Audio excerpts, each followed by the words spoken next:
If you're listening, you're a member of the Road Gang because this is Road Gang Radio. Saddle up. We're wasting sun. It's Jimmy Mack. It's Lindsay Lawler. It's New Orleans. It's Nashville. A show about making a living. A show about making a life. It's the biggest... Is that a fat joke? And the best collection of voices in trucking, transportation, and travel. Not only in this world, but beyond. We're looking at you, Zebulon 5. Let's turn this sucker over. I think that's your cue, Phone Master Dre. That I can do. I will turn this sucker over because we are live on this beautiful Friday from the House of Degas, Fastport Studios, aka Road Gang Radio. Good morning, Jimmy. It's a beautiful morning, isn't it? Have you been outside? Well, of course you've been outside. You drove here. You drove here from Mississippi. It's fall, baby. It's fall. Well, I mean, it's what passes off as fall on the Gulf Coast. Actually, we do get some genuine fall moments down here, particularly in the city of New Orleans, because it is on a river, which means occasionally cold fronts come down a little further down here than they usually do on other areas of the Gulf Coast. But today is, I guess, Southern Oxygen Restoration Day. I'll take it. It's really breathable out there. That's the thing. It doesn't have that kind of that blanket, you know what I'm saying? That wet blanket that you often get even on days when it's not raining. I love how people from the South know exactly what you're talking about, but then people up north being like, What do you mean? What is this oxygen deprivation thing of which you speak? That for them comes in the winter, when it's like if you breathe, you actually give yourself the equivalent of ice fiberglass in your lungs. Okay, before we get to anything fun this morning, according to internal communication shared by employees, Montgomery Transport financial troubles began unfolding earlier this year.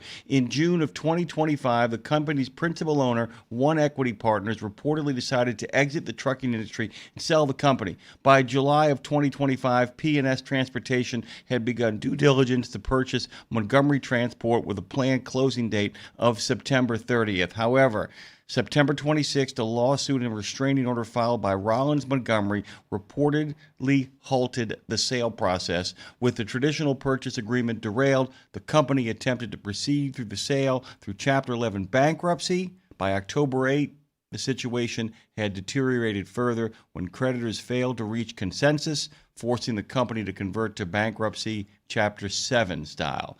And that meant shutting down operations completely. Basically, what we're saying is Montgomery Transport LLC, which many of you know is a Birmingham, Alabama-based trucking company, filed for Chapter 7 bankruptcy and ceased operations effective immediately. That means 1,000 employees out of work.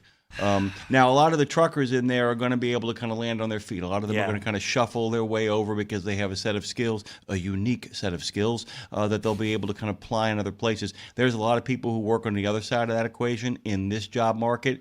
Despite what anybody says about how things are going great, everybody who's got a job often thinks things are going great. When you know things are really bad is when people who have jobs start worrying about their jobs. Yeah. That's when things go really bad. Start thinking about even if their jobs aren't in jeopardy, that's when you know things are bad. Yeah. When you think, if I lose this job, I don't know what I'll do. Yeah. Even if your boss that day told you your job's fine, and they showed you their books, if you're still worried, that's when things get really bad. And we're not quite there yet. So that's kind of where we are, and this story will unfold. There are a number of players in the media right now who are telling people a lot of stuff that is incomplete. Do not believe anybody who speaks with authority until, I guess you'd call, more sources and cooler heads prevail. The people over at Rollins actually issued a press release to kind of stop the bad PR they're getting.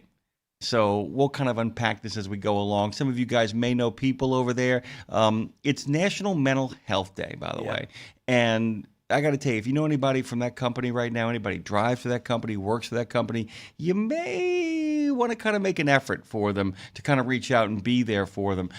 That's kind of where we're at. That's kind of what we do over here. We kind of got to keep you in the loop on the news. So, we'll let this story develop. It'll be probably clearer a lot more on Monday. This isn't breaking news like an explosion or a weather situation. It is important.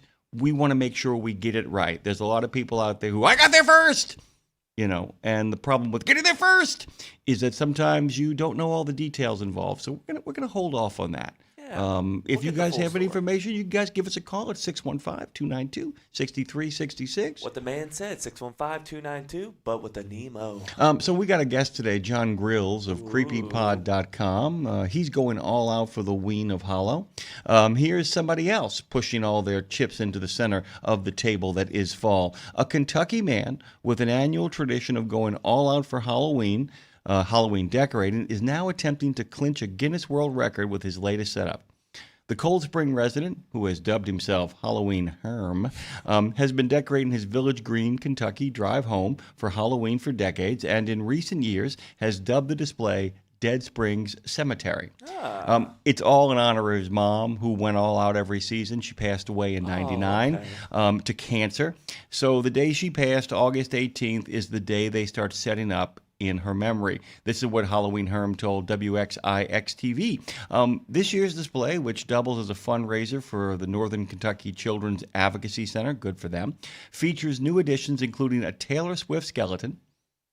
Elaborate on Well, that. and she's skinny and she's white. Blonde wig? Yeah, I mean, I get it. It's the pose that the skeleton strikes, and the size of the skeleton, and the outfit, and all that kind of groovy stuff. Got it. And a tribute to the Cincinnati Reds' playoff run. They had one this year. This isn't just a Halloween display. That's what Herm told City Beat over in Kentucky. It's a living story. The tri-state has never seen anything like this, and visitors soon won't forget it. Herm says he's in the process of applying to the Guinness World Records to get his Halloween display into the record book. We discovered, this is from Herm, that there are no records for the amount of props in a Halloween display, and we have over 300. 300. Yeah, only? That doesn't sound like... it doesn't sound like a lot, does it? No, but it is. You know what skeletons don't have? What? Hearts. Oh, you know where I'm going with this. Elaborate. Lose your heart to iHeart. Yes. Have the audacity to listen on Odyssey. Yak it up on YouTube. A lot of our friends are already over there doing that. Good morning, Jody, by the way. Make some FaceTime on the Book of Face. Live your best life on Live 365. Hey, man, free, float, and be a radical at RadioNemo.com because you can ponder all the possibilities of it all afterwards on your favorite podcast platform of choice. This, my friends, is Road Gang Radio. Forget those lies of Zebulon 5 with their bumbling bloviators, because this, my friends, is the greatest live transpo show in the known universe, and you can be a part of the action by calling that number. Somebody already has. Who is it? Oh, man, I have a feeling we're going to talk about football, Pack Rat. Hey, Pack Rat football, and your Bills lost. Good morning, Jimmy. Man. Good morning. Too Good morning. soon. Good morning. Well, I guess the big news is Say it. Joe Flacco.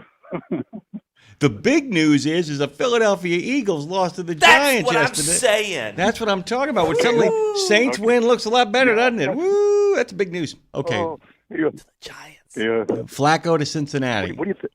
Okay. Flacco. Okay, but anyways, what I was wondering is why didn't I was thinking the Saints should have went after Flacco, and then could also maybe talked Deuce McAllister into coming out of retirement. No. Couple Couple of things here. Couple of things actually. Why wouldn't the Saints go after Flacco? That's an easy one. Cincinnati wants to. Well, no, but it's not just being too old. Cincinnati wants to win right now because they don't have to draft a quarterback. They don't. Don't have to draft a quarterback. They have a quarterback. They got to get him protection. Having Flacco in there keeps butts in the seats, and plus you got two really good receivers in the Cincinnati receivers. And Joe's got a big bomb ball. Flacco's got a big arm. Flacco might not be able to move. But he can throw, and he can uncork it, and so I think to some degree it makes a lot of sense having Flacco there. As a matter of fact, you could make a case that Flacco really stabilizes the situation over in Cincinnati. I mean, he's not Burrow, but he is a very competent quarterback who can distribute big balls. I got big balls. He can distribute those big kind of bombs to quality receivers. He can do that. That makes sense to me. It was the game last night. The game last night, though. Whoo, man, yeah. Jackson Dart. Wow. Well, I'll say this. What do you think of this guy? What do you think of the guy Caputo? Well, I didn't hear the name. Oh, Caputo. I don't know. What do you think of him? What do you think? Where did this guy come from? It's like nobody from nowhere doing all kinds of great things. I will say this though, that had the Giants not turned the ball over a gazillion times against the Saints, they win that football game. I think this kid, Right, yeah. I think this kid that they got, this Jackson Dart fellow, might be the real deal. I think he might be the real deal. I think it might be the same as Manning when Manning arrives at the Giants. I think you have the old pro, wasn't making it work, and you put the kid in, see what he can do. That's what it feels like to me. That's what it feels like. That, like I said, this kid. The problem with the Saints game was they turned the ball over, and that what they're doing right now on the Saints side is they pretty much told Spencer Rattler, you have one job, and that's not to turn the ball over. Whereas with Jackson Dart, they're like, no risk it, no biscuit. Go get him. And when it works, it works, and when it don't, it don't. But it was a really interesting game last night. What's your weekend look like? When you call early, you get yourself in trouble because we tend to bull rush people before the beginning. What's going on? What's your weekend like? I've been on the road for 3 weeks, so I'm going home later today, and I'm going to have a weekend at home, and I'm not going to do anything until Monday. Well, then you should enjoy the hell out of that because that's what I'm going to do too. To be honest with you, when today is done, I am done. Dre is actually headed to what is it called? Cruising the Coast. Cruising the Coast, which we're going to talk about maybe broadcasting from next year. But what's really cool is Dre came to me earlier in the week and he said, "Man, we got some work to do around here. I know. Can we get it done this week and not wait till Friday?" I'm like, "Absolutely," because man, after trucking with OIDA. This fine young Irishman, that fine young Cajun, and the lady in the back, we are gone pecans. Weekend is coming, baby. I'm working still, but not here. Not here. Exactly. So go have a great weekend, dude. It's good to talk to you. Hey, awesome, Jimmy Mack, and all the best, Jimmy Mack and Dre. Thank you, sir. I will also extend that all the best wishes to our good friend Claire Marie, who I know we all miss so very much. So much. But, as I said, guys, forget those lies of Zebulon 5. Those people don't know what they're doing. They don't know what they're talking about. You are where you want to be at Road Gang Radio. All of it broadcast and recorded at the Fastport Studios at the historic Edgar Degas House. We're only moments away from the birthplace of trucking radio at WWL 870 AM. Yep, the original Road Gang is less than a minute and a half by Uber or Lyft. Speaking of Fastport, they're out there solving America's toughest recruiting and workforce challenges. They make it happen through research. They do it through technology, and most importantly, with people like BB the King out there and Dave Harrison and Gina Harrison. They do it through people. Roll Tide and Roll Fastport. From registered apprenticeships to veteran readiness, you can learn more at fastport.com or nationalapprenticeship.org. Hey, guys, we want you to pay attention. We got a new Reads Across America commercial today, courtesy of our friends, as Dre said, Lady Power. Lady Power. Little Lady Power. Gorgeous George was here yesterday, and we've been inspired, so we cut a new spot. Lindsay LaRue and Claire Marie, too. So we hope you guys get a kick out of that. And, of course, as always, we're going to be taking the journey to Arlington and doing it with Charles Jones, Macy Matisse, and Mark Scriven, who are the 3 nominees for Transition Trucking Driving for Excellence. We'd love to see you up in Columbia Falls. We'd like to see you in Washington, D.C. Most importantly, we'd like to see you driving for Reads Across America. They've been really good to us as we've made the transition from the previous platform on to our new digital reality. So, as always, we're throwing back a little bit of love towards our friends. We'll take a deep breath here, Phone Master Dre. You ready? Take it away, Ten Ring. I pledge allegiance to the flag of the United States of America, and to the republic for which it stands, one nation, under God, indivisible, with liberty and justice for all.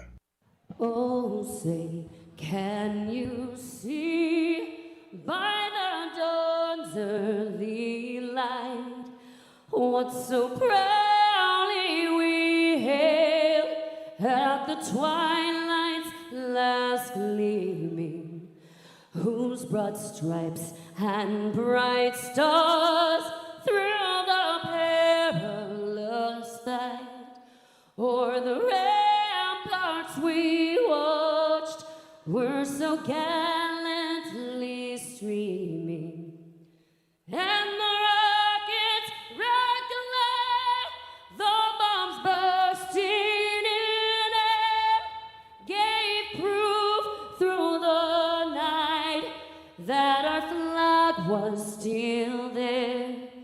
Oh, say, does that star-spangled banner yet wave o'er the land of the free and the home of the brave? Let's wake up and get our day started with a cup of Java with Pastor John, brought to you by the Bennett family of companies. It's Friday. Hey, let's get ready to get out there and enjoy ourselves and relax and kick up our heels for a little bit because it's Friday. Hey, I got something found in the book of Lamentations that I want to share with you, and I don't want you to just hear it and not realize what the author is saying, because if you listen to what the author is saying, it's really going to help you out tremendously. In the book of Lamentations, it says that the Lord is good to those who wait for him. Got it? To the soul who seeks him. It is good that one should wait quietly for the salvation of the Lord. Did you catch that? He just said, it's good to wait on God. Which, let's reverse it, which also means when you outrun God, that's not good. Because what he's letting us know is God is so faithful that even if it seems like God is not coming on time, God is actually on time. So my brothers and sisters, as you prepare to go out this weekend, remember God is on time and God is faithful. But what we've got to remember and what we've got to do is be patient as we wait. God bless you, brothers and sisters, and enjoy your Friday. Java with Pastor John is brought to you by the Bennett family of companies, offering top competitive pay, industry-leading fuel discounts, and many more incentives. Visit drive4bme.com. Ooh, nicely said, Pastor, because no one knows about patience and being on time than our truck driver. Oh my God, because it's Friday. Good morning, by the way, to our good friend Brad Bentley.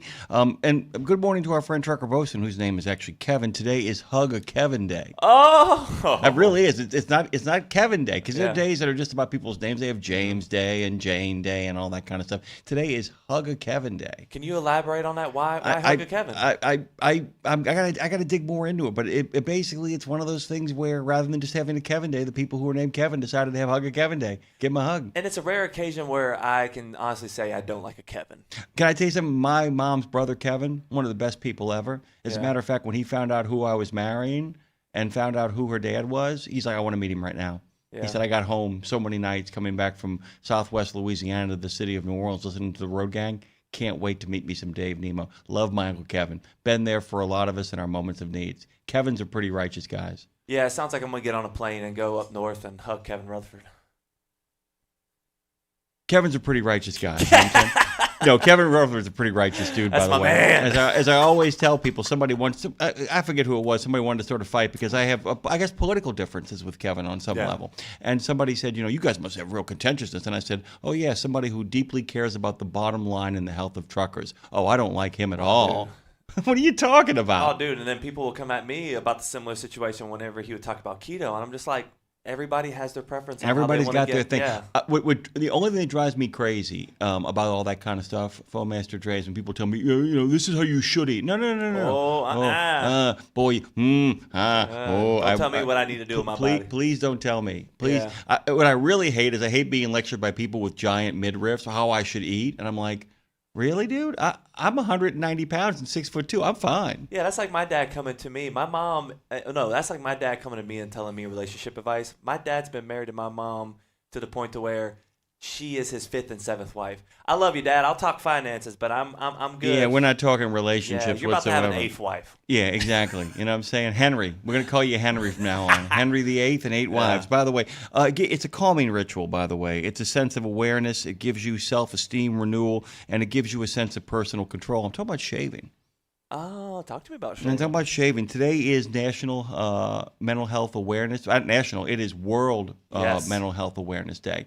And we thought rather than kind of getting into the big picture stuff, because there's a lot of pictures out there in regards to mental health, a lot of resources, we thought we'd have just a brief conversation before talking about this wonderful lineup in the news. Our first guest doesn't arrive, by the way, until 7:45, so we have a little room to kind of breathe in some oxygen here. Nice. You can give us a call. But I was kind of thinking about, the idea of when people have grief in their life, when people have tragedy in their life, they lose a loved one, they lose a job. Many people, as you probably know, the trucking company we've been talking about out of Birmingham, all of that stuff that we've been kind of talking about this morning. When people have grief in their life, one of the first things they tell people, I'll ask you, what is the best advice you can give somebody when they're in the midst of having lost a mother, like Herm did, Halloween Herm, lost a friend, lost a job, seen a reversal of fortune, and people fall into a depression, they fall into grief. What's the best advice you can give them? That's always a hard thing because it's one of those things where you're telling someone, hey, think about the positive, think about the good things in your life. You don't have to do that. No. You don't have to do that. Tell them to brush their teeth. Yeah, take care of yourself. Trim that beard up.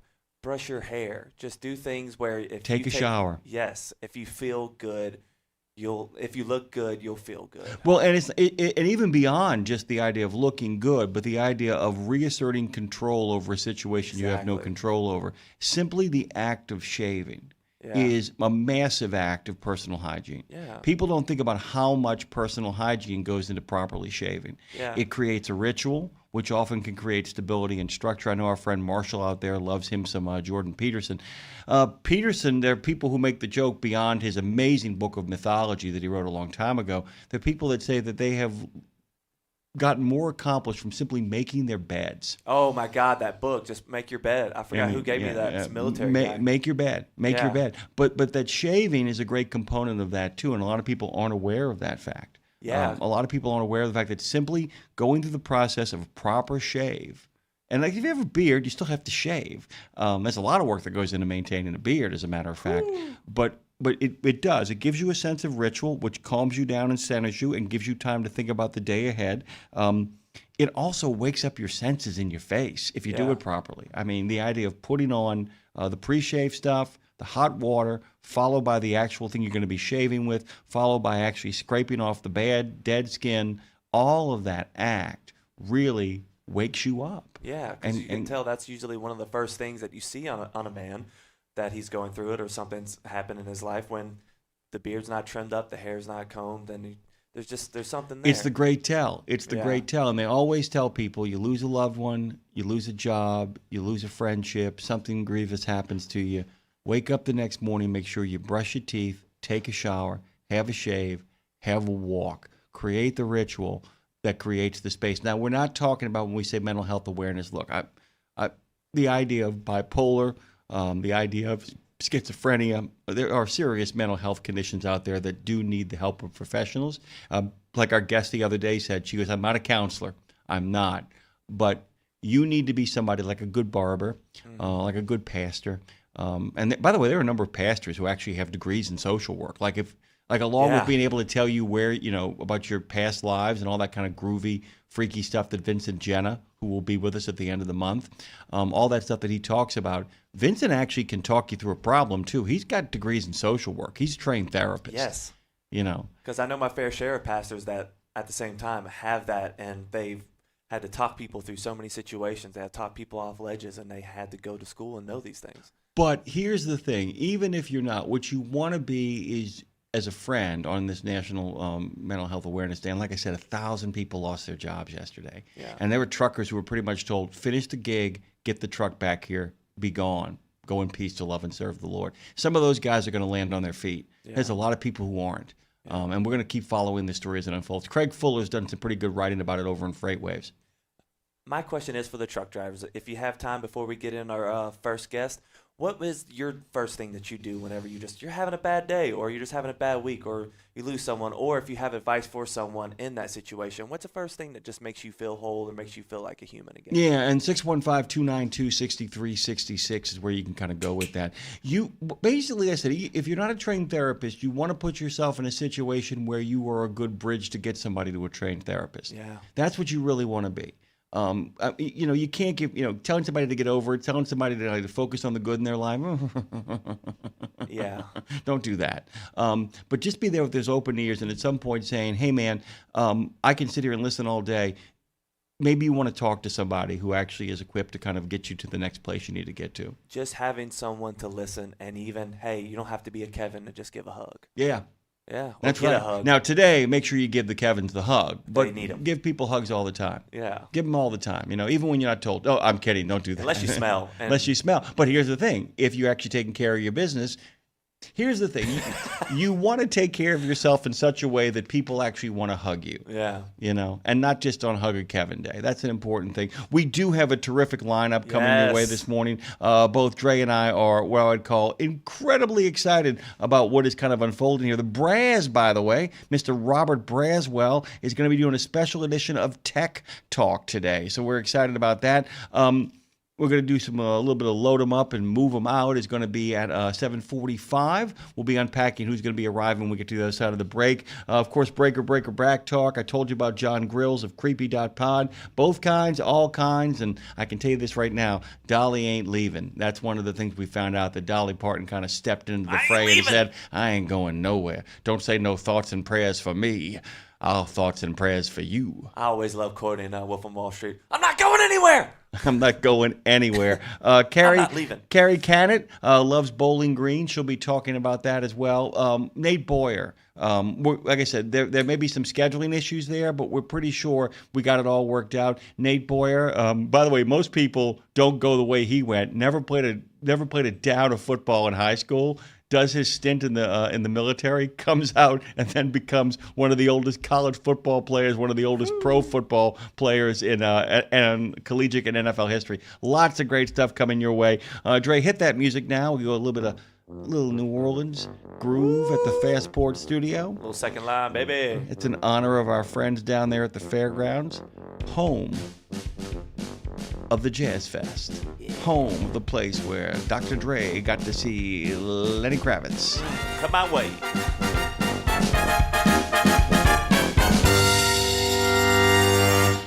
You know Castrol for passenger car oil and racing, but did you know that they're in the heavy-duty over-the-road market? Well, Castrol CRB Multi 15W40 and Vecton Long Drain 10W30 are now available at TA Truck Service Centers nationwide. This is the partnership in preventive maintenance. TA Truck Service and Castrol, offering you premium products and performance at great price points every day. Castrol, performance for the long haul, guaranteed.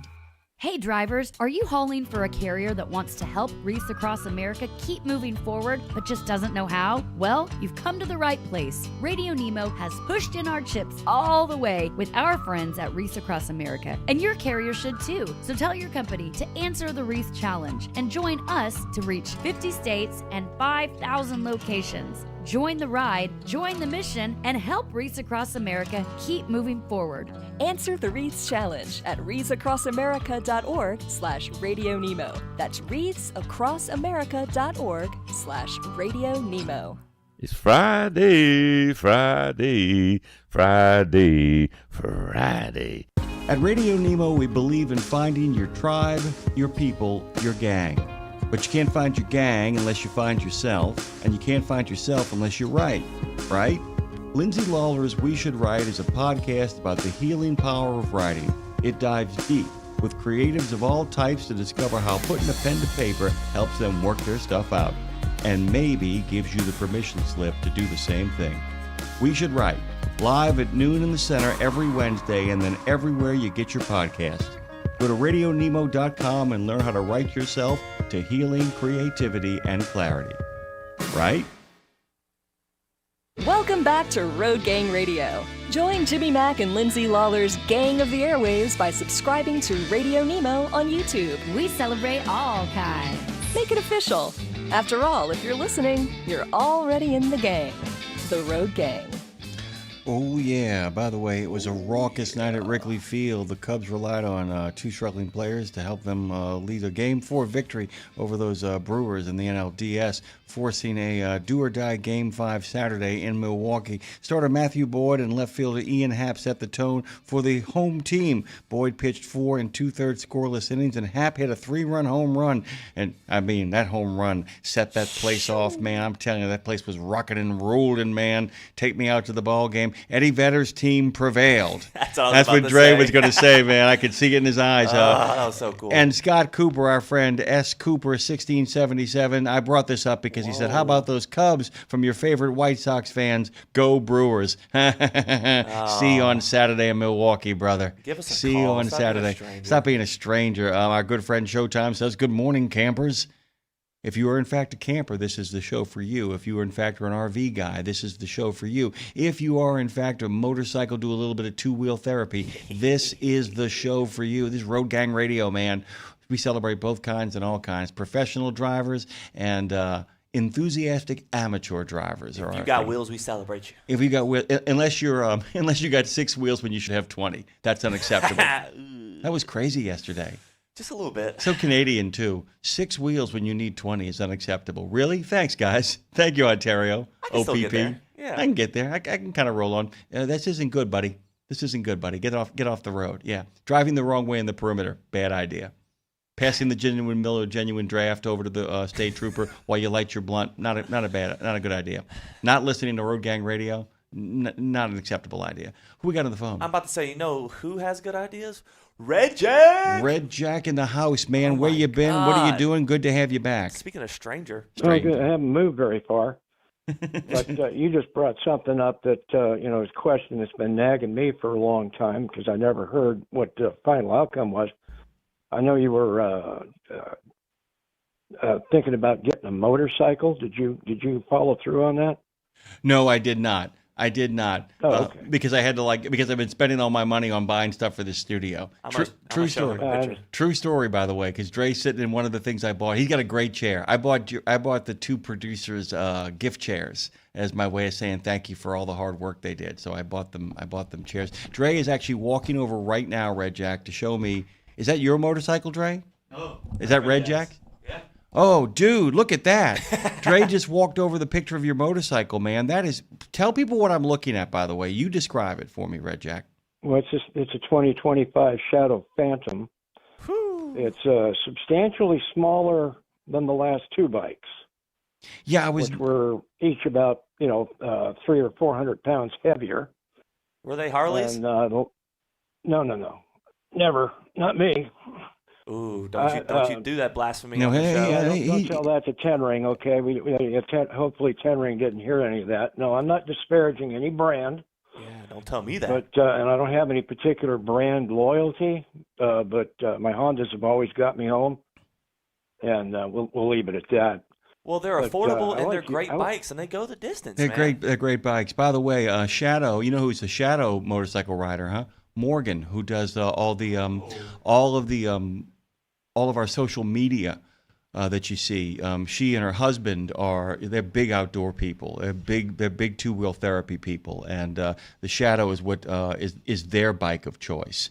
So that comes on the highest rank. They were really pushing me towards that too because they wanted me to get out there with them. And Red Jack, I probably would have pulled the trigger, but there's been a lot of stuff that I've kind of thrown into this little sucker. This is kind of my bike. I guess this is what I ride around on the digital airwaves, as it were. How you been? Good. What you have been through, what you and your group have been through, has got a very similar. You had a big change in your life. The satellite people kind of pulled the rug out from under you, and you had to kind of reinvent yourself, and that's. It's something you just have to do at some point, and quite often it turns out to be a good thing. Yes. We're about a week and a half away from this from me being able to look everybody in the eye and say, because I'll tell you this, man, I have had more fun, and Dre and I were saying this off the air this morning, the joy that we take now in doing this show and being able to see each other 5 days a week, to be in person, not on a camera, not with me in one location and him in the other, to be able to sit down. And there are Monday mornings when Dave, Madison, Dre, and I do the show here. The only thing that we're sad about is that Lindsay can't be with us all the time. And I will tell you, it has been one of the most joyful, I mean, I will say it's also been one of the most anxiety-ridden, but one of the most joyful things. Great change does that. It's a combination of absolute highs and absolute lows. You know that, though. I mean, you've been there before. You understand, right? One more question before I forget. Did you get to see everything you wanted to see when you were out there living on the left coast? Almost everything. Almost everything. I'm going to be making my way back there. We've almost got the situation over here to a place where I feel like I can take more of a walk. I've been doing a lot of Mondays with Dave. I do the show Monday with Dave. We'd like to get it after this coming Monday when I'll be doing most of the show because he's over in Tuscaloosa right now. Although he'll be back for the last hour of the show. I would like to get the situation here so that on Fridays I can look at Dre and say, I'm going to the airport. I'll see you in 3 days. And that's kind of where I'm headed. But you hear all that snarling in the background? What is it? My little 11-year-old is wrestling with the big puppy. Nice. He's how are how are the dogs, by the way, other than wrestling? Well, we lost the big furry one that was sitting on my shoulder when I was showing off my blue T-shirt that I got from you. Lost actually 2 dogs, but we've got, we were keeping small females for the longest time. We've got, 2 medium-sized males now. They're kind of buddies, kind of fun. They're big enough to, take me for walks in the morning and do that. Every day. Pull you along, get you kind of going on. Yeah. Get you going on. Red Jack, I got to do some news here before our friends from Load 'em Up, Move 'em Out arrive on the scene, but it's really good to hear your voice. That's a nice piece of machinery. When are you going to ride it next? Probably tomorrow. The traffic just dies down to absolutely nothing on Saturday and Sunday mornings around here. Nobody going anywhere. That's a great time to get out on the road. It's kind of busy right now.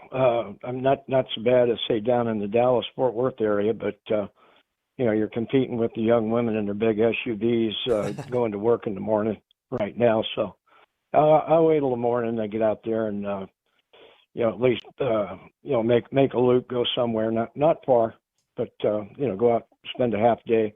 Amen. Real quick there, Red Jack, because I got to get over there in Austin and go see my sister. Where should I stop? Where should I stop along the way and go ride with you? Where's your spot of choice to go ride? Well, I'm a long way from Austin. Oh, I know.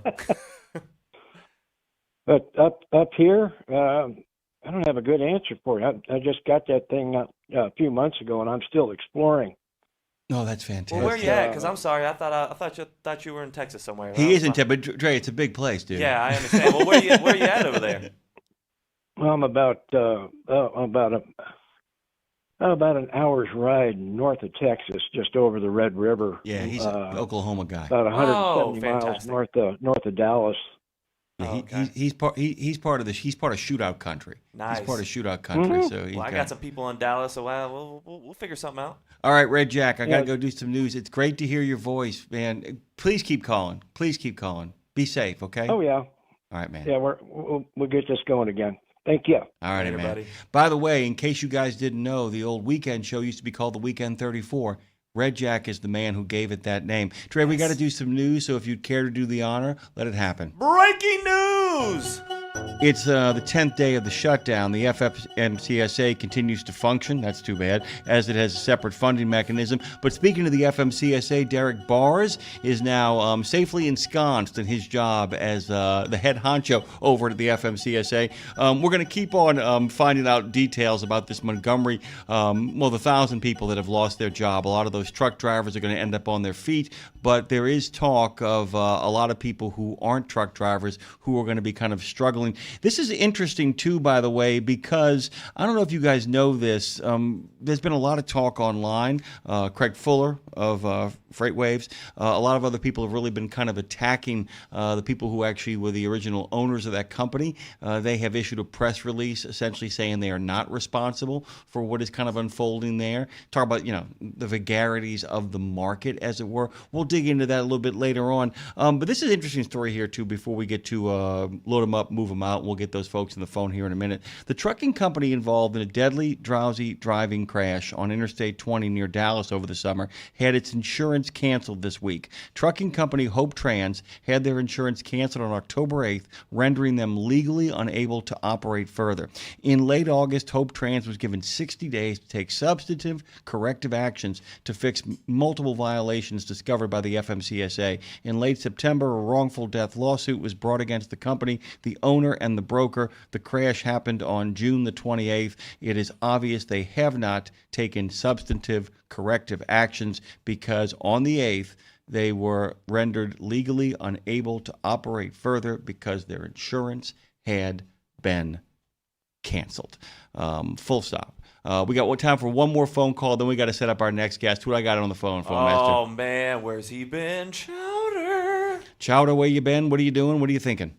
How you feeling? Well, I'm not thinking much, and I'm thinking I got to fix this toilet that won't quit running, but I'm drinking coffee. I'm at the house, and I've been here, I've been there, and I've been a little everywhere. But I thought I'd just call in and say good morning, hello, and I'm at home. Got a busy fishing day planned, a little golfing on the side of that, some groceries to buy, and some chili to make. And we might find some leaves of spectacular to walk through today in some hill rugged area. Oh man, a little bit of fall therapy. Some people do two-wheel therapy. Some people do fall therapy. Some people combine both of them into a wonderful tapestry of fall. Scat Pack says good morning. He is in the room. Good morning, Tom. Forrest says good morning, and of course the turtle says good morning, as does Bruce Almighty. Good morning to you, Chowder. Okay. Oh, yeah. Well, good morning to all them lovely family of the Road Gang Nation, of the rebellious rebels. Yeah. But Jimmy, we got a good package in the mail the other day. Half of the Dead Weird costume has arrived. Fantastic. When do you expect the second part of the package to make its arrival on the scene? As soon as I go up to Spirit Halloween and buy said items that I need to go with it. So you are complete, meaning you are no longer waiting. You have to finish the job. You have to seal the deal. Yeah, I got to do a little lettering on the back. I got to get a little accessorizing, as my wife would say. And she's even taking the day off today to hang with Chowder. So maybe she did really miss me, or she just doesn't want to go to work. Yeah, probably doesn't want to do a little bit of both. Probably wants to spend a little time with you and at the same time play a little hooky as well. Joe J says good morning. He's listening from home on this fine morning. So a lot of people. Good morning, all. I used the Facebook route of saying good morning this morning, so that's why probably they don't see me on the tube of you.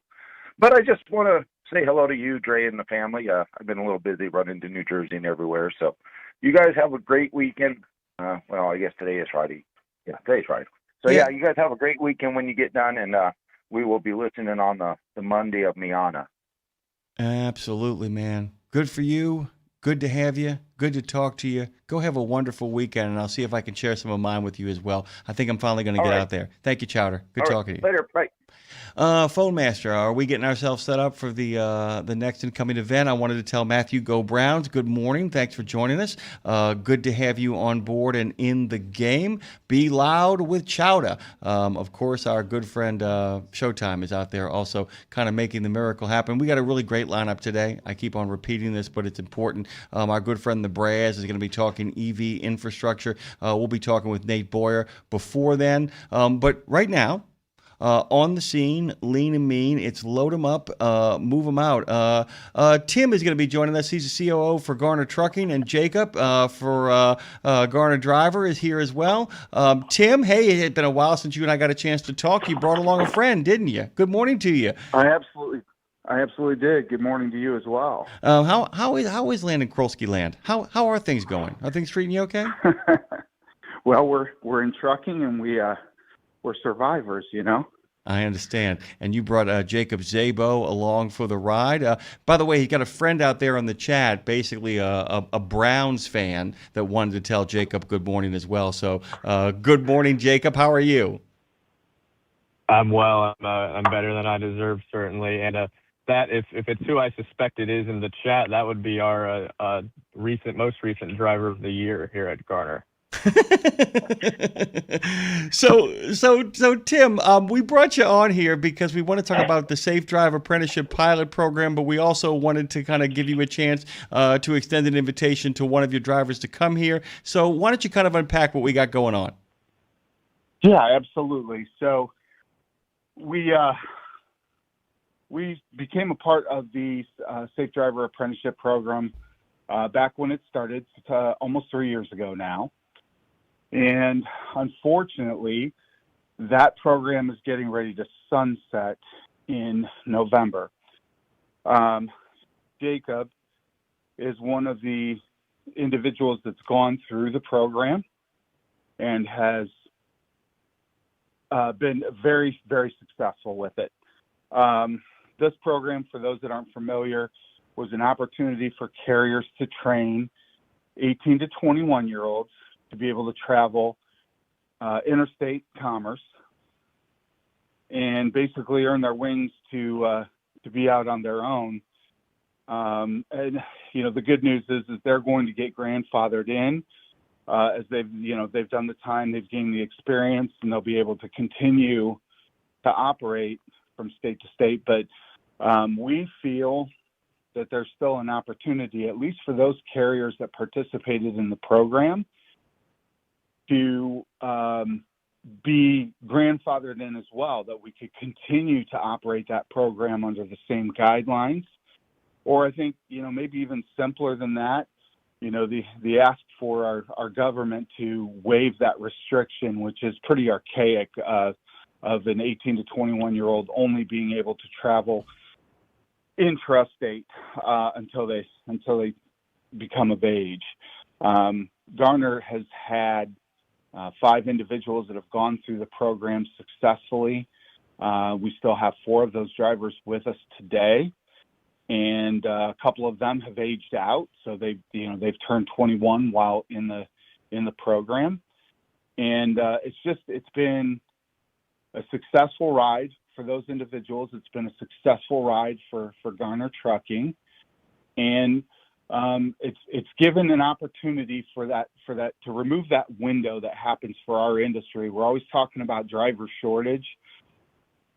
It gives us a window to be able to capture those individuals from 18 to 21 instead of them going down another career path or maybe faltering and coming into the industry in their 20s or their 30s, that they can have a career path right out of high school, learn the trade, learn what to do, how to operate responsibly and safely out on the road, and make a tremendous living while they're doing it. Jacob, let me kind of throw this to you because I often think the best way to make the case is by simply stating the facts. You of course are what I would call evangelist by example. So talk to us about your journey, because you get your CDL at 18 and now here you are 20 years of age, and a lot of places won't hire people until they have like 2 years of experience. Sometimes even the insurance companies get involved and do that. Now you have 2 years of experience, and Tim talked about the grandfathering, but we would like to hear your story, because here you are freshly minted at 18 and now we're 2 years later. Talk about what this ride has been like for you. Yeah, certainly. So I got it at, like you said, 18. I was a senior in high school. It was my second semester, and kind of a little bit before that, in the middle of the year, I had to think about, what am I going to do after high school? And I wasn't particularly interested in college, and at my church, we're pretty, traditional. We get married fairly young, so I figured, I'll probably get married in the next few years. So I need to be providing and, setting myself up for success right out of high school. And in God's gracious providence, fortunately, I was born at a time so that when I turned 18, I would kind of, be in this window for this program. So how it works, as we've been talking about, the law is very restrictive. Outside of this program, you're restricted to intrastate commerce until you turn 21. And not only does that mean you can't drive outside the state, you can't even haul freight that is originating from out of the state or goes to out of the state. That's still defined as interstate commerce. And you can't do that. It's a violation of federal law. You get read the riot act pretty good if you get caught doing that under a K restriction. So I got my license, my commercial license at 18. I was still in high school. I was going to night classes for it. And I think I got my CDL like a week after I graduated high school. And I got hired in at Garner Trucking that summer and was paired up with trainer Jesse Liberato, who trained me wonderfully. And how it works is you go into it's what they call a probationary period, and it's basically a training period, and you're required 400 hours of service. It's split up into two segments, a 280-hour and then a 120-hour segment. So you need 400 hours of training. So that's like 2 to 3 times more training than most companies will give to their drivers. So obviously in this program, it's a high degree of safety that they're looking for, that the FMCSA is aiming for the people that are going through this program. And I mean, honestly, I just feel like everything was kind of just laid out in front of me pretty simply, just, in terms of timing of able to get my commercial license and then able to get in this program and able to get hired and do the training and then be solo.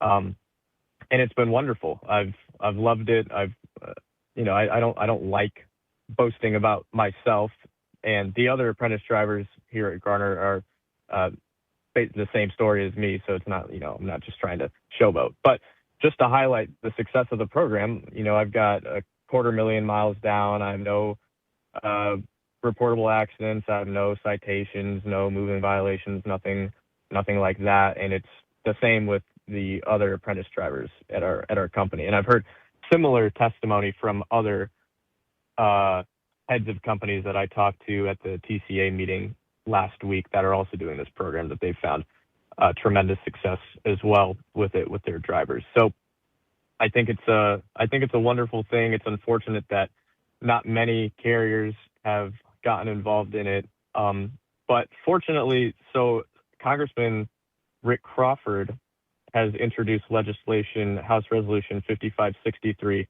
which it's a little confusing, and we're still seeking clarification from it, but basically it would establish a new program, which seems identical to the one that's going on right now. So I'm not quite sure what that would do to the existing program, because the whole point of this program is to track our data. So the FMCSA can track our data to see if it's a viable safety thing to implement this rule change permanently. So I hope that even if a new program is established, that they're still able to take the data from these past 2 or 3 years that they've been doing this program and, just continue contributing to it instead of like starting all over again and wiping the slate clean. Because it's been a tremendous privilege to be able to serve the government in this way, to have my data tracked, and I'm just very fortunate to have been able to do it. Tim, it took me about 1 minute in the middle of that to figure out why it is you chose Jacob to come on with you. Jacob Szabo, of course, a Garner driver. Tim, of course, is the COO of Garner Trucking, Tim Krolsky. But Tim, I wanted to kind of ask this too, because this is what's really important here. There are a lot of people who have genuine bona fide concerns, because there are so many things that Jacob just kind of unpacked there that prove why people like him are so great for this program. It wasn't just an understanding of safety behind the wheel. He actually understood a lot of the rules and regulations involved. He understood about what actually constitutes interstate commerce. There was a real grasp of that. How do we ensure with the onboarding that we're seeing right now that the kind of training that Jacob has received becomes kind of standardized around the entire industry? Because I think the big fear that many people have is not Jacob. Nobody's afraid of Jacob. Good God Almighty, let's get more 250,000 accident-free miles with an understanding of the rules and regs. Terrific. How do we make sure that other companies don't find loopholes and go, okay, I'm just going to throw some kid behind the wheel? Because this ain't a kid I'm talking to. This is a citizen of the United States who actually understands his responsibilities behind the wheel. How do we ensure that that is what happens on a regular basis from all people who are being brought in at the age of 18? But I think that's a great question. And I think the answer might be a little more obvious than most might think. The ask here with an apprenticeship program is not, first of all, to put every last 18-year-old behind the wheel of a tractor trailer. That's where you have to have a fundamental understanding there. We're not talking about everyone that turns 18 gets a CDL. There has to be an aptitude, first and foremost, and a want and a desire to get into the industry. I think from that point, and we have, frankly, we have a pretty rigorous and strict hiring set of practices that we go through. So, those regardless of what those governmental qualifications are, we need clean MBRs. We need, some stability in terms of work history. Looking at personality and who the individual is also a part of that process. But then maybe even more importantly, going through, that road testing portion of things to make sure that the individual is actually capable of doing the job. And you're going to catch some things in a road test. You may not catch everything. That's where that deep training, I mean, the training that Jacob went through and some of his fellow drivers in the apprenticeship program, it's virtually double what our drivers that are over the age of 21 would go through, at least with Garner Trucking. So that kind of care and condition needs to be in place. The apprenticeship program as it stands and the guidelines that the government's put forth for this, I think, are solid. I think they have the right framework, and it allows the carrier to evaluate things on a weekly basis. There's not just any trainer can train an apprentice. They also have to be approved. We have several of those individuals that have been able to be approved, and we're, again, thankful for that. But all of those things are a real commitment to safety out on the roadways and the safety of the individual behind the wheel, as well as every other motoring public family in the United States. So those guidelines that are in place, I think those types of things should continue and will continue to kind of support the answer to your question. But I think it's up to the caliber of individual. We are, to some degree, pretty fortunate. We live in a pretty rural part of the state and part of the country.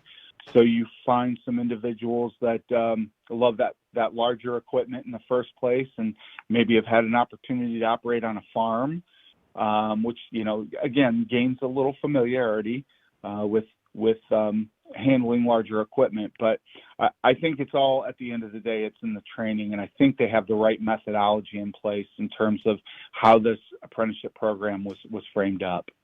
Tim Krolsky, who of course is the CEO of Garner Trucking. It's been too long since I've actually laid eyes on you, Tim. I hope you're doing well. Jacob Szabo has joined us this morning as well. A citizen driver in many ways, a member of the trucking community, been doing it for 2 years, has a lot more experience than a lot of people who are older than him, and so thrilled to have you both. Tim, really quickly, where can people go if they want to throw their support towards what you guys are doing? They need to write their congressman, need to reach out to people and take a look at this stuff. Where can they get started before we got to shuffle off this radio coil? Yeah, it's a challenge right now, just because we're in the midst of a shutdown. As Jacob mentioned, he and I were on the Hill just last week with Truckload Carriers Association. You can reach out to the FMCSA and send information to them directly, your senators, your House representatives, and just let them know that there is a practical use for a program like this, and we'd like to see it continue. Many industries have it, an apprenticeship program. We should be no different. By the way, to just make you laugh, guys, let everybody know this. So today, of course, is the 10th day of the shutdown, but the FMCSA is still open for business because, after all, truckers pay for it into that highway trust fund. So they're still running their operations. The rest of the world might be shut down, but Mr. Barr has taken over a functional situation over there. Tim, thank you. Jacob, it's a pleasure to make your acquaintance. Have the best of weekends, guys. You as well. Thank you very much for the time today. Oh, it's great. I haven't seen Tim in a while. I need to get my eyes on him. Nate Boyer is coming up next. This is a cool dude. We're thrilled to have him. Our good friend BB the King is listening. And don't forget, Lindsay will be here in just about an hour. Hold on tight. Okay, you've heard the horror stories of how folks have lost their life savings when the market tanks. Is there a way to invest and make money without risk? Believe it or not, yes. Since 1995, Americans who cannot afford to lose their investments have used fixed index annuities. You get guaranteed income and protection from market downturns. It's a win-win for you and your future. And to learn more, dial pound 250. Use the keyword Truckers Wealth to get in touch with them today. Pro drivers, say hello to your perfect fuel stop, Racetrack. Perfect as in hello, everything you need on the go. Oh, hi there, dedicated truck lanes. What's up, hot and delicious grab-and-go food? And hello, cat scales, clean restrooms, and large, easy-to-maneuver lots. Racetrack has what you want so you can get in, get out, and get back on the road, turning miles into money. Next time you need to stop, say hello to the fuel stop built for pro drivers. Racetrack, whatever gets you going. Just one more hour until reinforcements, aka me, arrive to save the day. But until then, keep your eyes on the highway and keep on trucking with Jimmy Mack on Road Gang Radio, y'all.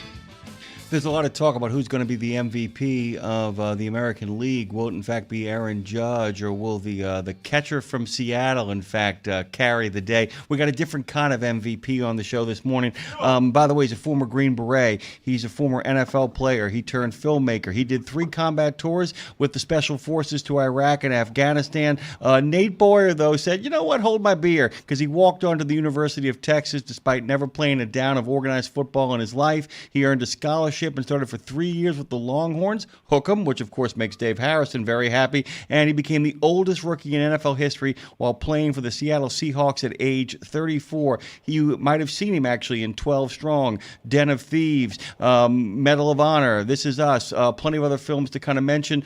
There's so much to talk about, and I can just simply say, rather than giving him a title, Nate Boyer has arrived on the scene at Road Gang Radio, and we are delighted and proud to have him. Good morning to you, sir.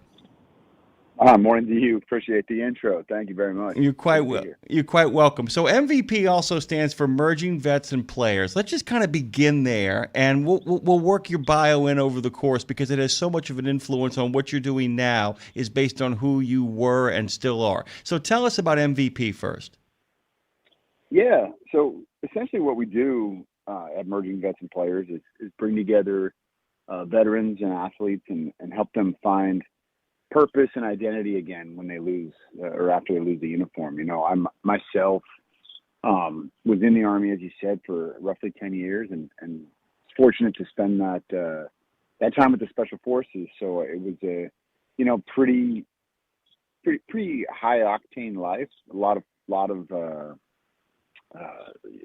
challenge, a lot of structure, but also you got to think outside the box and you got to be on your toes and a lot of responsibility, and you gotta love what you do at some level, and then you got that brotherhood and the camaraderie and the things you become accustomed to that you think is just sort of normal. You start that at a young age, and then you sort of age out at a fairly young age as well.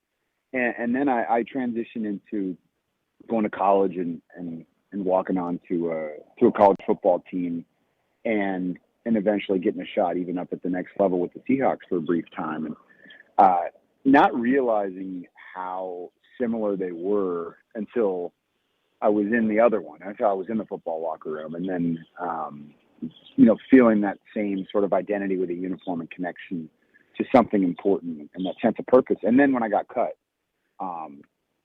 not having the locker room all of a sudden, not having a jersey or camouflage, something that I was just identified as by the public, but also something that I kind of unintentionally, I guess, identified myself as, not realizing that. And then, I was 34, still felt like I had a lot in the tank, and if I'm a healthy person, got a lot of life left.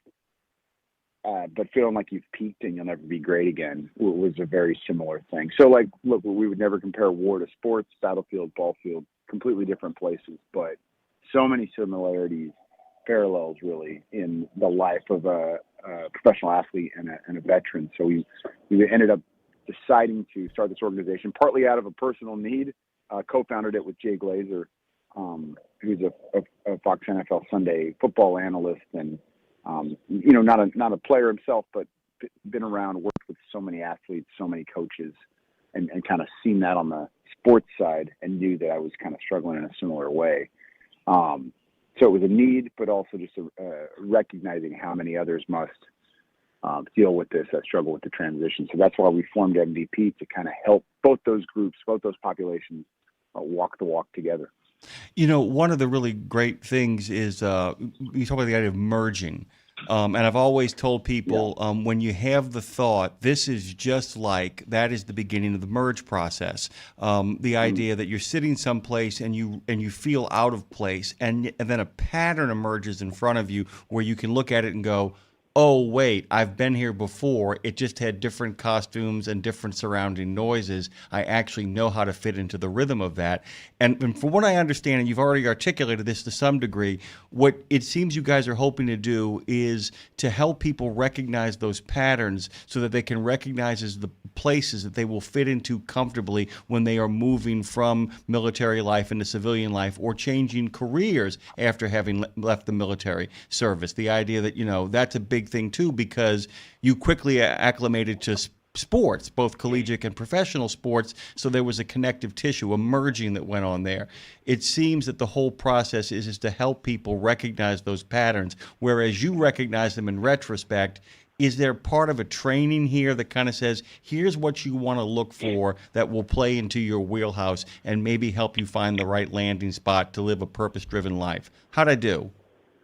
Yeah, I mean, you nailed it. I think mergers and acquisitions occur, I think, for that reason. You know what I mean? Like, a company's like, okay, well, we're doing these things, similar goal maybe, similar outcome. This company's maybe doing it a little bit different, but it aligns, and we'll be stronger if we bring these two companies together, you know, and essentially merge. But yeah, so you nailed it, definitely nailed it there. And the way that we're doing it is sort of individual led. It's peer to peer. Some would call it counseling, some would call it camaraderie, some would call it networking. Really just rebuilding that locker room, but through the players and the veterans kind of leading that charge. So we'll meet up in the gym at our chapters around the country every week, right? Because that's a familiar place to both those worlds. You know, physical training was a big part of what we did. And we'll work out for 30, 45 minutes, something that's led by a trainer where, you know, you really just have to show up and follow orders and put in some effort, and you're going to be just fine. It's not, we're not trying to break anybody off here. But it's meant to kind of open everybody up and make the world we're walking into a little more vulnerable. Because even if you don't know people in a group, you go through something together. For anybody that's ever, you know, I mean, on a bigger scale, run a marathon, right? You run a marathon, you're out there with a bunch of strangers, thousands of strangers, but you feel really connected to them because you're all going through this together. You cross that finish line, you're hugging some random person, you know, because you did it together, even though you maybe never spoke a word. And that's the similar kind of bond we create, right, by the workout. And then we'll transition into the huddle, where we, you know, sit on a mat, often a wrestling mat, or just the gym floor, whatever it is, and in a somewhat of a circle or a gaggle or whatever you want to call it. And it's an opportunity for us to talk about something we maybe got going on with our life, something that it could be good stuff. It could be wanting to be held accountable. It could be something you've been walking around with, holding on for 10 minutes or 10 years. It could be anything. And you kind of understand that the rest of the people in that group, in that circle, are probably going to be able to relate maybe more than others, maybe even more than some of your own family, just because they wore a similar uniform. They went through the crucible as well. You know, they made those sacrifices, even though they're different sacrifices, to become elite.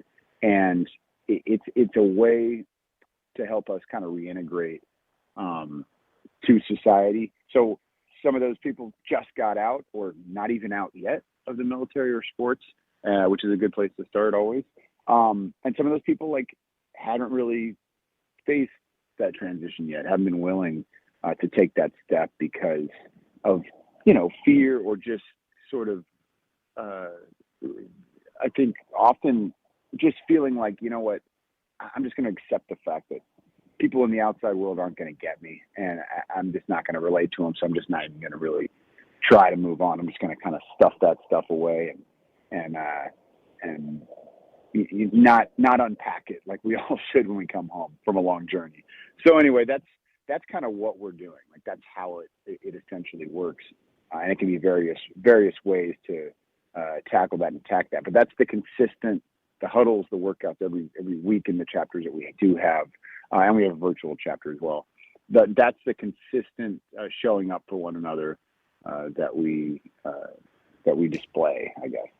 You work in a lot of creative entrepreneurial environments, and one of the things a lot of people don't understand about that. That, you know, in order to kind of create a movie, and even writing a book, I tell people all the time, if you think that is a solo action, you have never met an editor, you have never met somebody who actually lays a book out, all of that kind of work that we're kind of talking about here. So much of what you do is based on understanding that collaboration is an invitation. And it sounds like with the huddle and all that work you guys are doing, that you're also teaching men and women to understand that sometimes being invited isn't somebody directly looking at you and saying, we want you. That sometimes groups and organizations create an atmosphere of invitation that isn't spoken. And it almost seems like one of the other patterns you're kind of looking for is to teach these people there's a space open for you. You've just got to take the initiative and understand that it's been open for you, and you've got to move in there and not just kind of go sulk off in a corner because you've been kind of, I guess, disoriented and displaced by your change of environments. Once again, I have to ask, am I making sense here? Yeah, no, absolutely. That's again, I think you did nail it. And collaboration is everything. That's something that I preach, and it's tough for these populations, for the vets and athletes. It often is tough, even though we're accustomed to working with teams. Sometimes, you know, we think we know best because we have seen a lot, experienced a lot, and it's hard to let go of the reins, let go of control, try somebody else's way. You know what I mean? Like we do get rigid. We do get kind of set in our own ways, and it's important to do though. Like, yeah, you were just talking about like making a film. Oh my gosh, you know, I've had the pleasure of the honor, I guess, an opportunity to direct a film, and now I'm working on my second film, which I'm actually co-directing, ironically enough, because there is more power in that often. And even when you're directing a film, and yes, you are the decision maker, you're the general sort of the head coach or quarterback or whatever you want to call it of the project. If you think that your idea and vision, just because it resonates with you the most in that moment, is the not only way, but the best way of skinning this cat, whatever that cat may be. At least with me, I'm often wrong. I'm no Quentin Tarantino. I'll say that. I've gotten so much value out of not only asking, but opening the doors for other voices and for people to kind of help me along the way. And then without even, beyond that, you've got all these different departments that are working in tandem, doing something at the same time that you're doing. There's no way you could do all of those things anyway. So you have to trust, you have to let go. And then also, like, you know, understand even if you have this very specific experience, and you've done it before, you know, and you've done it for years, like, it doesn't always mean it's the best way. Companies, brands, organizations, they all grow and develop often in a more efficient and modern way because they listen to those younger voices with less experience who think about things outside the box, who haven't necessarily, put all the time in and become so institutionalized as you have. Same with the military as well. And even with sports, you know, look at these young head coaches come into the NFL early 30s and winning Super Bowls. Like, there's something to that. So I think that collaboration is crucial in doing anything well, especially creative endeavors. I wanted to kind of, on a personal level, by the way, as a person who actually lived in Seattle for 2 years and was a season ticket holder for those great Ichiro Suzuki teams of the early aughts, where Jamie Moore decided to have Fantasy Island season part 2 and 3. You actually have done a great documentary, 20K, about the 4 pitchers in Major League history to actually throw 20 strikeout games. And I kept thinking about the perfect game scenario, too. There's a wonderful video I've once seen called The Play in the Perfect Game, where there's always one play where somebody on the field makes a remarkable play to save it. Mark Burley's, in particular, Dwayne Wise's amazing catch at the wall in the 9th inning to preserve the perfect game. Even in a situation, it seems funny to me that you look at things in a very different way. Even in the 20K game, where it really is one pitcher mowing down 20 folks, you never seem to forget that there are other people that go into those worlds. The idea that the scouting teams and the catcher who calls the game and all of those kind of things, there seems to be a focus that even when there's only one person at the center of everything, doing everything, the people who succeed the most are aware of all the people that have put them in a position to succeed. And that seems to be the self-awareness that kind of ripples through your work, that I might be a hero, I might be a man or a woman of the moment, but that there are other people who have put me in a position to kind of make this work. How do you communicate that to people who are consistently working by themselves or working in a way where they think they're isolated and alone? Yeah, I mean that's a good one. That's a good analogy too. Because even in a 20 strikeout game scenario, which is extremely rare, one of the rarest feats in sports. It's only happened 5 times, and four people have done that, and they're all they were amazing pitchers, phenoms even. But in the case of maybe the least famous of the 5 or the 4 pitchers, Kerry Wood, who was a Chicago Cub. He did it at 20 years old in his 5th career start. Before getting injured and not necessarily having the career he may have had otherwise. That was a game where he not only threw 20 strikeouts, he only gave up 1 hit. He didn't walk anybody, as none of the other pitchers did, which is an ironic and interesting stat for a 20 strikeout game. So, of course, their precision was on that day. There was something different. But at the same time, when you've got base runners on in baseball, you're pitching different. You don't have the same freedom. So the situation does dictate. There were players in the field that made plays to get other outs that affected the way that was able to continue.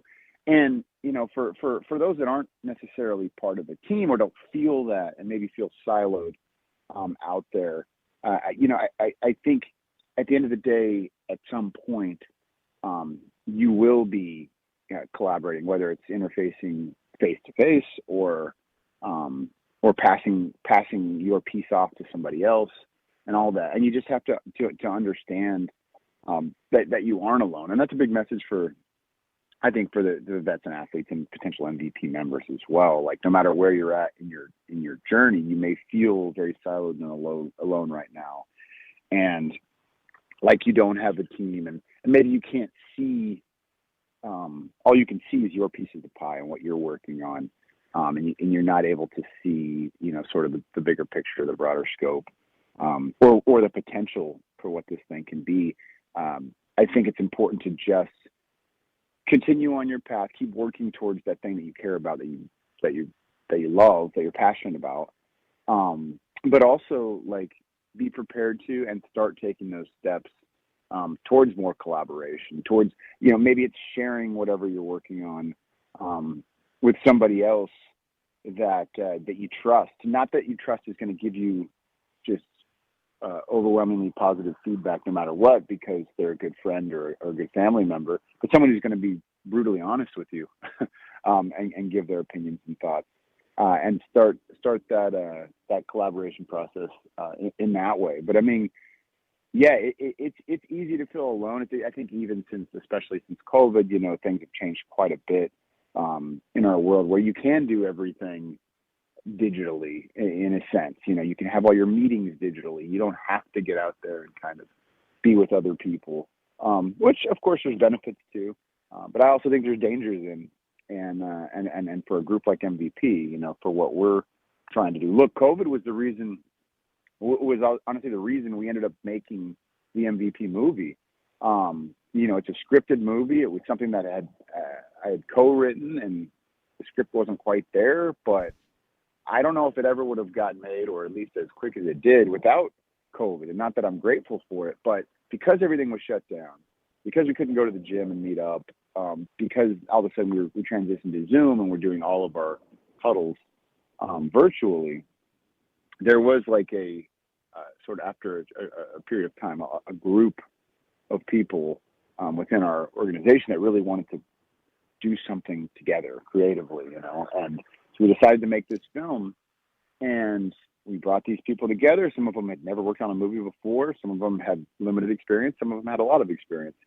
And we sort of just did it together, figured it out together, started down the path, and just did it. I mean, I guess it was that simple. And it was really refreshing and healthy. And I think, and not that it wasn't challenging, but really opened up all of our eyes to the possibility again of like what we're capable of. I think reminding us what we're capable of if we just, you know, take that chance and start working on something as a team, and reach out to others for help, and not be afraid to, you know, to just, I guess, hang it all out on the line once again, like something that we were used to doing in the sports or in the military. And yeah, I mean, it's like anything is possible, and sometimes you need a little push by the circumstances that you're in. Maybe you need to get back in a corner once in a while to be able to come out of your shell. So anyway, I sort of answered your question, but No, you did just fine. You did fine, by the way. My producer and I have just been sitting here listening and enjoying Nate Boyer. Of course, I want you guys to go to vetsandplayers.org. There's two other things I want to kind of bring up here for fun. 8 Primal, that is the number 8primal.com. Tell people what they'll find if they go there. This is groovy. Oh yes, I appreciate that. Talk about stepping into unknown territory and collaboration. 8primal.com is it's a meat company. So there's 8 primal cuts on a head of cattle, right? That we typically will grill, will eat. And look, I'm not the kind of guy. I've never been the kind of guy. I wish I was that cool, that would go to the butcher shop and know what's good. You know exactly what I want to get. I mean, I'm kind of just hoping to let them sort of guide me, and knowing and researching a bit about sort of the unknowns when you go to the grocery store, as far as, you know, getting your meat, like where is it from? Is it actually clean? You know, is your, and it's not just beef, we have pork and chicken as well, but I'm focused mostly on beef because that's where we started. Like, where is that cow from? And, you know, is it actually hormone free, no preservatives? You know, is it actually grass fed? Like, what's the, there's so many things that unfortunately we can get away with these days in labels. People can relate to that when they go to the store and buy eggs, and they've got all these different, it's cage free, it's free range. What does it all mean? Like, how do I actually know? So I had the opportunity to meet, you know, a couple of family farms out in Texas and go out there and see what it looks like and visit it and watch when a smaller operation like that does it right, where a place where, you know, the animals are born, bred, and eventually, you know, butchered and packed and shipped from one location, from one place, and not being passed around to all these other spots and kind of boxed into these small spaces, and, you know, seeing what the way that it was probably intended, whether you're a religious person or not, but also where, you know, you get a sense that, okay, these animals are at least living their life, you know, and I'm so grateful that I get to that they get to nourish me, right? But also, like, just that understanding, that knowing, and not having to, like, just kind of turn a blind eye or just hope that whatever I'm consuming, you know, is ethical. Faith, hope, and the meat locker. firsthand. Faith, hope, and the Yeah. meat locker is just not a good way of kind of going about business. Guys, I'm going to tell you right now, if you are hungry right now and aren't planning on eating for the next couple of hours, please don't go to 8primal.com. There's some great video footage, by the way, of them prepping steaks on there as well. Nate, I want to make sure we cover a lot of stuff here before we run out of time because I wanted to do a deep dive about what is. But you guys have some golf tournaments too for MVP that people might want to get involved in and might enjoy the camaraderie. Go to MVPGolfClassic.com. Tell people about that as well. Yeah, absolutely. We are doing some tournaments kind of all over the country. We just had our first one up in Seattle, actually, a few weeks ago. We've got another one October 14th, and then again November 10th. Both of those are in Austin, different parts of Austin. Essentially, it's vets, it's athletes, and we're fundraising for emerging vets and players by playing golf. But it's open to the community, and we love that community support and anybody that's interested in playing or sponsoring or even sponsoring a veteran. If you can't come out and play, paying for one of them to play that maybe wouldn't have been able to afford otherwise and would like to get out there. It's a good way to kind of help start that MVP process as well. Like it's not always easy to get people off the couch and out of their dark places to come to a huddle because it's a little bit intimidating. Maybe, they're just like, oh, I don't want to go to this group where people are going to talk about serious stuff. And it's like, okay, maybe you don't right now, but let's go out and play golf. You know what I mean? Let's go out and just like kind of get back out there in the community and do something social and a bit physical in nature. So this is a way of starting to do that. But yeah, you said it, MVPGolfClassic.com. We've got more tournaments that'll be popping up all over the country. And if you're interested in helping host one, you can reach out and we can talk through that as well.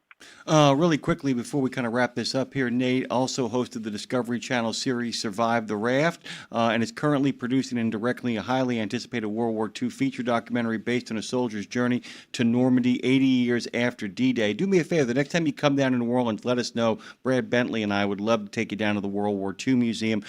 Finally, just to kind of put a bow on this, talk about the Army-Navy game. You guys do some tailgating, do you not?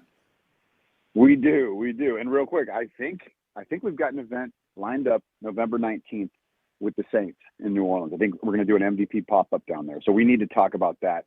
Not right now necessarily, but maybe offline because it's coming up. That's just a little over a month away. So we will be doing that, and we'd love to.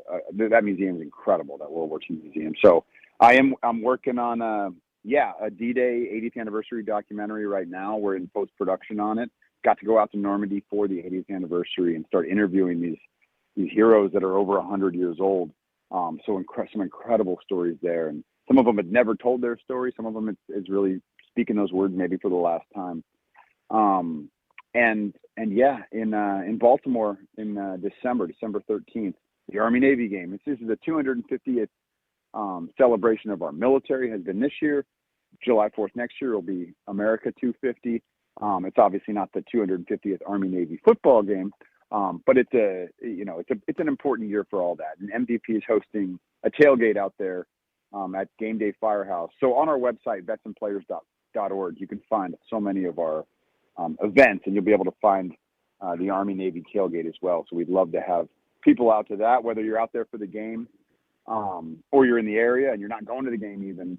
It'll be out in Baltimore at Game Day Firehouse. It's this old firehouse that's now an event space still run by these local firefighters across the street from the Raven Stadium there. So all those things will be great. But yeah, you can track that stuff on vetsandplayers.org and or I'm on social media at Nate Boyer 37.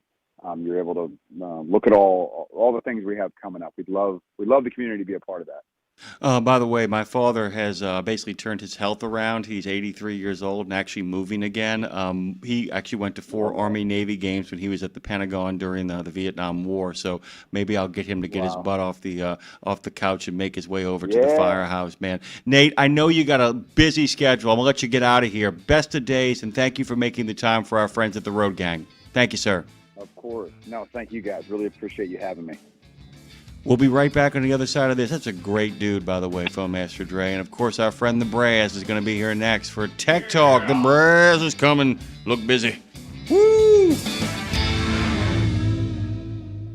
In a video game, if you get enough experience, you level up. And when you level up, you gain more skill. And with enough skill, you beat the boss and win the game. Sounds a lot like trucking, doesn't it? Except in trucking, you don't beat the boss, you become the boss. And if you want to be the boss, you gotta meet the boss. And that boss? Carrier's Edge boss, Jane Jazrawi. Want your drivers to level up? Carrier's Edge has the training, comprehensive safety, compliance, and best practices on one website. It's a simple subscription with no contract and no commitment. Learn more. Try it out. Level up. CarriersEdge.com. Hey, come on! We're starting the game! All right, I'm coming. Wait for me. CarriersEdge.com. The Joshua Chamberlain Society is unlike any other veterans organization. It's truly a family, and I know that firsthand from working with them myself. Their mission is to make wounded veterans and families of deceased veterans feel the support and appreciation of their community for life. Our veterans' injuries are permanent, and so is the JCS support. From monetary assistance like paying utility bills or college funds to helping our heroes find purpose, JCS is a family that surrounds and supports the heroes who have sacrificed so much. Learn more and make your donation at chamberlainsociety.org. That's chamberlainsociety.org. The Soup Nazi says no soup for you, but we've got plenty of alphabet soup for you on Nemo Nation every Monday. You'll know what's going on at FHWA, TCA, ATRI, CARB, NHTSA, NACFE, OBAC, NTSB, ATA, RLA, NMFTA, DOT, CVSA, TXTA, NASTC, NAPTA, and of course OOIDA and FMCSA, and more. Dave, we're gonna need a bigger bowl. Back to Road Gang Radio with Jimmy Mack, Lindsay Lawler. Give me a minute, y'all. I'm coming. And you, because if you're listening, you're in the gang. Take it away, founding member Phone Master Dre. That I can do, and you are a part of the gang, the Road Gang, live from the Fastport Studios on this pretty Friday there, Jimmy. By the way, really groovy, by the way, Dave's Soup Nazi commercial gives way to Madison's voice, then gives way to Claire's voice, which gives way to Lindsay's voice, back to her voice, back to your voice. By the way, we're putting the gang together over here. One of the other original members of the reconstituted Road Gang is with us this morning for a special edition of Tech Talk. Its EV infrastructure is on the docket, and that means the Braz. Robert Braswell, Executive Director of ATA's Technology and Maintenance Council, joins us this morning, and as always, he's brought a friend. Hey, Robert, good morning. Happy Friday on this, special edition of Tech Talk. Thanks for being here, man. Good morning. Well, yeah, good morning, guys. Thank you very much. It's great to be here for a Tech Talk with TMC, even on this special day on a Friday. Thanks for being flexible with the schedule. And you are correct. This week, we are pleased to welcome to the program for the first time Mike Rowan, who's an expert in vehicle electrification. He's worked with TMC, the Technology and Maintenance Council, on several items related to this topic, and we're very pleased he can join us on the program this morning. Currently an industry consultant with EBRI, Mike previously served for more than 30 years as Director of Technology Development for Duke Energy, where he was responsible for technology evaluation and development with a focus on electric transportation and related distribution energy sources. That includes energy storage, demand side management, distributed generation, all that EV stuff. Today, he's going to be sharing with us some expert tips on how fleets can smooth and perhaps even shorten the process of establishing charging infrastructure for commercial electric vehicles. It's kind of cooled off lately, but still an interest in it, particularly in certain applications.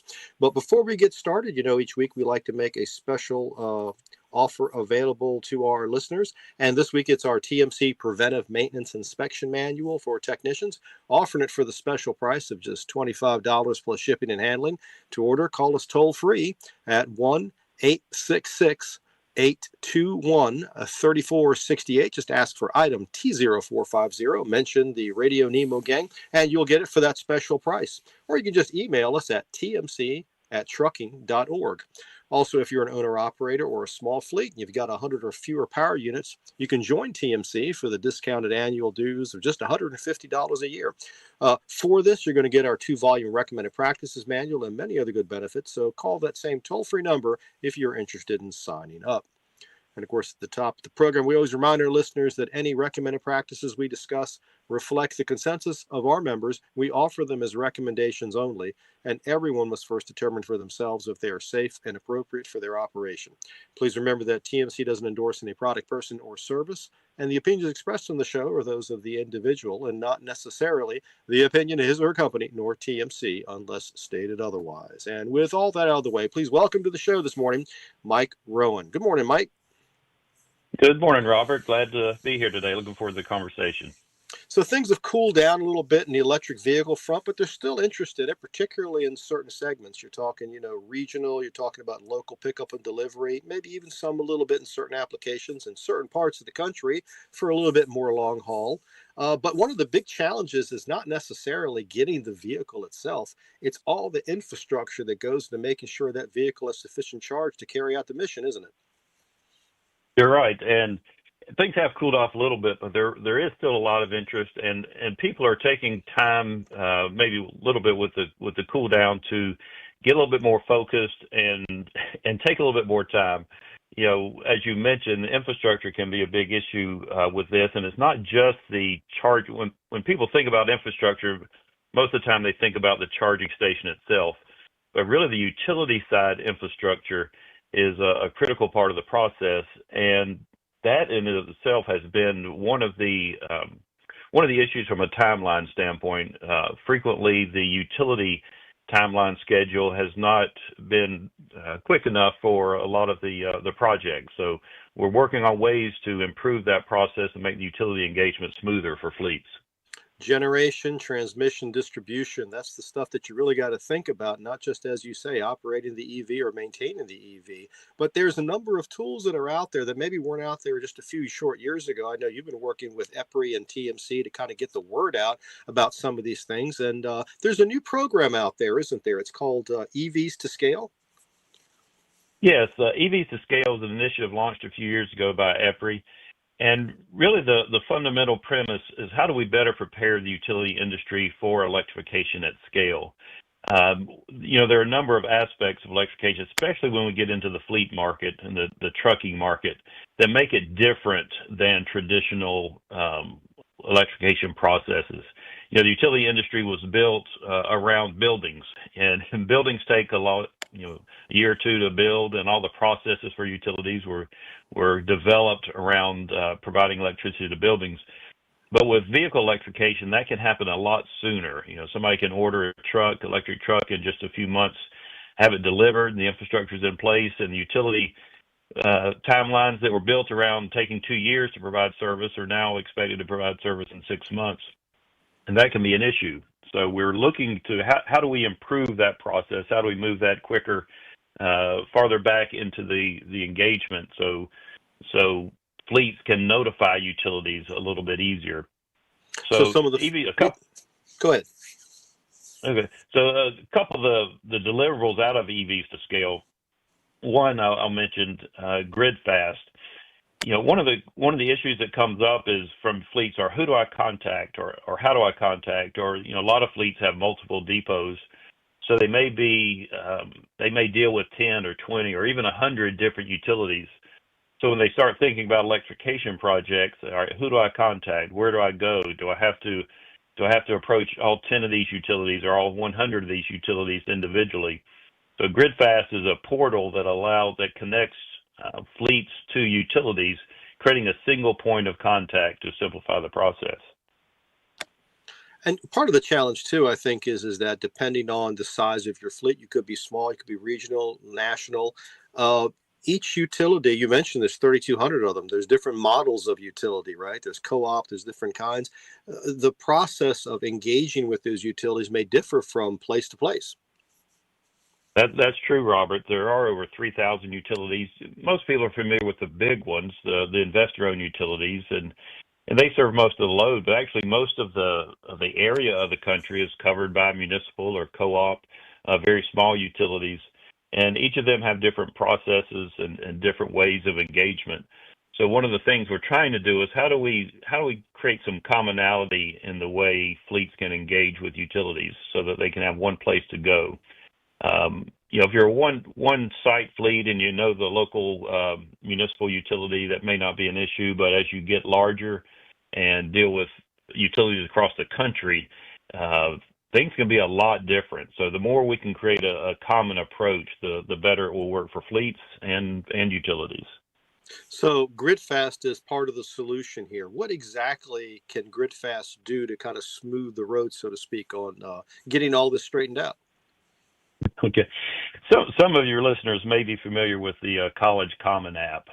If you're not, just real quick, a number of years ago, about a dozen colleges got together and they said, you know what, we're asking applicants to college to fill out the same information multiple times. And this is really a headache. Why don't we create a common application so somebody can excuse me, so somebody can fill out all the basic information and then have it sent to all these different colleges. And that started with just a dozen or 15 colleges. And now that's 1,500 different colleges and universities use the College Common app, which really simplifies the process for college applications. That's the same thought process to GridFast. You know, there's over 3,000 utilities out there, and fleets or customers, really for any need, have to figure out who to contact. And it's the same information. What's your address? What's your name? How many trucks are you doing? What kind of load do you have? So there's a common information, and fleets are being asked to fill that out multiple times. So how do we create a common application process, a common notification process, so that fleets could just go to one place and then have that information sent to whichever utility they need to work with? So we standardize the process of how you engage utility. Doesn't matter, you know, what utility, whether it's industry, investor, or municipal, or co-op, they're all going to pretty much follow the same pattern. That's great. That makes it easy for the information to go from the fleet to the utility. Is there any bilateral communication that's standardized too? Yeah, so the information goes the other direction as well. So it enables the utility to, once they get notified that a fleet is considering, adding electrification load, it gives them a way to send the information and monitor. Here's the information you need to apply. Here's any programs that we have. Here's any incentives that we have. So it is a bi-directional. It's a many to many. You have thousands of different fleets and thousands of different utilities. So instead of trying to do a lot of one-on-one engagement, it allows a common central platform for communication to go both ways. And, as we speak, the GridFast was officially launched about 2 weeks ago, so it's early in the stage. And, one of the things we're trying to do is get the word out there, because this is one of those things that really takes critical mass to make happen. Utilities are kind of like, all right, will fleets use this? Are customers going to use this? Customers are thinking, all right, well, are utilities going to use it? How many utilities are going to be on it? Today we've got, more than a dozen fleets on it and 30 or so utilities. So as we have more and more engagement, you reach critical mass, just like the College Common app went from 15 colleges to 1,500 colleges. The same thing is we're trying to make happen with GridFast. So what are the steps involved and how GridFast works exactly? And so in essence, GridFast, if a fleet is thinking about a project, they just go onto the portal and say, all right, here's the location I'm thinking about it. And it can be just thinking about it, because part of this is just the notification. It doesn't have to be a firm project. Like, I'm thinking about adding 10 Class 8 electric trucks in 2027 or 2026 at this address. That's as simple as it needs to get started. So what that can do is give raise a flag to the utility that, okay, here's a potential project in 2027. Let me start taking a look at the capacity on that circuit. Let me see if there are any other fleets who are also on that circuit. Because what GridFast does, the only information that the fleet puts in there can only be seen by the utility at that service. And the only thing that utility can see are the fleets that put in information that are on their system. So everybody's not seeing everybody else's information. But it allows the utility, as they get, fleet A says they're going to do something, and they look in the system and say, wait a minute, fleet B and fleet C are also considering this, and maybe they all don't move through with their project, but there's enough activity. Let's start looking at how we plan that circuit. Let's start looking at capacity increases. So let's get ahead of the process. Too often today it's almost a whack-a-mole approach. All right, somebody says, "Oh, I'm going to do this," and you deal with that. Another one comes up, I deal with that. But the more information we can provide to utilities, the better planning that can happen, and the better off everyone will be. This is really a way for fleets to help utilities to help fleets. So once that initial information is put into the system, then the next step is the utility can start talking with the customer. Here's the capacity restrictions of that site, or if there are any. It's a way of collaborating with the customer on estimating what the actual load is going to be and the timelines. So as it moves through that process, ultimately resulting in, okay, we're ready to make a formal service application. You're listening to Tech Talk with TMC. We're talking with Mike Rowan about GridFast, part of the EVs to Scale program, a method of trying to smooth the road if you're trying to electrify your fleet and get vehicle infrastructure up to speed in time for your fleet delivery. Let's talk a little bit more about some of the next steps involved. So we talked about the initial, service request. We're prepping the utility for getting in their plans, let's say, for the next 18, 24 months to deliver this service potentially. What happens when you want to bring these vehicles up to speed? You want to have the charging facility at a particular location. How does GridFast work with the utilities at that point? Well, at that point, the information that you've already established, every utility has their own final service application. The ultimate goal is to get a consistent application for everyone. But today, every utility may have some nuances, just like each college may have, little different part of the process. But what GridFast does is takes all that information that's already been entered, all the conversation that's already been had, and transfers that to the application process. So it eliminates some of the redundancy that can happen where customers talk about a project, here's all the information, they provide that information, and then when it's time to make a service request, they have to go back in and recreate all that information again. So it creates a common database of information that can be used for multiple purposes. And if somebody then is moving on to another project, all that information, all the basic parameters that have been put into place can move over to the new project. So it creates a template for things to move forward on a simpler process, eliminating some of the work. Right, once used many times. That sounds like efficiency to me. Public launch was September 29th. How do you get started? Well, you can go on. Easiest way, just search Google EPRI GridFast, and what you can do in there is go in and create a profile. And you can do that even if you don't have any projects yet. If you just say, I want to create a profile, so I'm ready to go. So just go online and look for GridFast, EPRI, EPRI, GridFast. If you search for that, you should find it. Go to the page and enter and create an ID to be in the system. Once you do that, you can just go in and put in a couple projects you may be thinking about. Well, actually, if you're a large fleet and you have multiple sites and looking at multiple projects, we actually have where you can download a spreadsheet. Hey, here are the 10 sites I'm looking at. You can just download that spreadsheet directly into GridFast and have that information. And again, what this does, it doesn't have to be a firm project. You can put in a project that says, in 2030, I'm thinking about doing 20 trucks, and there may be a 50% chance I'm going to do this project. Any information that you put in is helpful for the utility, and so no utility is going to hold your feet to the fire if you just put in a project that said you were thinking about a project in 2030. It just allows the utility to have more information in their planning process. The planning process for utilities is a multi-year process. So interjecting a 6-month lead time project can create some roadblocks at times. So we want to have as much lead time as possible. EPRI's done a lot of other work in developing tools to help fleets who want to bring vehicle electrification to their operation. Let's talk a little about some of those other tools like eRoadmap or the vetted product list that you guys have, Grid Ready. Yeah. So eRoadmap, and you can go on to go online, EPRI eRoadmap, and you can search for it. eRoadmap is an unbelievable resource. What eRoadmap is is it take for the entire United States, it has taken all the electric transportation forecast and turned that into projected electrical demand, kilowatt hours and kW, down to the quarter square mile area. So you can go on eRoadmap and see what the projected electric transportation loads are down to a quarter square mile across the whole country.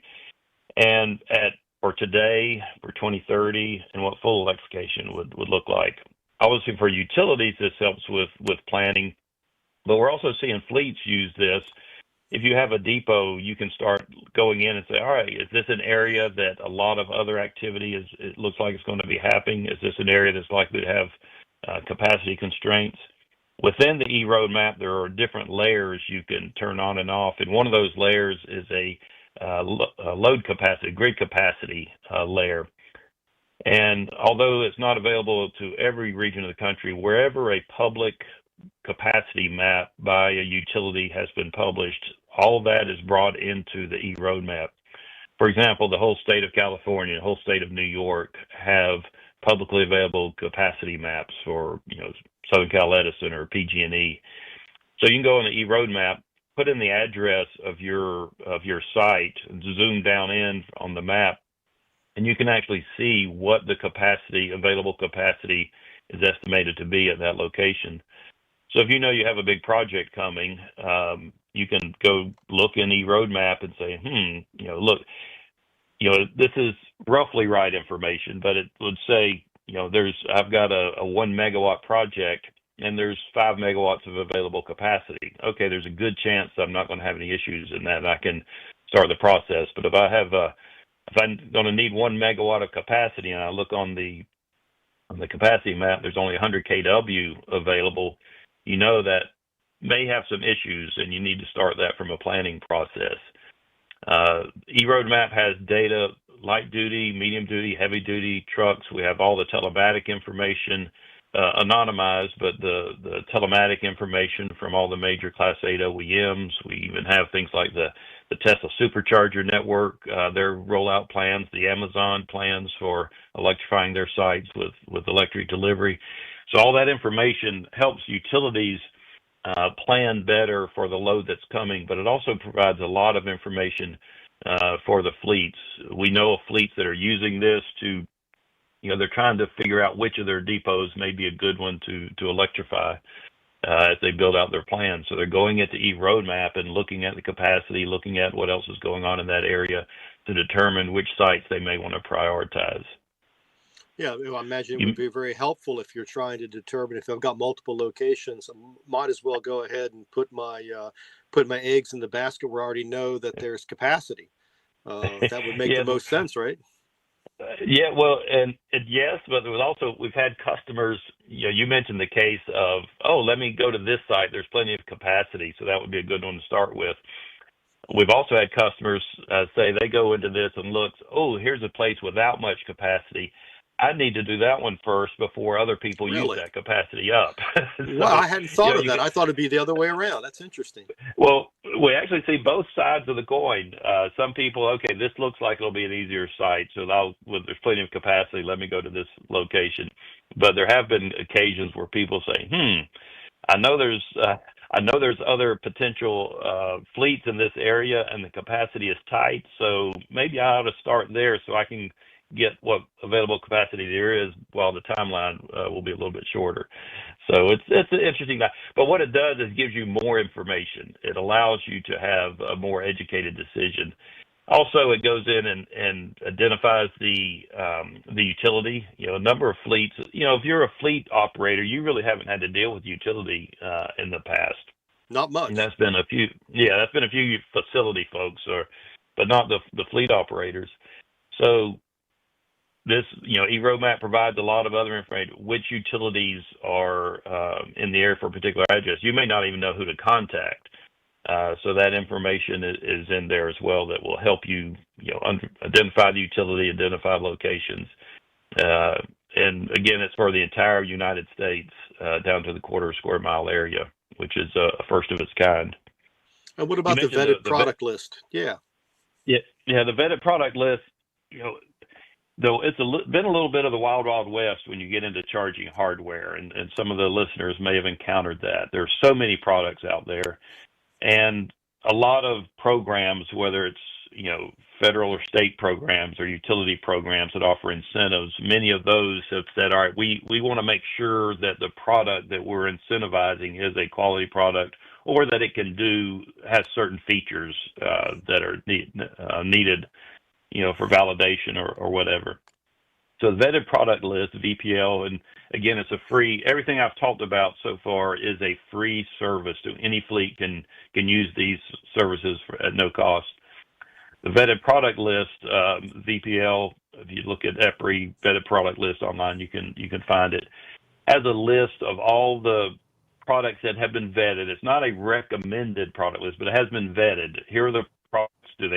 If you're looking something that you want to ensure that it's UL certified, you want to ensure that it's OCPP compliant, you want to verify that it's has certain properties, you can go into the vetted product list and sort all the products. There's over 200 manufacturers in there with hundreds of products. So you can sort and understand, I'm looking for, this type of charger. I want to make sure it's UL certified. I want to make sure it has this capability, and allows you to see which products fit that category. And then you can go and work with those companies to make the final decision.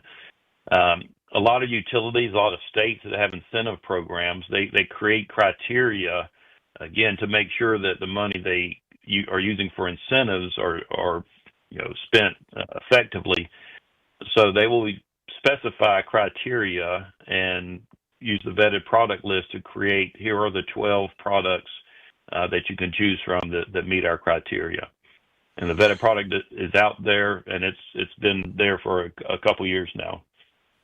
We've talked about a number of different items that EPRI has come up with to help you smooth the road when it comes to vehicle electrification and its infrastructure. E-Roadmap, GridFast, a vetted product list, Grid Ready, all of that together. They're free resources. Give us the website. Give us the information how you can find out more about it. So the E-Roadmap is epri.eroadmap.com.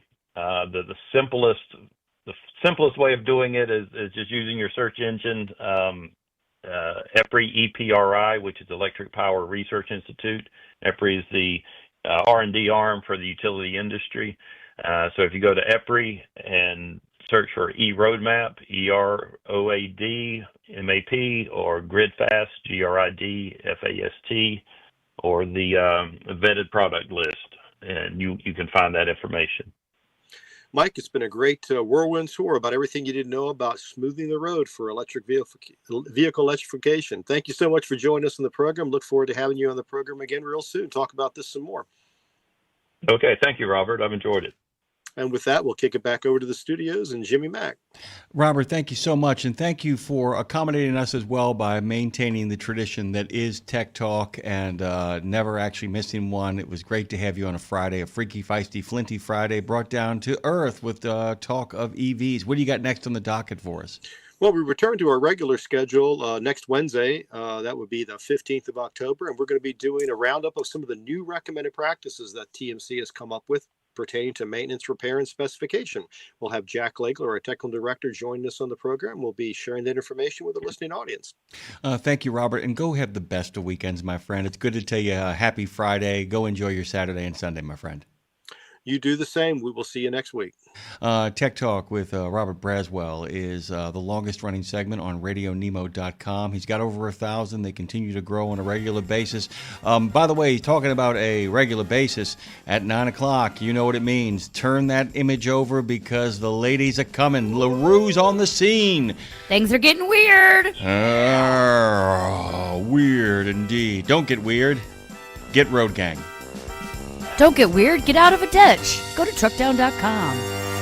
Yeah. Exceptional value and exceptional values. That's Bennett Trucking. A core commitment of faith, family, and freedom has driven Bennett to being the leading provider of innovative, integrated transportation solutions, both at home and abroad. Bennett's values are not just compatible with providing high-paying jobs and unmatched customer service. They're inseparable. If you're looking for an employer or a partner who believes the best business model is being a model citizen, then Bennett Trucking is the place for you. Go to BennettIG.com and find the folks who share your values. Hey drivers, are you hauling for a carrier that wants to help Reese Across America keep moving forward but just doesn't know how? Well, you've come to the right place. RadioNemo has pushed in our chips all the way with our friends at Reese Across America, and your carrier should too. So tell your company to answer the Reese Challenge and join us to reach 50 states and 5,000 locations. Join the ride, join the mission, and help Reese Across America keep moving forward. Answer the Reese Challenge at readsacrossamerica.org/RadioNemo. That's readsacrossamerica.org/RadioNemo. It's Friday, Friday, Friday, Friday.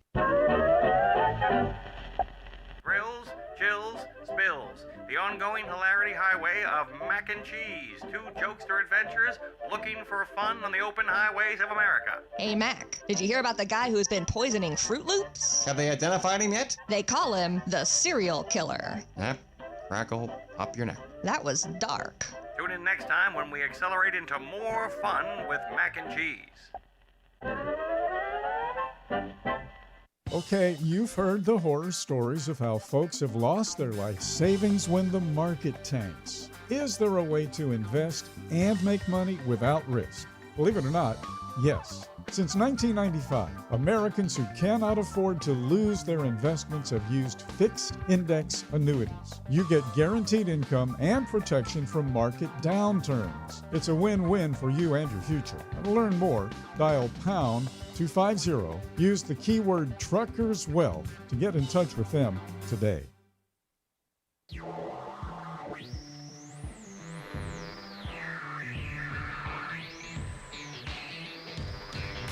Road Gang Radio. We've talked about making a living. Now let's get a life. It's Jimmy Mack and Lindsay Lawler with the best stories, the ultimate road trip, the concert of a lifetime, and a home when you're not at home.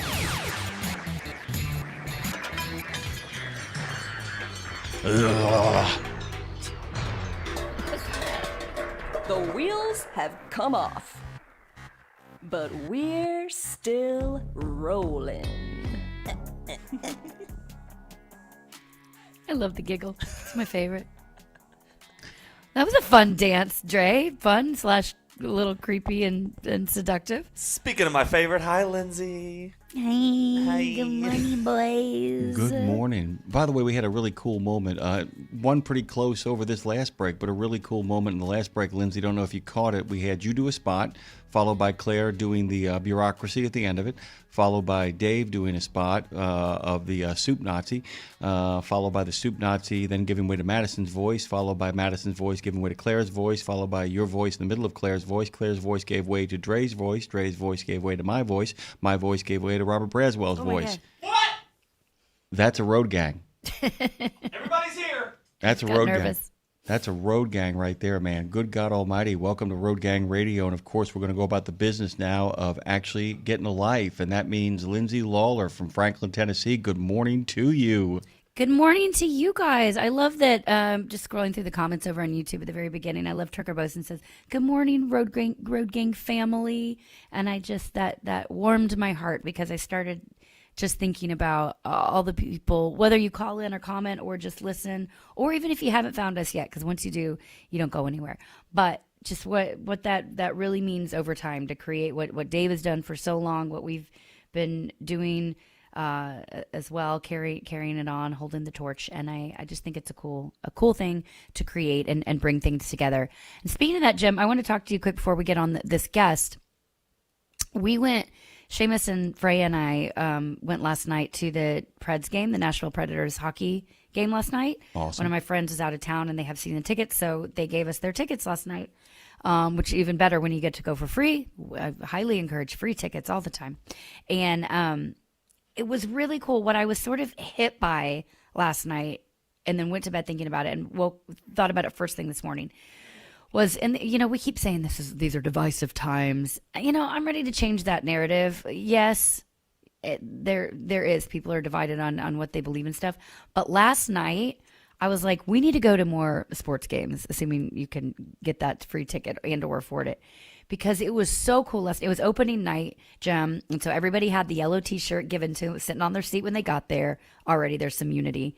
And they showed at one point up on the big screen a little boy, a 3-year-old boy who's in the hospital at Vanderbilt's Children down the street, fighting for his life, his mom there. And they cut to him live in the hospital, and the whole stadium, of course, the whole arena erupted for him. And he's got the biggest smile on his face. Oh, I could tear up talking about it. And then moments later, they cut to a World War II veteran who was there. Ooh. I mean, yeah, exactly. There aren't many of those left. I think it's minimal age 99 now. I think the minimal age you can be to be a veteran is 99. Is that it? I think. Yeah, that's he looked all of it, but also still looked great. I mean, he was there. He had his family all around him. He couldn't stand up when they said his name. But oh my gosh, you feel the energy in the arena when the crowd clapped. They played Proud to be an American. They show pictures of him from World War II all the way up into now. His family was all there. Oh, it was such a moment. There were all these moments. And then the cheerleaders, or they call them the energy squad, they were coming around to everybody, and they came up to Freya and waved the shirt around in the air. I was like, this is what America is. This is people coming together. And the Preds won, by the way, too, which is really cool. But and then we got in the car and listened to the Giants beat the Eagles, which made me so happy on the way home. Oh my God! It was just like it was an evening of come together, and I wanted to bring it up and tell you that because it was so endearing and so just made me think of I keep saying, and we say all the time, these are divisive times. It's always been divisive times. So let's just stop talking about that and focus on the non-divisive things like road gang radio, sports events, things, America, things we all love that bring us together. And so I just wanted to bring it up because I woke up really inspired by that. Two really cool things, a little inside baseball, a little making the sausage here that I think you'll find interesting, guys. The first of which is that when we were talking about a new format, a new platform, and all that kind of stuff, one of the things that I told a good friend of mine who's a news guy, and he's like, so what's the news format going to be? And I said, it's not. And I said, it's about recognizing patterns and things. And I don't know if you guys have noticed this. I won't say whom. There's a couple of inspirations here when I was putting this together. There is no original idea, by the way. Anybody claims that is doing themselves a disservice because it means they're not actually talking about who their inspirations are or who their combinations are. This show's format is actually structured off and modeled off of a couple of sports shows that I really admire and love. Mm-hmm. Because what I noticed there is that you'll see people sitting around a table talking, shooting the breeze, and a lot of times you have a hell of a time figuring out where people's political affiliation is. The idea that it's like, I was watching something the other night, Lindsay, where somebody was saying, we're more divided than ever, and this really brilliant man, he goes, no, that's not the case. We've always been this divided. He said, this is the first time in our history where we have multinational conglomerates who are monetizing our division, who are figuring out ways to create platforms that make us angrier and angrier and angrier. And I would actually ask everybody, if you find yourself playing us against them a little bit too much, to do exactly what Lindsay is actually advising. Go someplace where there'll be people of both kinds and all kinds. And check out the vibe in those kind of public environments. And you would be... You would be okay with that. And the other thing is the fact that the number of people who so desperately want you to believe the things that they believe, that they will talk about them in any space, in a sporting arena, it's hard to do that. It just is. It's just straight up hard. It's not the focus. It's not the focus. And it's loud. And you're not talking anyway. Yeah, you can't read the room in a sporting arena. Because if you're reading the room, it means you're not kind of there for the moment of kind of what is unfolding, and that's really important. It's like, isn't that cool? You think you're really not talking at a sport. I mean, lean over to say something, but that just sort of hit me with when you're talking about that right there. Like, we're not talking. You're there for several hours not talking, but still communing. Yeah, exactly. The only sporting event that you should be talking at is the first 4 to 5 innings of a baseball game, and even that changes during the playoffs, Lindsay, where every single pitch is crucial, and that's a really kind of groovy thing. But yeah, this whole thing, though, this whole project has been modeled off of the idea that it's not a politically free space. It can't be. I mean, people work in transportation and all that kind of stuff, but it is a place where we can kind of go, hey man, we all love truckers, we all want the job to get done, we all want you to be safe, and I think that is groovy beyond reason. I think it's so groovy, Jimmy. I agree, and I love what was both thought out here and also not thought out. Yeah. There's a lot of method to the madness, and then there's other things that are just happening making it up as we go along. Yeah, and it's great. It's great. Also, what's great, I'm excited about this next guest because, when I see motorsports, I'm like, it's not necessarily my bag. It's our audience bag. It's your bag. And so I'm excited about it. I want to learn about it. But then I see the person who's coming on to talk about it, and she's young. I see her passion about both where she lives, her community, and tourism, and what we're talking about today in the museum, everything she's a part of. And I'm like, this is cool. This is somebody excited about something, which therefore makes me excited about it. You know what I'm saying? I do. And by the way, and I'm going to ask her if she maybe knows this too, the university in the area we're going to be talking about is considered, this is really cool, Lindsay, I don't know if you know, Bowling Green University is considered the leading in the world research center for folklore. Oh, wow. It's really, it really is cool. It is considered, it's one of the few programs in the world that has a folklore major, where you can actually major in understanding the stories of the people, which is a really groovy place. Would you care to do the honors with Carrie Cavett, or why don't you do it? You go ahead and take care of this. Sure, I'd be happy to. Joining us today, as we've sort of alluded to already, someone who truly loves where she lives, and it shows. I mean, Jim, she said it in her bio only 97 times. I don't know if you noticed that or not. I'm like, I think she likes it there. I think so. She's joining us from Bowling Green, Kentucky, just north of where I'm sitting in this chair right now. Carrie Cavett, she's the Community Relations Coordinator for the Bowling Green Area Convention and Visitors Bureau. You can check them out over at visitbgky.com. Bowling Green, by the way, it's not just famous for Southern charm, it's of course, but it's home to the National Corvette Museum and the GM Assembly Plant. The only place in the world, by the way, where Corvettes are built, and that feels really wild that all these shiny, badass machinery, they're made just up the road for me where I'm sitting right now. And we'll talk a little bit about that, the motorsports park, and all the action that revs up in Bowling Green this time of year. But what I love most about Carrie is how much heart she brings to representing her community. She fell so in love with Western Kentucky while at WKU that she basically turned her passion into a full-time job, now getting paid, as she jokes, to be a tourist. So cool. And we're going to talk about her passions too, because I like people to like the guest, and therefore they want to like what the guest does. So from mountain biking, painting, and collecting Pokemon cards, guys, and cheering for Draymond Green, she's got the kind of energy that makes you want to pack a bag and go explore Western Kentucky. Carrie Cavett, welcome to Road Gang Radio, friend. Hi, thank you so much for having me. I'm really excited to be here. We're excited to have you. I'm more excited just hearing your voice. Jim, doesn't she make you want to put on a WKU cheerleading uniform and go for it? Oh my God! I'll tell you. That is the goal. By the way, you're almost there. By the way, I wanted to kind of go to a personal level here. I want you to talk a little bit about, from your own kind of just where your point of view, from where you're standing. This is considered one of the great kind of, secrets of the South. It's one of the best places to kind of, go and spend a weekend, a long weekend as well. Why did you fall in love with Bowling Green? What about Bowling Green on a personal level just makes you happy when you think about it? Well, like you guys mentioned earlier, I really love the university. I ended up attending Western Kentucky University, and a big reason I came, obviously, was because of the programs they had and the proximity where I'm from. I'm actually not from Bowling Green. I did not grow up there. I grew up near Mayfield, Kentucky. But whenever I got here, I was really, really welcomed by not only the college community, but the community outside. And that was something that whenever I graduated and I said, where do I want to go? What do I want to do? I didn't really see myself going anywhere else except for Bowling Green. I feel like there's a stigma around, college students staying in their college town, but it was just absolutely the perfect place for me to be. And it was a really natural progression too, because I was an official ambassador of the university, and it was kind of my job to promote that. And so it only made sense that I go into a job that it's my job to promote Bowling Green, and I've loved it ever since. It's that perfect size. I grew up in a very small town, so this is something for me that I was like, it's a big city, but people who live in, other larger cities are like, oh, Bowling Green's a little bit smaller. So it's that perfect in between, and there's a little bit of something to do for everybody.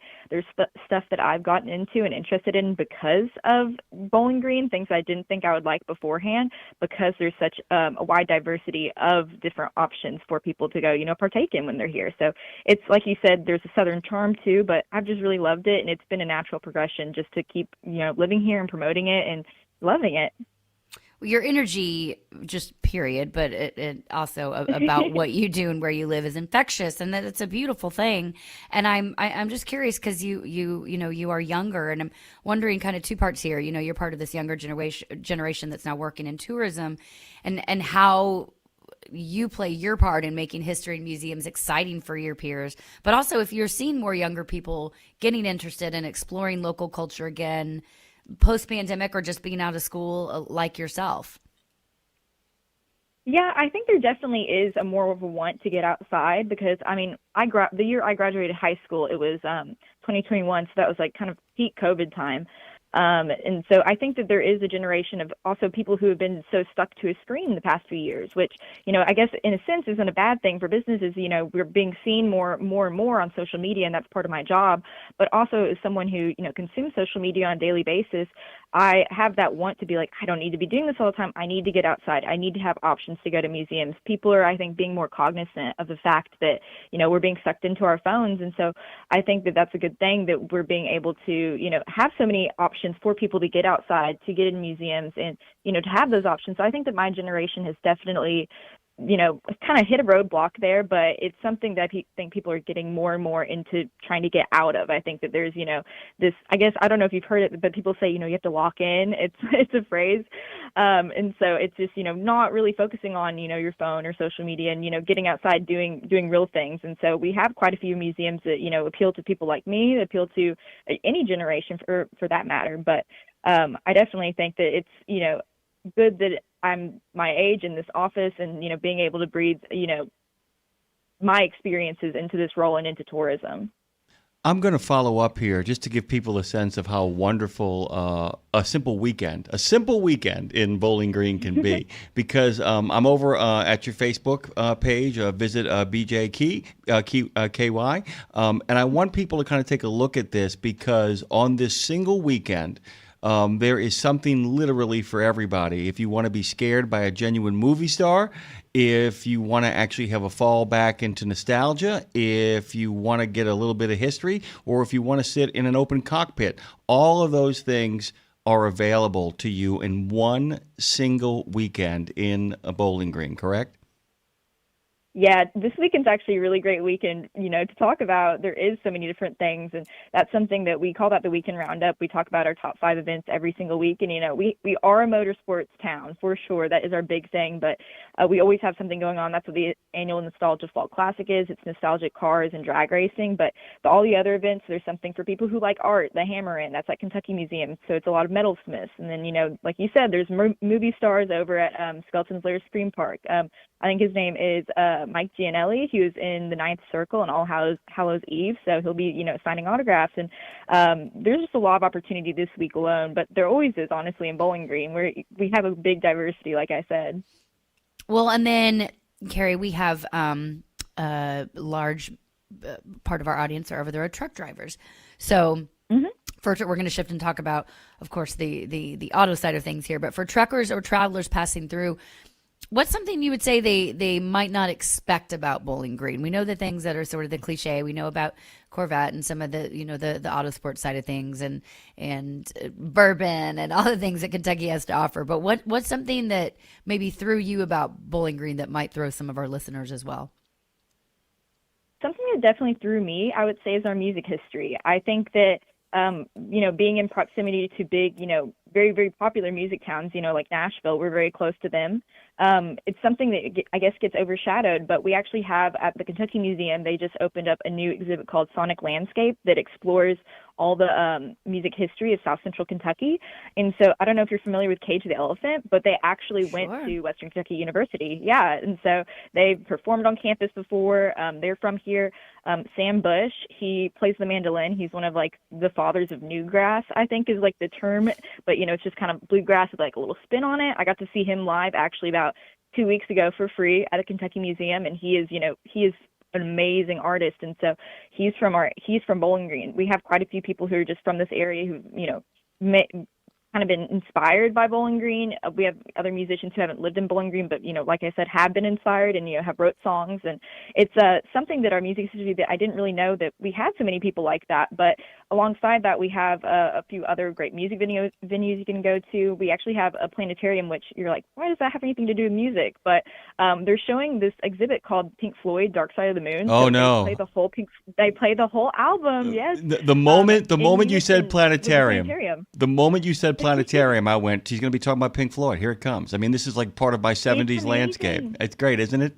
What's that like for you? It's great. Tell me about it. I actually haven't been able to go yet. My boyfriend has went, and he's like, it's fantastic. And I can only imagine if my dad went, I think that he would just, fall over, because I cannot tell you how many times I've been woken up in the middle of the night by him like playing that at full volume on the TV. He just loves that album, and he plays it all the time. And so so it's something I want to get him to go to, and so I'm trying to wait so we can go together actually. But it's fantastic, is from what I've heard, and it's definitely unique. I think that there's only a few locations in the United States that like play it, and the closest one is very, very far, quite a few hours away. So we're really lucky to have something like that in Bowling Green, and it's right on Western Kentucky University's campus. I wanted to follow up, by the way, to make sure we're really clear on this. If you haven't guessed it, so much of this stuff is really kid friendly. This really is not just an individual can go have a good time, but you can actually bring the kids to a lot of stuff. And I wanted to kind of turn our attention to the haunted horsepower trunk or treat. For those who don't know what a trunk or treat is, it's pretty fantastic. Tell people what's going on at NCM Motorsports Park for the kids. Yeah, so this is going to be a really cool event this weekend. So NCM Motorsports Park, it's just right across from the National Corvette Museum, right down the road. So it is going to have I think it's going to be from 4 to 6 on Saturday. And it is going to be all the Corvettes in our area, some people coming out from far away to be a part of this, but we do have a very strong Corvette community in Bowling Green, of course. They're going to be decking out their Corvettes in Halloween costumes, to my understanding. So that will be a really cool sight to see, trunk or treating from their trunks. And so people are welcome to come, dress up, bring the kids, of course. It's a perfect event for families. But alongside that, I think throughout the day that day, and I think it ends at 5 o'clock, they're going to have drifting at the NCM Motorsports Park too. So if you come right about at 4, I think you'll be able to see some of these drift cars going around the track. And the same drift cars, after they're done, I believe are going to be able to be a part of the trunk or treat. So it's a little bit of a mix of, classic Corvettes and also, drifting cars. So it's going to be a really cool event. By the way, we have our associate producer, Tara Garris. She and her husband are really into drifting. And so I'm wondering if maybe we can convince them that maybe they should spend the weekend up there, Lindsay. That'd be kind of fun. Maybe, and then they can go see the Corvettes, because when she talked about the the Corvettes dressing up in costume, all I can think now is, because, people are really into their Corvettes, obviously. And I have this thought of people dressing them up and trying to compete. It's like, well, my Corvette's a vampire. Like, really? Well, mine's a nurse, but a sexy nurse. So there. It's my sexy nurse Corvette. Hey, I want to, real quick, before we dive more in the events, just because you mentioned your dad, and I'm very impressed by you, by the way, being the young age of what, 22, 23 probably? I am 22, 23 this year. Okay, very good. And you are you're more well-spoken than some 6-year-olds we've had on the show. And so I just, you mentioned your dad and listening to Pink Floyd, your dad is, maybe in his late 50s, if I'm going to guess. Thanks, Lindsay. Thank you. You're welcome. Thank you very much. Your Thank dad could be Jimmy. Is that what we're working with here? No, I actually have quite older parents, and no offense to my parents if they're listening. They told me they wanted to listen, but he's actually 70. He's an older parent, for sure, yeah. My mom is about 65, so yeah, they're very cool older parents, though. Oh, this makes me happy because I didn't have my daughter till I was 40, and my husband was in his late 40s when we had her. So this gives me hope. By the way, everybody feels good now. Everybody's happy here. But like, what do they must be so proud of? Tell me a little bit of what your childhood was like that got you to where you can look back and to see where your love of tourism and culture maybe came from. Because I'm going to guess your parents are very proud that you are this passionate, doing something you love at this young of age, and getting paid for it. Pretty amazing. Yeah. No, I think that they're very proud. They try to tell me they're very proud often, so that's always helpful. But it was always good having parents who, push me to do, things outside of the box, I guess.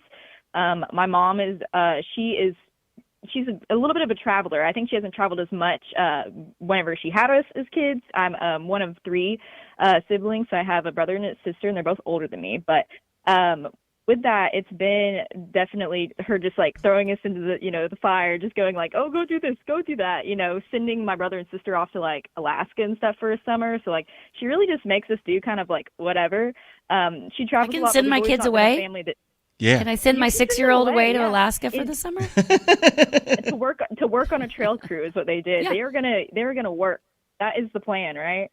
So they'll come back, better than ever, I guess. That's what happened with my siblings. So my mom, we never really were big on like, oh, let's go stay in a resort. Let's go do this and that. It's like, let's get out there. Let's get our hands dirty. Let's go camping. Let's experience things that, are off the beaten trail. And so I think that, my parents being so chill like that. And like, whenever I was like 6, they put me in a kayak by myself and they're like, okay, go crazy. You know how to swim. So stuff like that. Like I've always been, just kind of told to get out there and experience it for yourself. And so I was really lucky to have parents that, wanted me to have fun experiences firsthand.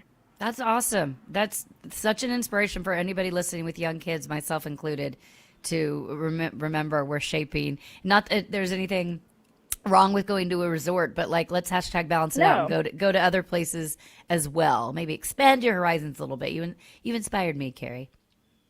Yeah, no, yeah. Throw your child, send her to Alaska or him, or send her child to Alaska, make them get in a kayak, do all of it. They'll be fine. They'll turn out good. I did, I think. So. Yes, you're doing great. So, like I said, there's a lot of great stuff happening this weekend, but there's a lot of great stuff happening all year long. If you had to like kind of give us like the top 3 events, like everybody, look, even in the city of New Orleans, where I'm currently broadcasting from, there are 1 or 2 Mardi Gras parades and Jazz Fest, where a city that always celebrates kind of comes to attention for. If you were going to give us 2 or 3 events where it takes a little bit more planning than just to show up and have a great weekend, what would you say they were in regards to kind of really enjoying Bowling Green when it really is rolling out the red carpet? It's a good question. That's a hard question too, but I would definitely say Holly LS Fest is our big one. So Holly LS Fest, if you're familiar with Holly Performance Parts, they are from Bowling Green. And so it is a celebration of the LS engine, and this event is packed. It is at Beach Bend Raceway, and I think last year there's over 20,000 plus people. That number is probably still itself very off. I'm not like our main motorsports, source of knowledge, so I'm not exactly sure on the exact numbers, but it is phenomenal. Like you said, you have someone in your office who loves drifting. It is crazy drifting. It is the drag strip. It is car shows. It is everything you can possibly imagine, and it celebrates the LS engine, and that event is phenomenal. And also for people like me who don't really know anything about cars, there are great food trucks, and I bought a fun t-shirt, and it was just cool to watch cool fast cars. So it's really something to get into for everybody. And then I would also say another big one we have, of course, we are at Western Kentucky University, so our homecoming parade, it really gets crazy around that time. That's coming up actually in October. And then I would say another good one, maybe this is just a personal preference. We have an international festival that's absolutely phenomenal. I've heard that we have like hundreds of different languages spoken in our school systems alone. We have a very diverse community. And so on top of that, our international festival is fantastic. It's very diverse, but just any other car events you're going to go to, Tri-5 Nationals, that one is going to be just classic cars, Tri-5, so 55, 56, and 57 Chevrolet vehicles. That one's also a huge event for us. So really a lot of what we do revolves around motorsports. And also, if you're really into Corvettes, we have, our Corvette anniversary that happens every year in the fall. So I know that was probably more than 3, but it's a lot of motorsports. So I try to be like, okay, here's motorsports and here's some other stuff too. So there's a little bit for everybody. Well, before we just have about a minute or two left, I can't not ask you about the Lost River Cave because I'm as a person terrified of caves and as claustrophobic, but I feel like this could be my gateway drug because how y'all explain it is just. Can you tell us a little bit about it? Because it sounds like a little bit of like you said history. But showing where people sheltered. It sounds very cool. Can you tell us about it briefly before we run out of time? Yeah, no, it's great. And also, like you said, if you're claustrophobic, it's not a big issue. There's like one little stoop down at the very beginning, and then it opens up into a huge cavern. Perfect way to get into caves. But yeah, it used to be a nightclub. It used to be, people say, a Jesse and James hideout. It's lived a lot of different lives. And something really cool coming up at the end in October through, I think, the 23rd and 26th, they're doing a special edition haunted cave tour. So that's a really unique way to see the cave in a different light. Except for Lindsay. It is beautiful. Maybe I'll do it. Except for Lindsay. Maybe I'll just do it. Scares. Yeah, I'm jump scares, but it's spooky history. Okay, I can lean in. Just get all my fears out in one quick rip the Band-Aid. Maybe I like it. I might try it, Carrie. I'll call you. God Almighty. Let me know. I will plan you a trip. Okay. Carrie Cavett, who speaks all things Bowling Green, has joined us this morning. I want you guys to go to visit bgky.com. Check out their events page, too. It's a great website. It's really accessible and gives you a great opportunity to plan either for maybe a long period or just a little bit of a weekend. Thank you, Carrie. Thank you so much. Thank you so much for having me, guys. Oh, happy day. Oh, happy day. Oh, happy day. Oh, happy day. In Bowling Green, Kentucky. And here on Road Gang Radio. Don't go anywhere. We're going to take your calls next, and then we're talking to Tara. It's Breaker Breaker Back Talk. With all your calls, comments, questions, and concerns, you've come to the right place. Get $25 off on your next preventive maintenance service. Stop by TA Truck Service and save when you choose Castrol oil and a Fleet Guard oil filter. Now through September 30, 2025. Enjoy premium performance with trusted brands. Castrol, protection for the long haul guaranteed. Fleet Guard, run cleaner longer with filtration science. Our ASC certified technicians are ready to deliver expert preventive maintenance and more. TA Truck Service, Castrol, Fleet Guard, your partners in preventive maintenance. From the wee small hours of the morning to the crack of dawn, RadioNemo has been there with you. Whether you've got the overnight or you're the first wheels on the road, RadioNemo's been where you need us to be. Providing the laughs, giving the facts, playing the tunes, and keeping it rolling. We've been your light in the darkness, your first cup of coffee, and a voice of sanity. Semi-sanity, actually. We're all a little crazy here. Crazy for the men and women who keep this country going and moving and doing. Crazy for trucking, crazy for truckers of all shapes and sizes. Is that a fat joke? Not if we can help it. Because it isn't just about the rules and regs. It isn't just about the day-to-day. It's about your health, your homes, and your hearts. So we wanted to say thank you. Thank you. Thank you. Thank you from everyone at RadioNemo for sticking with us, standing by us, and keeping the traditions rolling into the future. We're going where you want to go so you can be where you need to be. It's Road Gang Radio with Lindsay, Lawler, and Jimmy Mack on RadioNemo.com. I want to go to Bowling Green. It's so close to me. I could be there as soon as we get off the air. You know, when I went to the Moonville Tunnel over in Ohio, I deliberately rerouted myself so that I would go home through Bowling Green, just to kind of stop over there for a second. It really is a groovy place, Lindsay. It's. But what's funny though, like someone said over in the chat, like, okay, I'm hooked. Like, but it takes somebody like Carrie talking about it. Like, you can't. If somebody ho hum would have been talking about their tourism, you wouldn't have been as interested, even though Bowling Green is wonderful. Like, she's an amazing hire and somebody that could potentially be there for her entire career. There is nothing. Well, my hope for her is that somebody really big with really big bucks eventually says, "Man, she did a phenomenal job working just in that small, charming, important community. Let's get her onto a bigger stage where she can actually help our cause, and that she has choices moving forward." But you bring up a really good point. Is at the end of the day, if you work in PR, you work in marketing, you work in sales, and you are not an ambassador for the place that you represent, maybe you should do something else. Straight up. I mean, that's my feeling on it. You know, if you don't live, breathe, and eat the thing that you supposedly represent, what are you doing? And I think too often, you know, there's a joke. Yesterday was National Stage Management Day, celebrating all the people who actually do stage management in both theater and in music. Just kind of taking the time for that. And somebody once told me that you don't know what a good stage manager is, Lindsay, until you have one. You don't know what it means to actually have somebody who really speaks for your product, who really speaks for what it is you stand for, until you've had somebody that does it, until Carrie shows up. And it's when somebody like Carrie shows up, you go, oh, it's kind of like, you know, when you're growing up and you're having $10 wine, and at some point say, why would anybody pay $100 for wine? And then somebody pours you a glass of $100 wine, and you go, oh, never mind. You're like, I'm going to need a bigger job. Exactly. I'm going to need a bigger job. When you sit down and have like real fine dining. It's hard to go back. Life's too short to drink bad wine. And that's exactly it. I'm glad you walked into that one, by the way. I'm so pleased about that. But you know what I'm saying? The idea that it's like you need to be where you are present. And it doesn't matter if you are someplace while you're there, it might as well be the place to be. Or you might as well be making immediate plans to get out. But if you're just limping along someplace that you're supposed to represent, maybe you shouldn't represent them. I'm just saying that, just kind of putting that out there. Lindsay's got a big old smile because she knows of what I speak. She got that big beaming smile because she knows what it's like to have real champions. People who are out there. I'll give you a champion right now, Lindsay.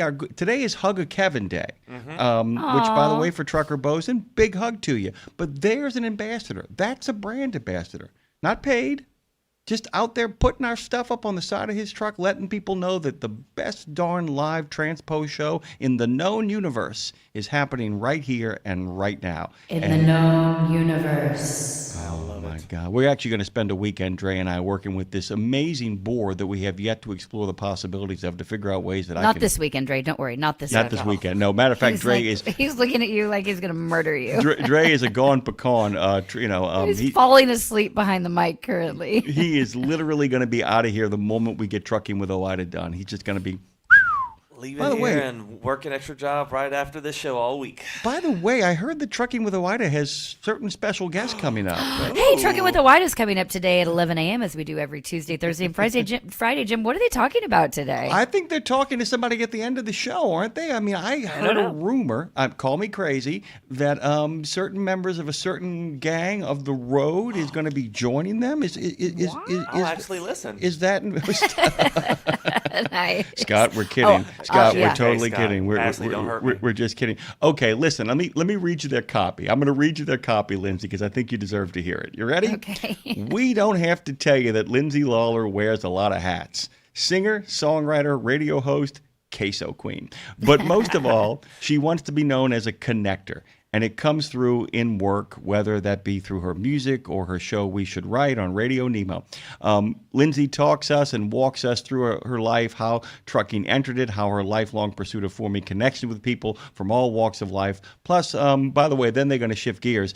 Cargo theft is a problem. And Lindsay's responsible for it. And I'm responsible for it. That's usually what goes hand in hand. Lindsay Lawler and cargo theft. No, they're going to talk to Lindsay, and then they're going to shift gears. They're going to do what we call pivot. The American Transportation Research Institute's newest report on cargo theft puts the problem in perspective. ATRI's vice president, a friend of this show, Jeff Short, is going to walk them through, Ashley and Scott, what ATRI has found, along with strategies to curb the ever-growing problem. But you know what? It's Trucking with Oida with Scott, Ashley, ATRI, and Lindsay Lawler. Did you have a fun time during that interview? Scott Ashley and Lindsay Lawler. I had so much fun. They're neat, and it's always fun to break the mold and step up. Obviously, and as you know, Jim, too, it's very different interviewing or being interviewed, two different things. And again, I hate that word. I like conversation. So hosting the conversation or being conversated at are two very different things. So yeah, I had a lot of fun. They're smart, they're funny, they're quick, they're witty. They have both Scott and Ashley have two different personalities that complement each other. And yeah, it was a lot of fun. Honored to be a part of it. Love them, love what they're doing. So check out Trucking with the Wider today at 11 a.m. The best produced trucking show in the known universe, which is preceded by the best unproduced. Well, I just want to look at Dre when how about I said this? that. How about the best figuring out as we kind of rumble, bumble, and stumble along with Dre The best Desperately? live. Yeah. Let's just say the best Best live show versus the best produced show. The best attempt at an honorable human being to control two maniacs on the airwaves happened. There it is. There it is in all of its resplendent glory. Big shout out, by the way, speaking of producers, to our good friend Madison with a T, who is actually in the back taking notes and going to tell us, me in particular, everything I did wrong on this particular show. So welcome back to Road Gang Radio. It's a lot of notes. Her hand must hurt. A lot of notes. We're going to be doing a little bit of country and western music news to close the show out. And by the way, rumors of her demise have been greatly exaggerated. Rumor has it Dolly's gonna be okay. We're also, before then, John Grills, a friend of the show. He's been on before. He's going to be talking about Creepy Pod. Their 31 Days of Halloween is already been launched. They got creepy stuff for every day this month. I've made a commitment. I'm taking the ride. I'm creeping myself out. Did you creep yourself out, Lindsay? I had to stop it multiple times. Can't do it. Can't do it. The pictures alone, I was like, can't do it. But I have several angles. I have several angles for the conversation for the people like me. I have my ends. It'll be good. It'll be fun to talk to him. We should go ahead and get Tara the Turtle on here in a minute because we've been cut short the past few times, and we love having Tara on. And what this segment is when we get Tara for Breaker Back Talk on Breaker. It's just fun to say.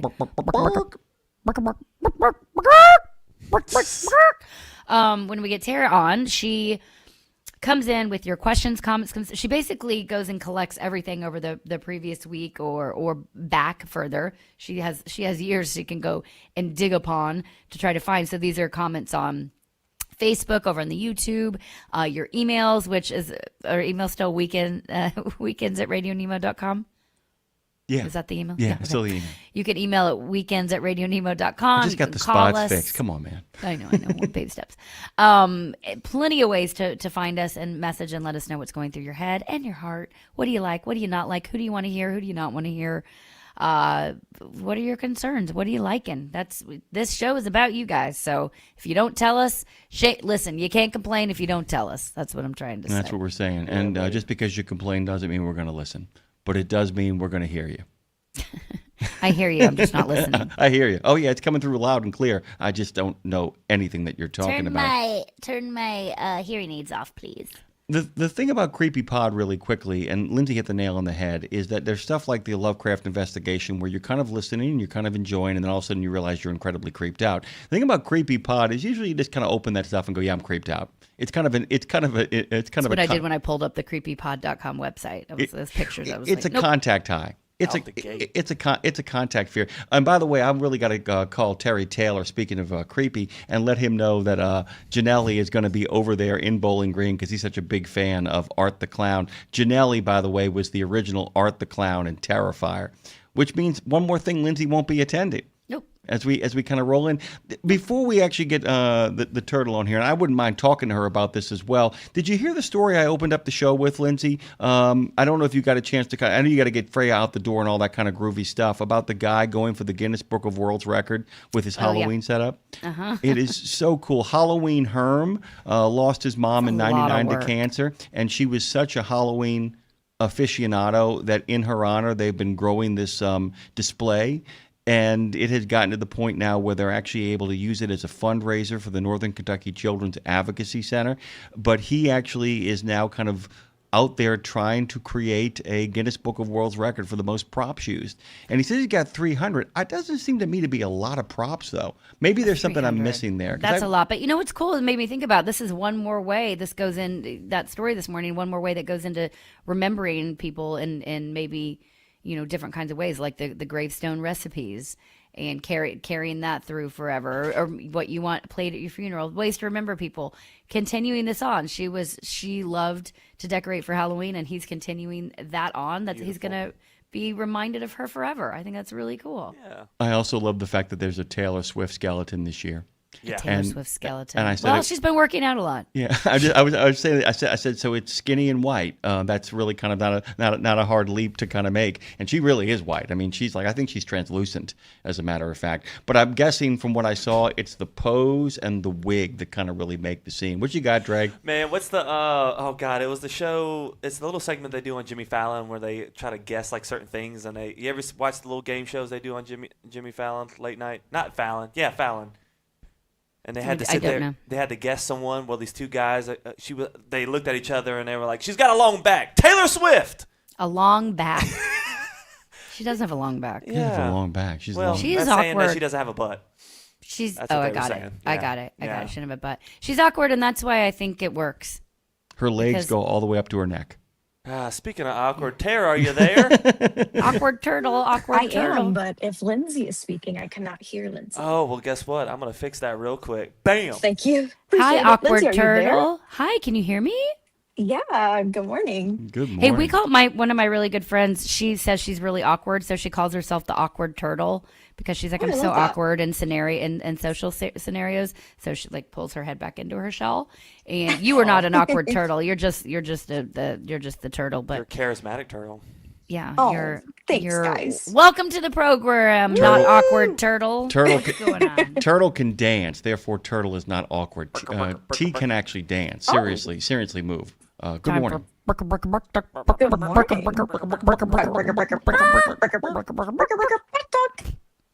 Here for you. Go on. This is the most awkward intro to the segment to ever exist, but I'm excited. I'm ready to jump in. Are you guys ready? Ready. Go on. Ready. Okay. First up, shout out to my grandmother. Grammy, she listens all the time. And she texted me the other day and she was like, I thoroughly enjoyed listening to Tony Joe White's son, Jody. Always loved Tony Joe. So love that. Shout out to Grammy. I know she's listening right now. Proud supporter. Grammy, do you hear me? Grammy, are you there? Grammy, back talk. Grammy, back talk. Grammy, back talk. Grammy. Thank you. I want a Grammy. Different kind though. Hey, different kind. We'll get there. It'll happen. Manifest. We love it. Well, over on Facebook, someone named Dave H, not Dave Harrison, but a different Dave H, kept it simple and sweet and just said, I love RadioNemo. So we love you too, Dave H. Thank you for dropping into the comments. Oh. Hey, you know what? That's a reminder. No comment is small enough. Although I do hate on your birthday when people just do HBD. Like put a little more thought into it. But as it pertains to Road Gang Radio, I love Road Gang Radio. We will take those comments, those hearts, all of that. We need it all. We love it all. Nothing's too small or large. No, we get a lot of comments that are just emojis, so I never really bring those to the table because I don't feel like it would be of substance, but we love you guys and thank you for commenting all the emojis and everyone in the chat. Thank you always. Yes. Except the smiley face with its mouth open, vomiting out green. We don't like those. Oh, maybe the middle finger one. Yeah, drop the middle finger in the chat if you guys are having a good day. Yeah. Okay, next up, Jimmy, this one kind of ties into a conversation that I feel like you've been having kind of all week with Dre, with Dave, with the listeners. And you and Dave spoke with Ike Stevens from Bonehead Truckers about professionalism in trucking and especially how drivers dress and present themselves. And since we posted that clip on YouTube, people have been weighing in. So, Jimmy, can you give us a quick recap of what Ike's stance is on this topic? Because a couple of people have chimed in saying, like, you ain't wrong, Ike, and what does he think about the so-called flip-flop wearing slobs, as some people have called them? Not me, but some people have said. Well, the flip-flop wearing slobs, Dre and I got a chance to talk about this at length, and by the way, set off a really great round of phone calls as well. Weasel had a terrific phone call about this, that even when you're being casual, be casually appropriate. The idea that, and it worked into the TAT conversation as well. We talked about being an ambassador before you came on just now, and the idea that you want to be the best facing forward person, not just for yourself, but for your company and for the industry. You can't do that if you're wearing torn up pajama bottoms, flip flops, and a wife beater. And of course, that's the most exaggerative version I can come up with for that. But everybody knows what I'm talking about, because even Weasel, when he called and talked about the idea of going in with his toiletries into a truck stop where they have those kind of facilities set up to do that, he talked about the idea of going in there in nice warm-ups, some nice slip-ons, to look as good as you possibly can, to kind of make your way in there, because you are always a representative. And in the case of Truckers Against Trafficking, you want to make sure that somebody who is in trouble looks over, sees you, and goes, there's somebody I can go to for help. There's somebody I can turn to in a moment. But the idea that you can't simultaneously complain about the way you are treated when you look like you're a homeless person coming in to get your bottle of whatever, I mean, and that's really what Ike was getting at. Don't be surprised if you're not given respect when you don't present yourself respectfully. Don't be mad you're treated like a slob when you walked in looking like a slob. Yeah, exactly. Yeah. For each, people definitely had their opinions in the comments. One listener said, I drive with Crocs. I'm a trucker. The reason? Comfortability, plain and simple. And another listener replied to that and said, Ike isn't preaching against wearing comfortable footwear while driving. It's the impression that you and drivers like you give off when you go into the truck stop or a shipper or receiver looking like that. And so that's exactly what you just said. I mean, it's about presentation. And someone else, Jonathan Michaels, shared a wild story in the comments and said, the worst I've ever seen happened last week. I watched a driver get out of his truck wearing flip-flops and a bathrobe at a shipper. Okay. I could not tell whether or not he had anything on underneath. Hopefully he had underwear on under the robe. So Jonathan, that has to be a so joke. Sorry. I'm so sorry you saw that. If that is, I hope that's a joke. But that's nuts. I don't think it is a joke, and here's why. And guys, by the way, none of you work for a MASH unit. All that kind of stuff comes from the movie MASH and the show, where after like a long, 24-hour period of massive surgery of saving the lives of American service members, the doctors would get into a robe and slippers and walk across the compound. If you, in fact, are out there genuinely saving the lives of American service members and you have done 12 to 24 hours of surgery, I think everybody's going to give you a pass. You have a hard job. We get it. But at the end of the day, you can't be the simultaneously complainer about nobody affords us any respect. It's like, I don't know why I should afford you respect when you've come into my office looking like you're from Lower Slobovia. What you want? And the idea, and by the way, Weasel's phone call hit the nail on the head. There are ways to dress absolutely comfortably in ways that don't put a stress and strain on your skin, on your body, that at the same time are presentable. Take a moment. Walmart was invented for you. And I mean that positively, because I love going to Walmart and getting stuff to just be comfortable in from time to time and not having to drop a ton of money. It's like, one of the coolest things, Lindsay, I've noticed in the last few years is the number of people who have figured out that they can dress nice while comfortably while traveling on airplanes. It's been a really cool thing to see. I love coming up with my airport travel outfit. It's my favorite. Yeah. And there are truckers out there. There are plenty of people out there who dress really cool. I mean, have really great warm-up outfits with their logo on it, really comfortable shoes. I got no problem with Crocs. I got no problem with any of that. Hey, we need a line of road gang travel gear. Like really cool sweatpants and sweatshirts, merch, road gang travel wear. I mean, I know we know this. We've talked about it forever, but it's time to do it. It's time to do it. It's time to get it out there. It's time for the people who, do this kind of thing to do it. And I think... I mean it because if you don't... Some people, it is, I will say, is sometimes easier. It's easier said than done. We happen to fall in the category of people that, like, picking out what to wear sometimes naturally, but some people are focused on other things that they were not taught it growing up. It's not their fault. And some people just need a little more guidance. So maybe we can just help them. Be like, here, wear this. It says road gang. This is approved. Put this on. Go. Well, and like we've always said, too, we are a gang of people who are, rather than being angry that you're late for the party, if you show up, we're thrilled that you got here. Yeah. 100%. As long as you show up. As long as you show up. Hey, Tara. Go on. Well, switching gears, but kind of not, because it was a comment on the TAT Nonprofit segment from this week from Marshall P, of course, said another outstanding interview. And big thanks to Marshall for always being in the chat, always sending over so many super chats. We've seen your super chats. There's plenty of other people. Trucker Bosun is in, and you guys are contributing in the chat. We appreciate it. And remember, you can also grab little stickers in the chat too, but always remember your presence alone means so much to us, just being in the chat. So never feel pressure to send anything, but just know that all of your contributed, it's so appreciated. And we really appreciate all of you guys dropping in, whether it's monetary or not. We love you guys over in the chat. Yes, absolutely, by the way. So what did Marshall have to say on the TAT interview? Just simply just said another outstanding interview. He always drops in with the little comments on the show segments that we post afterwards, but he's very active in the chat, as you both know. He's keeping the comments going is what he's doing. Yeah, and that Truckers Against Trafficking, they what's so important is the expansion of the mission. The idea that's always a great moment when they got so much buy-in from truckers. You guys did such a great job of being a part of this that they were able to kind of really move out and start acting as, like Lindsay talks about, being connectors between truckers and the law enforcement community, truckers and a lot of the shipping community. But the larger world now has become part of their scope, and they could do it because they really felt they had the breakthrough and the buy-in from those truckers, and that makes such a big difference too. And she was just charming. The lady from Colorado was just really kind of warm and just reminded you what a good truck stop is, that there are people there who are like, well, hey, welcome, and it's good to have you. Darling. Yeah, exactly. Hello, darling. Exactly. It's me again. It's been a long time. I'm sorry. I'm sorry. Go on. Well, we got a comment from Cynthia P, and it says, you guys have great chemistry together on air, but have you always been this way, or was there a period when you didn't really vibe together and had to learn each other's quirks? I'm still there. Can't stand each other. We're just really good actors. Wow. Jimmy?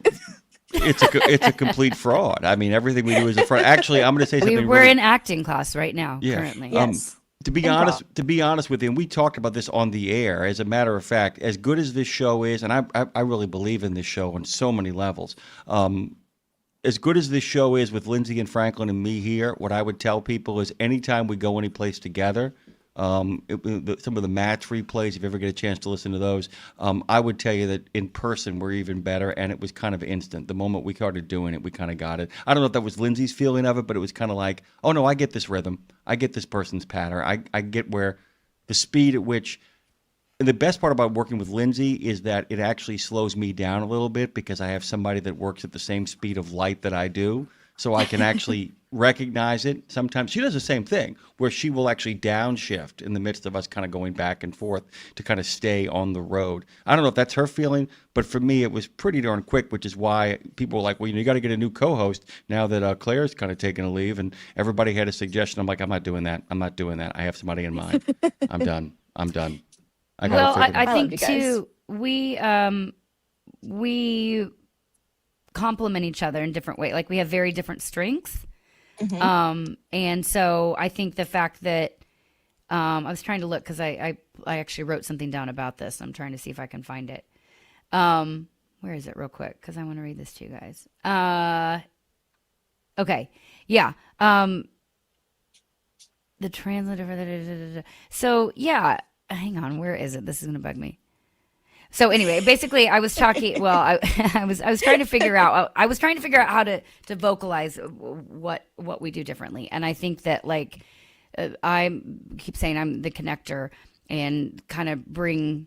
I don't know. Jim's like the translator, and I'm the connector. Like Jim gives it context to everything, and I give it connection. Maybe would that track to you, Jim? Yeah. No, I think so. I can, yeah, it's absolutely. Well, I'll say this, that Lindsay often finds the human side of the perspective, and I'll actually be able to listen to what has been said between everybody and then summarize it without simply repeating what the guest has said. And then Lindsay finds a way to really humanize the guest and make them feel warm and welcomed. And then I kind of analyze what they've talked about. So it's a combination of analysis and the human touch. Yep. Yeah, agreed. Exactly. Agreed. So basically, Lindsay just gave a very human explanation, and then I analyzed what she said. Exactly. Just now. It just happened. That's exactly what we did. So that human example. But yeah, I'm the human. He's the robot. Well, and And it was really funny as well too, because the first time we ever got together live in a formal setting, we both knew how to dress so that the other one looked like we planned it. And it's just one of those crazy things. It's just these little tiny things. We don't like the Bobbsey twins or anything, but we both kind of know how to read a room. The one thing we have in common is we both know how to read a room. We can read a room together and get a sense of, who to talk to, who not to talk to, where the fun is. Ebony and Ivory. We're neither of those things, but. And by the way, the other place we compliment each other is that Lindsay can sing beautiful in a number of ranges, and I simply can't. So that's another way. And he's tall AF, and I am barely on the surface. Tara, go on. Go on. Well, quickly, guys, I have a really fun one. Someone submitted into our contact form on the website. They left the name blank. So, Lindsay, I think you may have a secret admirer because they sent in a song, like song lyrics, but with a twist. And I'm going to read them to you. Are you ready? Okay, I'm ready. Go on. I don't know. Are we? Yeah, I don't know. It says, cruising down the highway, feeling so alive, with peaches, Holyoke, and the stars in the sky. Every mile a memory, every turn a song, trying to get back to Texas, where I belong. Sing about it, let the music play, life's short to wait another day. From train wreck to the open road, Lindsay's tunes light the way we go. Oh my gosh. There's no name? No, it was left fully blank, which I didn't know you could even do. So it was left anonymously, but it's literally just... They pulled a Thomas Rhett. What's that song? What's your country song? Do you know that song? Yeah. Just list where he just says all the song lyrics, like the song. Yeah, titles. don't get me They started literally on did that. Don't get me started on that. It's like have a hit song just by saying titles of other people's songs. Don't get me started. Say titles. Oh my god! But they did this. But in thing. this They way, pulled a Thomas Rhett. In this way, it was very cool. God, if you're listening, please tell me who that is because that makes my entire day. You guys have no idea to work so hard on music all the time and wonder, is anybody listening? So the fact that one person is listening thrills me. So if that's who you were, please let me know. Love it.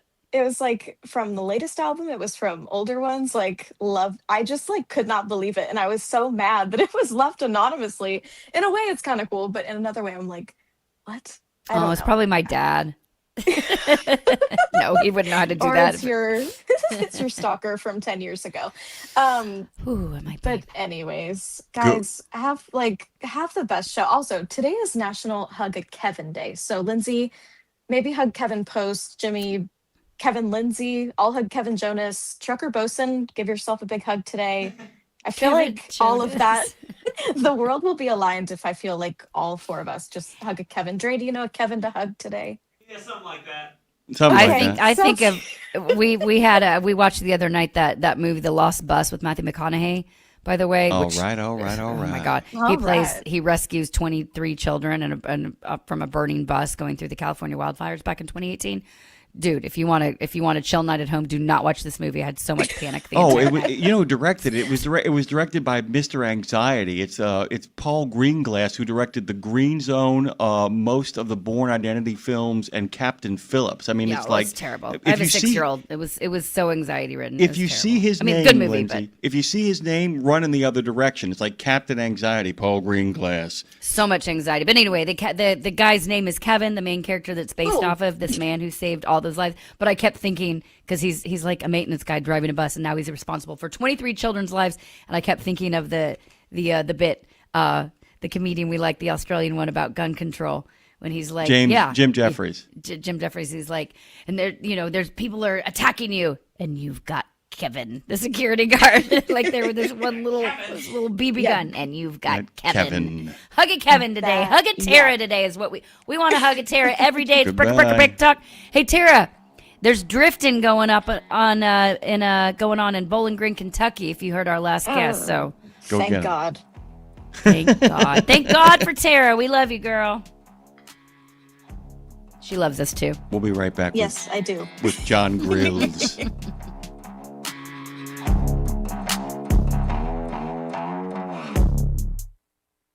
Okay, you've heard the horror stories of how folks have lost their life savings when the market tanks. Is there a way to invest and make money without risk? Believe it or not, yes. Since 1995, Americans who cannot afford to lose their investments have used fixed index annuities. You get guaranteed income and protection from market downturns. It's a win-win for you and your future. To learn more, dial pound 250. Use the keyword Truckers Wealth to get in touch with them today.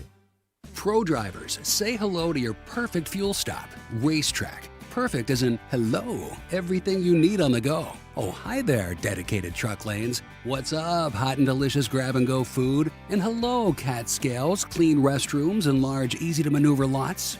Racetrack has what you want so you can get in, get out, and get back on the road, turning miles into money. Next time you need to stop, say hello to the fuel stop built for pro drivers. Racetrack, whatever gets you going. It's a trucking, transportation, and lifestyle show like none other. Man, you call this a life? Road Gang Radio is back for another half hour of the best transpo show in the known universe. We come in peace.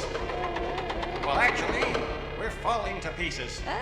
Let's see if we can achieve liftoff, Phone Master Dre. Another hour and the final live hour of Road Gang Radio, live with Jimmy Mack and Lindsay Lawler from the good old Fastport Studios. Hey, Lindsay Lawler, how you swaying back and forth? Sorry, I was dancing. My eyes are closed. Welcome back to Road Gang Radio. I'm just in my own little world over here today.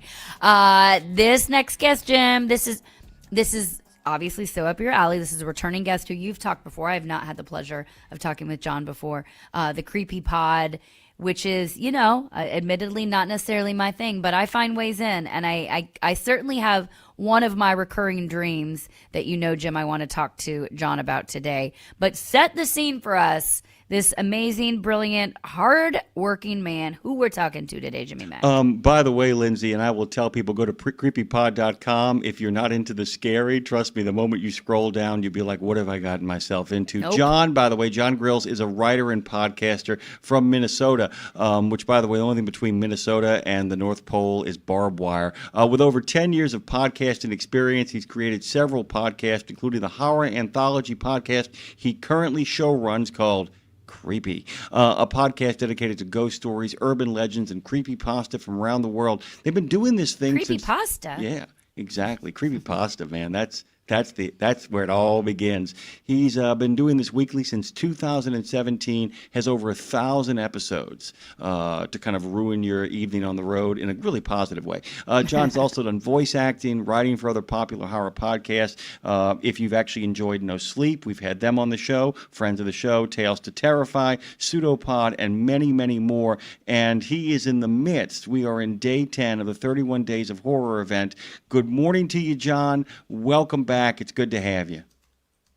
Good morning. Thanks for having me back.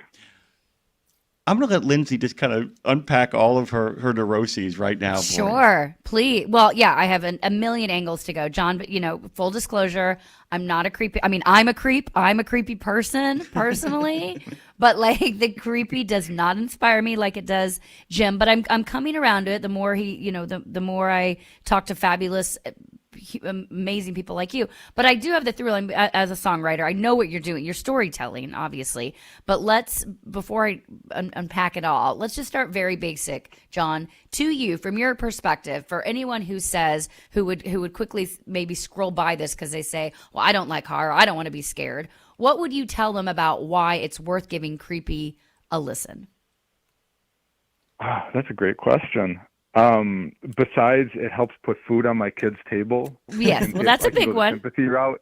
That works. For me with horror, and I hear this all the time, especially with the prevalence of true crime and the popularity in that there's a lot of people who love true crime or interested in true crime, but they don't like horror. Like, horror is too much for them. Those people are worse because those people are psychopaths. So it's always entertaining to me to hear that. Like, I feel a lot safer with fictional horror than real life horror, than knowing how terrible things are out there. But the beauty that I've found in horror through my life, and especially like the last 5-6 years, as I dive more and more into it, it's that there's something for everyone. Like, there's, even if you say, I'm terrified of like The Shining or The Exorcist or any of the classic movies. When it comes to horror, like there's so many tiers to it. You can start comedy horror. Some of my favorite like movies, like Tucker and Dale versus Evil and Cabin in the Woods, stuff that's the more tongue-in-cheek approach. That's more lighthearted, where there's scares, but there's also, Key and Peele have talked about this before. Like obviously, Jordan Peele being such a highly regarded horror director, but coming from a comedy background, it's that concept of the difference between comedy and horror is when you let your audience breathe. So the beauty in horror is there's those levels to it. So if you're a little bit nervous about it, like there's, Evil Dead 2, something that's almost more slapstick, or Army of Darkness, or most movies with Bruce Campbell at some point. So even if you don't think that you like horror, I mean, it's very possible, and that's totally fine. Like, that's the beauty of it, that there's probably something for everyone.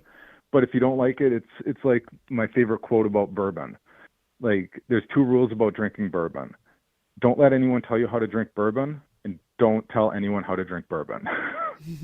So it's kind of like that with horror for me. Like, if you like what you like, and if you don't like it, that's cool. Maybe you'll come around to it. Maybe you'll see a movie in theaters like Weapons that's recently come out, or Sinners, or any of these movies that have gotten more and more pop culture attention. You might be like, oh, okay, I didn't think that was horror, but I kind of like that. And then you can kind of dip your toe in and wait, especially in October, when we all have permission to be afraid. No one's going to hold it against you. Like, that's the beauty of it. It's really interesting you brought up Weapons, by the way, because I don't know if Lindsay and Dre know this, but I know you guys know the comedy troupe, The Whitest Kids You Know. And I love them. I do too. Zach Krieger is one of the founding members of that, and he ends up not only being the director of Barbarian, but the director of possibly the most critically acclaimed horror movie of the last decade, were it not for Sinners, which is also one of the most critically acclaimed horror movies of the last decade. And he's the director of Weapons. I wanted to make a comment, by the way, and would love to get your thoughts based on what Lindsay said and you said about true crime podcasts. The people who like true crime podcasts, they want answers. I think part of it is they want to dispel the mystery. And I think people who like horror kind of want to know that maybe there are things out there that they can't answer. I'll tell you this, too, and I wanted to ask you this, is that one of the best things about horror is that you often don't have to explain all the exposition. And if you have expositional problems, all you have to do is simply leave it unexplained, and that actually creates its own set of tensions. That so much what is kind of fun about horror is the not knowing, right? Is that we ultimately, that certain things that are terrifying are unknowable. And that kind of is at the core of the difference between like a murder mystery and a horror, is that people desperately want an explanation, and when you don't give it to them, that makes it worse, right? I think absolutely. A lot of true crime fans, and you'll see articles and studies written about this, it's people who tend to have higher levels of anxiety and depression that they'll actually gravitate towards true crime. And I think it is that fear and that vulnerability in that, well, what's out there? I need to know what's out there. Like, what is happening? How can I prepare for it? Whatever. That from a true crime point of view, at least the way I see it, and being surrounded by true crime friends, and I still listen to true crime from time to time too, it's the true crime listener might feel vulnerable and not like feeling that vulnerability. And listening to true crime and hearing these things might be able to find a way to take some of that back and acknowledge that there's terrible things out there, and but it didn't happen to me. Or if it did happen to me, what could I do? Whereas with horror fans, I think that we appreciate that vulnerability, because to allow yourself to be afraid and acknowledge that you're afraid, especially if you're, a middle-aged white guy like me, it's very easy for someone to be like, you got scared by that movie? Well, yeah, it's a scary movie. Like, that's not a bad thing. Like, we all feel fear in some way, shape, or form. And that's the beauty of horror, is we're acknowledging that the fear exists and we're letting it exist. And it can be so healing and cathartic and fun, and a lot of things that people who don't like horror just don't quite understand. Like, how can you turn on like a horror movie and feel comforted? like a comfort watch. But it's true. Like there's something about it where it's just like you're letting go of that tension and feeling guarded all the time and just letting yourself be a kid again and just be scared of the boogeyman in the darkness. I think that there's a lot of beauty and vulnerability to that. Boom. You just said it, letting yourself be a kid again. You just changed everything for me in that moment, John, because I did used to watch these movies, by the way, a long time ago. I don't know what or why when it stopped. Maybe it's when I stopped, when the magic went away. And to your point, this stuff isn't real. And that's the beauty of it. It's the creativity and the magic behind it. And I think like taking that back, and especially maybe somebody like me or anybody listening this isn't their bag, to gather, like have people over and put on the creepy pod, put on your creepy podcast, or have people over and put on a scary movie or something, and make a night and a festivity of it. I think that's a cool thing. But what you're doing now is actually very cool. So you're doing one episode every day. You're releasing in October. I want to talk about the amount of work that must have gone into that. But before we go there, the dreamscape that's happening in this, where each of your narrators is reliving, or they're having these dark, very, very dark, somewhat sinister dreams going on each episode. I'm so curious well, first of all, by doing that, are you guys having crazy dreams yourself, being immersed in this every day in October and the pre-production leading up to it? Have you found your dreams change recently? When I start working on this, which is usually late July, early August to get ready for October, my sleep, I don't really dream, or I do dream. I just don't remember it. I get very restless. And because, it's work, right? It's stress. I get to do this for a living, and it's something that I love. But like I say over and over again, do what you love and you never stop working for the rest of your life, right? Like it's something that I worry about. Like I want people to enjoy it. Like I don't do this just for the fun of it, although it can be very, very fun. Like I sincerely, every episode, I want people to listen and be like, and just enjoy themselves. Take 30 minutes, take an hour out of their lives away from the depressing news, away from raising prices and everything else, and just relax, just let it go. And like I said before, like just be afraid. Yeah. Like you were saying, like have friends over, not necessarily just to listen to my podcast, but watch a horror movie. If you're all scared, turn it into Mystery Science Theater 3000. Pick a movie that none of you think is good and just joke. Like that's the beauty of it too, is like that also diffuses it. You see it all the time in haunted houses, right? Like someone has to make a joke, or someone has to all of a sudden like posture and be all masculine and like, oh, I almost hit that scare actor. It's like, all right, calm down. Put the testosterone pin down, buddy. Yeah. We get it. You're a badass. It's like, I know that those are the people who are the most afraid in a haunted house, right? And they're the most afraid to acknowledge they're afraid. When it's like, you're here to be afraid. It's okay. Like nobody who actually likes horror would hold that against you by any means. Like, no, that's cool. Yeah, like be scared and then go someplace that's got a lot of lights and a lot of people and have a drink and just acknowledge just that little adrenaline rush, that little spike in your day, that it didn't hurt you. There was no lasting effects. It was just a moment where you could just, be free. I'm going to say that one of my favorite aftercare kind of things, and I call it aftercare, I'm exaggerating a little bit, but I love watching a horror. People will often order pizza before the horror movie gets put on. I'm a big fan of ordering the pizza with about an hour before the movie is over. So the doorbell rings during the movie? Big fan of that. But I'm a big fan of like going out to a pizza parlor after a haunted house, after going and seeing a horror film, after you've watched the horror first movie. You make an event of it. And you really kind of sit down with your friends and you laugh about all the stuff that you just kind of experienced together.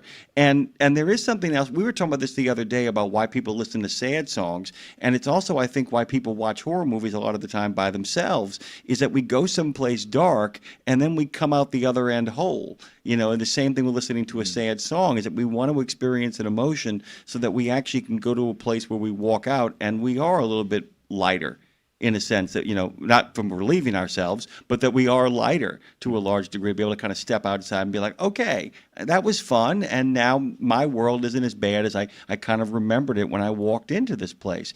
I want to go back for a second here, though, John, and talk about the 31 days, because Lindsay asked the question. You talked about how you start this in July. This really is kind of a thing where the day this is over, you begin to start thinking about what next October is going to look like, don't you? Usually it's before October even comes. I'm already thinking, okay, I painted myself into a corner with this year. What am I going to do next year? So it's usually already rattling around in the back of my head. How do you then begin to when do you begin to rely on your collaborators? Because this is not a solo act. This is, having to do this really, we've been talking about collaboration all morning, and part of this is really making sure that you work out schedules. How much of this is logistics and how much of this is inspiration? Oh, man, that's a great question. It probably, at the end of the day, it probably has to come down to maybe 20% inspiration and 80% collaboration, because we do stories. It ends up being 32 days because I end up starting September 30th, so people can start listening in October, but then it feels weird not to have an episode on Halloween, so we do 32, but then 2 stories an episode, 64 stories. And so we have dozens of writers sending us their stories, people who are just listeners. They're not professional writers by any means. It's someone's like, hey, I have an idea for a scary story. Maybe I'll write it down, send it in. Maybe they'll be interested. And a lot of times we are. And we pay them for their stories so we can narrate them. So without the writers, we don't have the content. So that's step one. But then it's the logistics of bringing in almost a dozen narrators. So I can write the scripts, and that's its own task, and it's its own stress and all the time that it takes. But I also have to be surrounded by people who can, one, deliver the lines in the first place, but then their schedules and the timeliness, because we're still releasing episodes while we're in production. So, it's the logistics game of it is probably the most difficult part, trying to figure out, okay, when do we need to start getting audio in so we can start producing these episodes, so we can try and be as ahead as possible once October hits. Because in the past, it's literally been, all right, day 1 is ready on September 30th. Day 2 is ready on October 1st. Fortunately, this year we're just about done with production. But it's very common for us to go well into October still working on these episodes. Well, yeah, you just got a little behind the scenes, everybody, to what it takes to put on to put out a production of this magnitude. It's still, which makes it exciting too, to know that you're still, as we're listening, y'all are still crafting the narrative of what's coming up next. It means you can bob and weave and maybe shift things as it comes up. It means a lot of pressure on you, of course, but you get what you pay for. They're working hard in the background, guys. And since you said people can submit stories, might I enter the room, please? Because the dream thing is fascinating me here. So, John, I'm not asking you to analyze me, but I'm sure there's a lot going on here. There's a lot going on here. There's a lot going on behind the scenes, too. And this is what horror is about. Again, it's storytelling.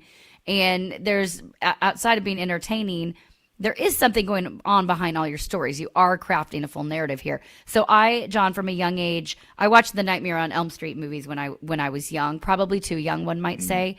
And to this day, John, on a recurring basis, Freddy Krueger shows up in my dreams, as cliche as that sounds. But every time in the dream, John, I'm trying to convince him. I'm like, no, Freddie, you're not a bad guy. You can be great. And we're like, I'm kind of in love with him, and I'm trying to convince him to be a better guy. I always wake up before I find out the ending. But do you ever sort of psychoanalyze things and figure out what's going on in the background between what people submit or what your audience is gravitating toward as what's the through line here? Do you have anybody on your team that's a therapist, is what I'm asking? No, but I have a great therapist, and I could pass her number along to you if you need it. We're not up to that point yet. I believe it starts in week 3, where the stories actually do include dream analysis. Oh, cool. And that was something that was pretty new to me. So I ended up having to do a lot of research on imagery and symbolism. And, obviously, like, we still don't know really what dreams are. Like, we don't really know why we need them. We don't really know how they're formed. So the concept of like dream analysis, it's fascinating, not just because it's like, wait, my mind made me think of my bully from 7th grade wearing a clown mask because fill in the blank. Like, why did my brain suddenly do that while I was asleep? Right. But to me, the more fascinating thing is that these things can even be analyzed. The fact that all of our brains work in a similar enough fashion that certain images in dreams kind of becomes a universal. That if somebody dreams of X and another person dreams of X, they're actually dreaming about the same concepts. Like, I used to have this recurring dream about my teeth falling out, and which is disconcerting enough. But I guess that has something that has to do with like feeling like you don't have control and not having enough time. And that's just kind of the interpretation of that dream. So the fact that if you have that dream and I have that dream, we have the same feelings, but it's how our brain processes it to that imagery. It's kind of amazing. Like, how is that possible? That two people's dreams can mean the same thing, but they're completely different people. So and nightmares. Like, why do we have nightmares? Like, it's our brain. Why is our brain doing that to us? Why is our brain scaring us when we could just have the best dreams of all time? So it's processing and analyzing and trying to figure stuff out even while we're asleep and recharging. Like, it's really a fascinating science, and we just don't even understand it yet. John, we have a regular contributor on the show who is, because so many of our listeners are on the road, truck drivers, always looking for ways to kind of, maximize and make people aware of how important sleep is to them. And we've become a country of people who are in the deep throes of FOMO, which you'll often hear people say stuff like, I'll sleep when I'm dead, which, by the way, is the theme of a couple of these podcasts, as a matter of fact. But you get a lot of that stuff that kind of plays through, that we're denying the importance of sleep in some ways. And that, I read this article he and I were talking about, about the kingdom of sleep, and that too many Americans they view sleep, even if they view it positively, it's as like a recharge station as opposed to a separate life that we have, that we should look forward to kind of entering into. There's something about some of these stories that really suggest that people have alternative lives that they're living out, disjointed, hazy at times, but there's a certain other kind of world that exists from there. We, just like a scary story, we go into it and we bring stuff out that we didn't know we were thinking about to kind of, move our lives forward. And I was kind of curious if you knew behind the scenes how many of these stories actually are people bringing their actual dreams into the equation. I mean, I know you have a little bit of inside baseball about some of the contributions. How much of that is, in fact, people saying, oh, no, that really happened? I mean, it didn't really happen because I dreamed it, but that dream really kind of played itself through. It kind of depends on the writer. I know in the past, I don't write much for the show. I like to have the other people submit and have their stories told over mine. I know with me, when I've done it, it really depends on the impact of the dream. I think I've heard, maybe 10%, 25%, but it's more, I think it depends on, it's like, how big of a seed are you working with? Like, for me, a lot of times, if I have an idea for a story, it's someone said a sentence in a certain way and my mind just latched onto it. Or there was a specific image from a dream. Like, I had written one years ago and it's very disconcerting. I have something called tryptophobia where like I don't like looking at like a honeycomb. it's like the irregular patterns and shapes and holes in particular. There's something about how my brain processes it that it just looks disgusting to me. And I had this dream where there was literally a bee like burrowing and nesting in my skin. Like it had like made a hole in my skin to like just kind of like nuzzle into my arm. And that imagery bothered me so much when I was awake. I was like, I have to write a story because this upset me so much. I really hope it upsets other people as much as it upset me. Like, I need to share this trauma with other people. Maybe you should go to that therapist, Just saying, John. Just putting it out there, John. John, are you... We're still working on the high school years. We have. Oh, yeah, okay. I got it. John, you know the Magnus Archives at all? Do you know that podcast, the Magnus Archives? Yeah, they're fantastic. Yeah, you must just hate the character of Jane Prentice. Lindsay, there's a character where the whole fear is based around tryptophobia, and it's all about things burrowing in and out of people's skin to the point where they're not there anymore, and they're just being held up by whatever has like gotten into them. Ooh. Yeah, I figured you would enjoy that. By the way, John, just on an aesthetic note, your poster for the 31 Days of Horror is terrific. That image of those beds and those people falling into that dark lake is just great. Just a wonderful image. Lindsay, we're going to run out of time here. I want to give you the last shot at the title. Well, thank you. Before we run out of time with you, this is a cool. If let's say, John, your podcast, the Creepy Pod, is going to be somebody's gateway drug into this wild, wonderful world. You have over 1,000 episodes. You're doing this 31 days in October. Where would you say is the best entry point for somebody new coming on? You can head over to creepypod.com. By the way, really cool that you have that domain. Where would be the best entry point for one of our listeners who's just learning about your podcast? So what I would say, and I know this sounds just like a stock answer, start towards the beginning. Not because of any reason other than the fact like that's when I was the worst at doing this and I've gotten better. Like don't start recent and go backwards. Yeah. But because I started out with the original creepypastas, the original digital horror stories, a lot of them were a lot shorter. So you'll have shorter ones like Dead Bart or Suicide Mouse.avi or ones that were more like or The Expressionless or Candle Cove that are like maybe 5 or 10 minutes at most. Now our stories, at least our main stories, are usually at least a half hour. So I think early on, some of those earlier episodes, they're small enough that you can just kind of get an idea of what's this all about? Does this interest me without having to try and dedicate a half hour, an hour or more of your time? I think some of those old classic creepypastas are a really good starting point. I love that. Creepypod.com is where you go to find out everything you need to know. The pictures alone are creepy, by the way, but it's in the name. So there's no false advertising around here. Creepypod.com. John Grills, also very cool name, by the way. Thank you for listening. If nothing else, guys, help put food on this guy's table because he's a good guy. I think we've proven that today. We appreciate you making the time, buddy. Thank you, John. Thank you so much. I appreciate it. All right, I'll listen. All right, I'll keep listening. I like him. I'm in. I'm in. I might watch a scary movie tonight, Jim. I want to tell you something when we get back on the other side quick before we dive into country and Western music. Both kinds? Both kinds. All kinds. All kinds.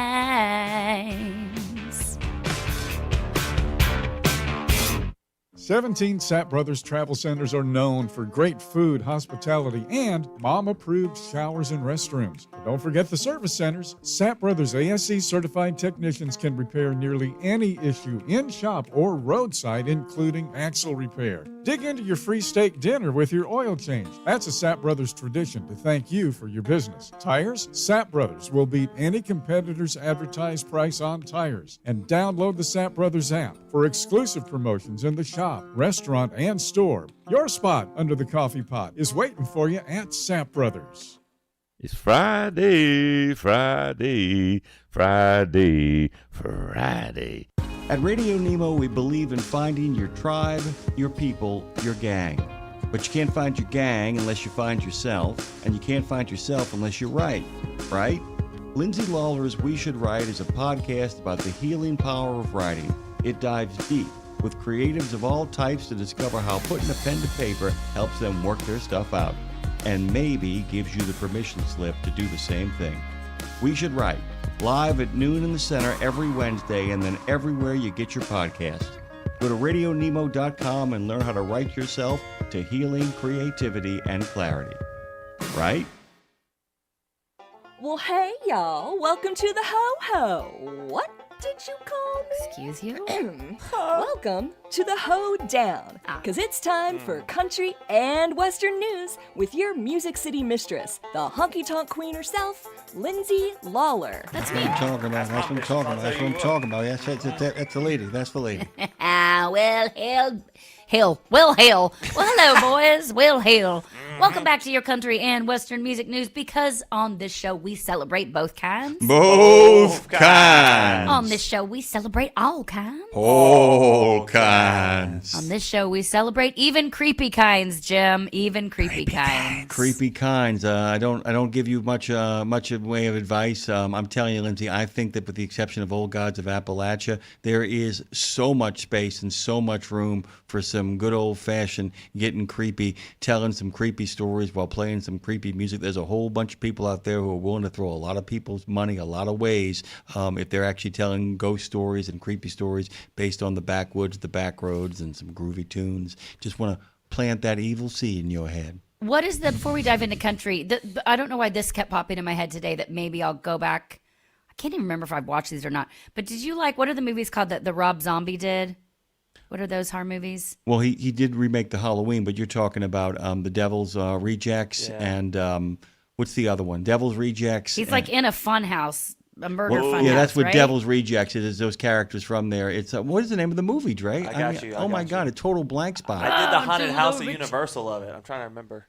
I just got Rob. Burn through the riches and that's Rob Zombie, right? Thousand Corpses. Yeah, Thousand Corpses. Thousand Corpses. That's Thousand it. Corpses. Thousand is what Corpses. I'm thinking Yeah, and the Devil's Rejects, which is a really good movie. His Halloween remakes, but those are really good movies. And his haunted house at Universal. Outstanding. Scary. Outstanding. Universal, Florida. Yeah, Halloween Horror Nights, absolutely. Well, we were driving into town to go to the hockey game last night, and I saw a big billboard for, I think it's called Thrill Fest or something. I don't know. It's a big Halloween. Every year I say I'm going to go to a haunted house, and I haven't done it in probably 15. Maybe this it'll will be happen the if year. I show up. I mean, I'm not being a jerk, but if I be there and be like, I want to go to this haunted house, Lindsay, you'd be like, okay. Yeah, I would go. I would do it. Exactly. So I might have to get motivated. You got 3 weeks left to get here to do it. Which is all the time I need, which is more than enough time. That sounds like a threat. All right, country and western music all news. kinds. Here we go. Okay, so Jim, we've been talking about Alan Jackson's health decline and the fact that he finished his last tour and is gearing up for his final show in Nashville to close out his epic career. We've been talking about that for a while. But his last big show is finally on and soon to be in the books. And they've pulled together a roster of heavy hitters to perform right alongside him to help celebrate a very incredible country career. This makes me giggle though, Jim. So the name of the final show, it's Last Call, One More for the Road, the finale. Okay, I think that's so annoying, by the way. It's literally quite frankly, it's too long. It's like they've had 3 good names and they just, 3 okay names. Obviously, they're playing off of the show and they just used them all. Last Call, One More for the Road, the finale, the Alan Jackson Show. That's terrible, right? That's terrible. It's terrible. That's terrible. This is the absolute final apotheosis, highlight, summit. Just keep going. Yeah, It's like... Just say Alan Jackson. It's his last show. You should go. Anyway, the concert of the country legend's touring career, it'll take place Saturday, June 27th of 2026. It'll be at Nashville's Nissan Stadium. I'm not sure if that'll be the new stadium by then or not. I need to look at our timeline, but just drove by it again last night. It is coming along for the new Titan Stadium out there. Alan Jackson, he'll be joined by... Jim, a few friends. Tell me if you've heard of any of these people that are going to be at this concert. Luke Bryan, Eric Church, Luke Combs, Miranda Lambert, Riley Green, Cody Johnson, John Party, Carrie Underwood, Keith Urban, and Leanne Womack. Have you heard of any of these people? One name I think rings a bell. Yeah. Maybe Luke Underwood. That Luke rings a Underwood. bell. Maybe so. Maybe so. Lunderwood. Yeah, Lunderwood. Okay. Alan Jackson played his last road show in May of this year, but he wanted to end it all where it began, which of course is Nashville, Music City, where country music lives. Jim, I will never forget when I first moved to Nashville singing "She's Gone Country, Look at Them Boots," because they talk about this girl from New York, but from the city, moving to Nashville to sing country music, chasing those neon rainbows. And I just remember driving, listening to it, singing, playing it downtown when I moved here almost 20 years ago, which is crazy. Alan Jackson is one that exudes country. Whether you like him or not, Alan Jackson is country, is country, is country, is country. So this will be an epic show. Registration for the pre-sales, they're currently open. You can head on to alanjacksonlastcall.com to find out more. And those pre-sales go until this Monday. And then tickets on sale go on sale to the general public on Friday, October 17th, which is Alan Jackson's birthday, by the way, if there are any remaining. But by the way, I can guarantee there will not be any more that remain if you miss the pre-sale. VIP experiences are also available. And Jim, I'm sure that will be a house mortgage to get one of those. So if you're an Alan Jackson fan, I hope you've been saving since he started his career to go to this show, Jim. Yeah, I just don't see myself actually finding the money for that. Because it's not where I put my dollars. It's just not where I put my dollars. Although I will tell you, if in fact you are a lifelong Alan Jackson fan, given his health conditions, this isn't like one of those when hell freezes over kind of moments, or oh, they'll be back, don't worry. This really, given where he is right now, and given the number of people that have signed up for this, there's something that's being implied here that this is wrapping up. This may be your last chance if you're a fan. It's definitely his last show, and I'll say by the way, a dollar from every ticket sold, this is cool, will be donated to the CMT Research Foundation. They're funding research to find a cure for Charcot-Marie-Tooth disease, which is what he has. He revealed that back in September 2021 that he had it, that he'd been dealing with it actually for 10 years. And after 10 years at that point, and after 3 decades, he's been touring for over 30 years, Jim. The effects started to become noticeable on stage, which is why he's wrapping it up. And he wanted to let the public know. He wasn't trying to hide anything. He said, honestly, I didn't want them to think I was drunk on stage, which sounds silly, but it's true. He has, it's problems with mobility and balance. And it's this neuropathy, neurological disease that he inherited it from his dad. And he said, I just want people to know that's why I look like I do. If they're wondering, he said, I don't want to appear like some whiny celebrity. It's not going to kill me. It's not deadly. It's not fatal. It's just going to it'll requires disable management. him. It requires management. That's it'll thing. disable him. It'll disable him. So he wants to end on as much of a high as he can. There's no known cure currently for the Charcot-Marie-Tooth disease, but it can be managed with therapy. It affects the muscles involved in your vital functions, including breathing, Jim. Yeah. So this is the last road one for him. Again, it's the last call. One more for the road. The finale, Alan Jackson show. But I guess kudos to him, Jim, for knowing when to wrap it up. Maybe he waited a little too long, quite frankly. We'll see. But that'll be a huge event in Nashville and Music City in June next year, right after CMA Fest, by the way. Yeah, and given what we know about the disease, every moment that he steps out on that stage from this point on is actually accelerating his race to the grave. That's the thing, too, is that the stress and all of the stuff that goes along with being on the road and doing shows accelerates all that kind of stuff. So it's the closing night for the final conclusion of the ending event of Alan Jackson. Yeah, just okay. that. Okay. Like, what's happening? Okay, there is you he go. starting or ending? Is this over I'm with? confused. Are we concluding this? Is this wrapping up? It's the wrap the up. show? Is it real? It's the wrap up of the end.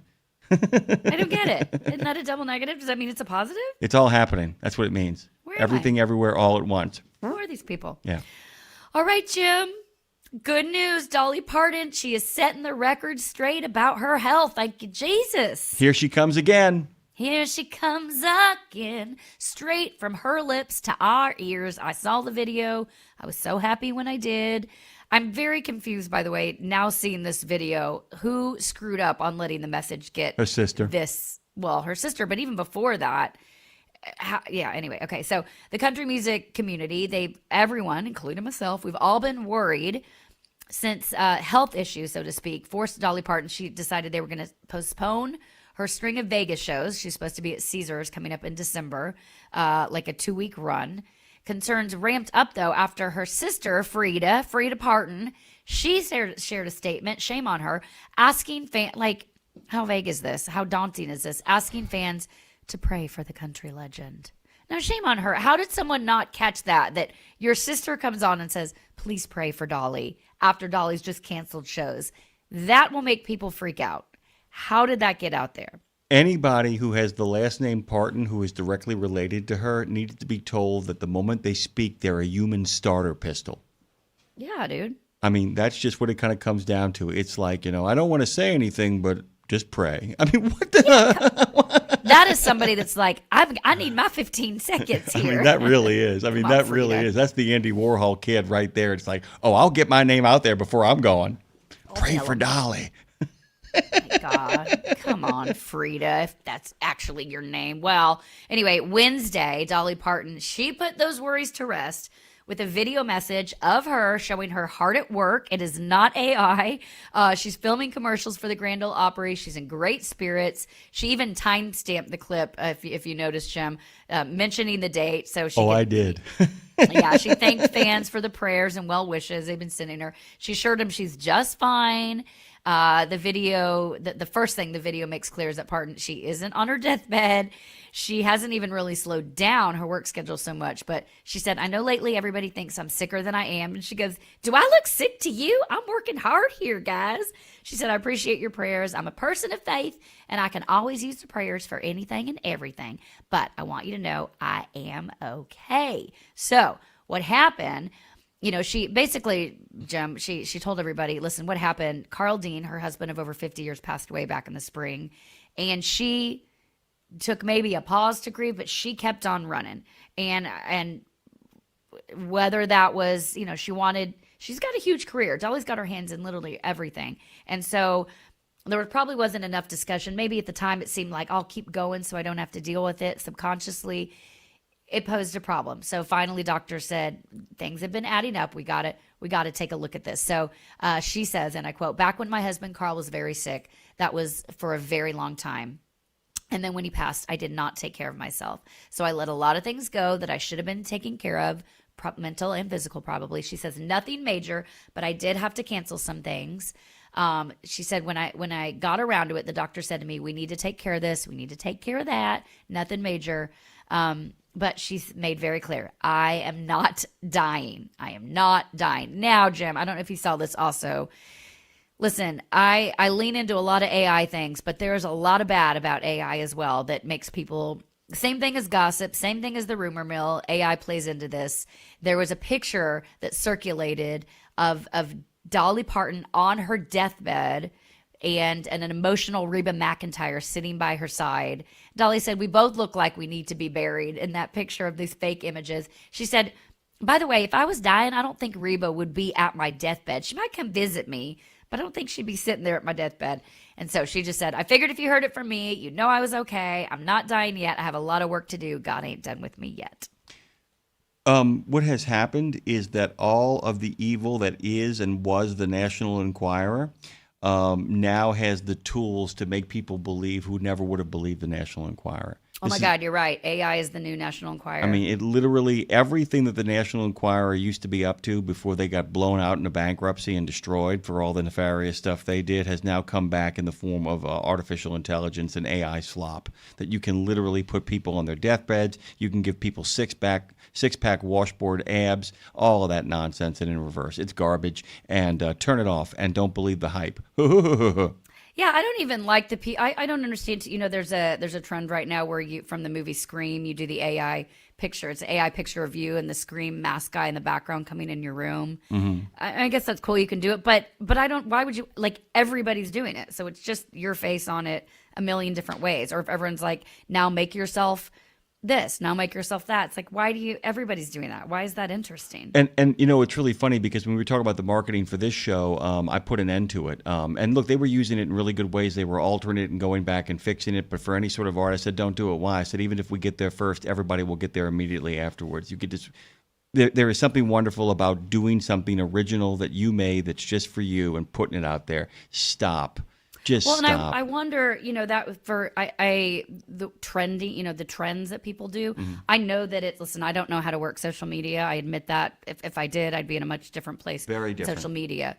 But I don't know how to do it. And it's like people, I hope this will shift now that AI is making it so apparent how gross it is.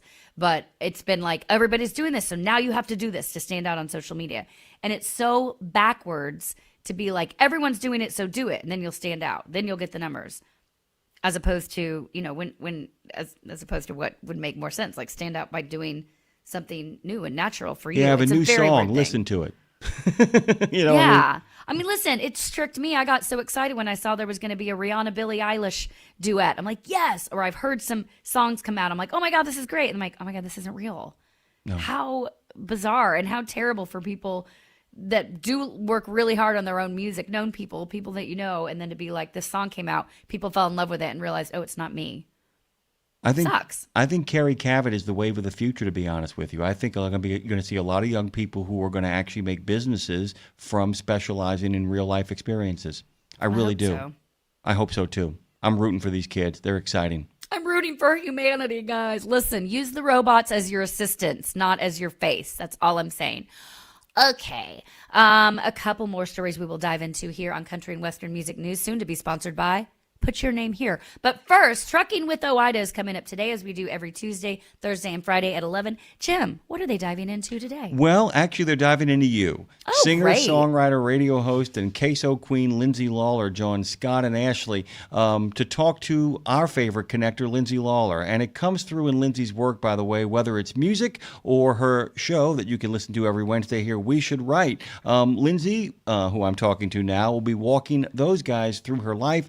You might want to listen to, because Lindsay really gets into the trucking stuff and how that entered over there, and her lifelong pursuit of forming connections with people from all walks of life. After the most important part of the show takes its leave, Lindsay, cargo theft is also on the docket. ATRI is going to be over there with its newest report. ATRI's Vice President Jeff Short is going to be walking Ashley and Scott through what it was the American Trucking Research Institute found, along with strategies to stop all of that cargo theft, all of that coming up on Trucking with Oida. Love it. Love it. Love Scott and Ashley. Love Trucking with Oida. The best produced show, the best recorded show on Trucking Radio. This being the best live show on Trucking Radio. Yes. Equally skillfully produced. Equally skillfully produced in different ways. Okay, I love me some Vince Gill. Who doesn't? Who doesn't? Best voice out of Nashville, dare I say. I mean, Vince Gill is singing background. That is like the gold standard. If you get Vince to sing on a track with you, you can die happy here in Nashville. That's the gold standard. And so he's going to be doing something, Jim. He's gearing up to do something he's never done. His people are saying it's unprecedented in the music industry. I don't think that's true, but it's becoming more and more prevalent. He's going to, it's more prevalent, by the way, as we go after more constant content delivery, I'll say, and we'll discuss that in a minute. But he'll be releasing new songs once a month for the next year. This is very different for him, especially as somebody who's been in country music for over 30 years, maybe 40, by the way, at this point.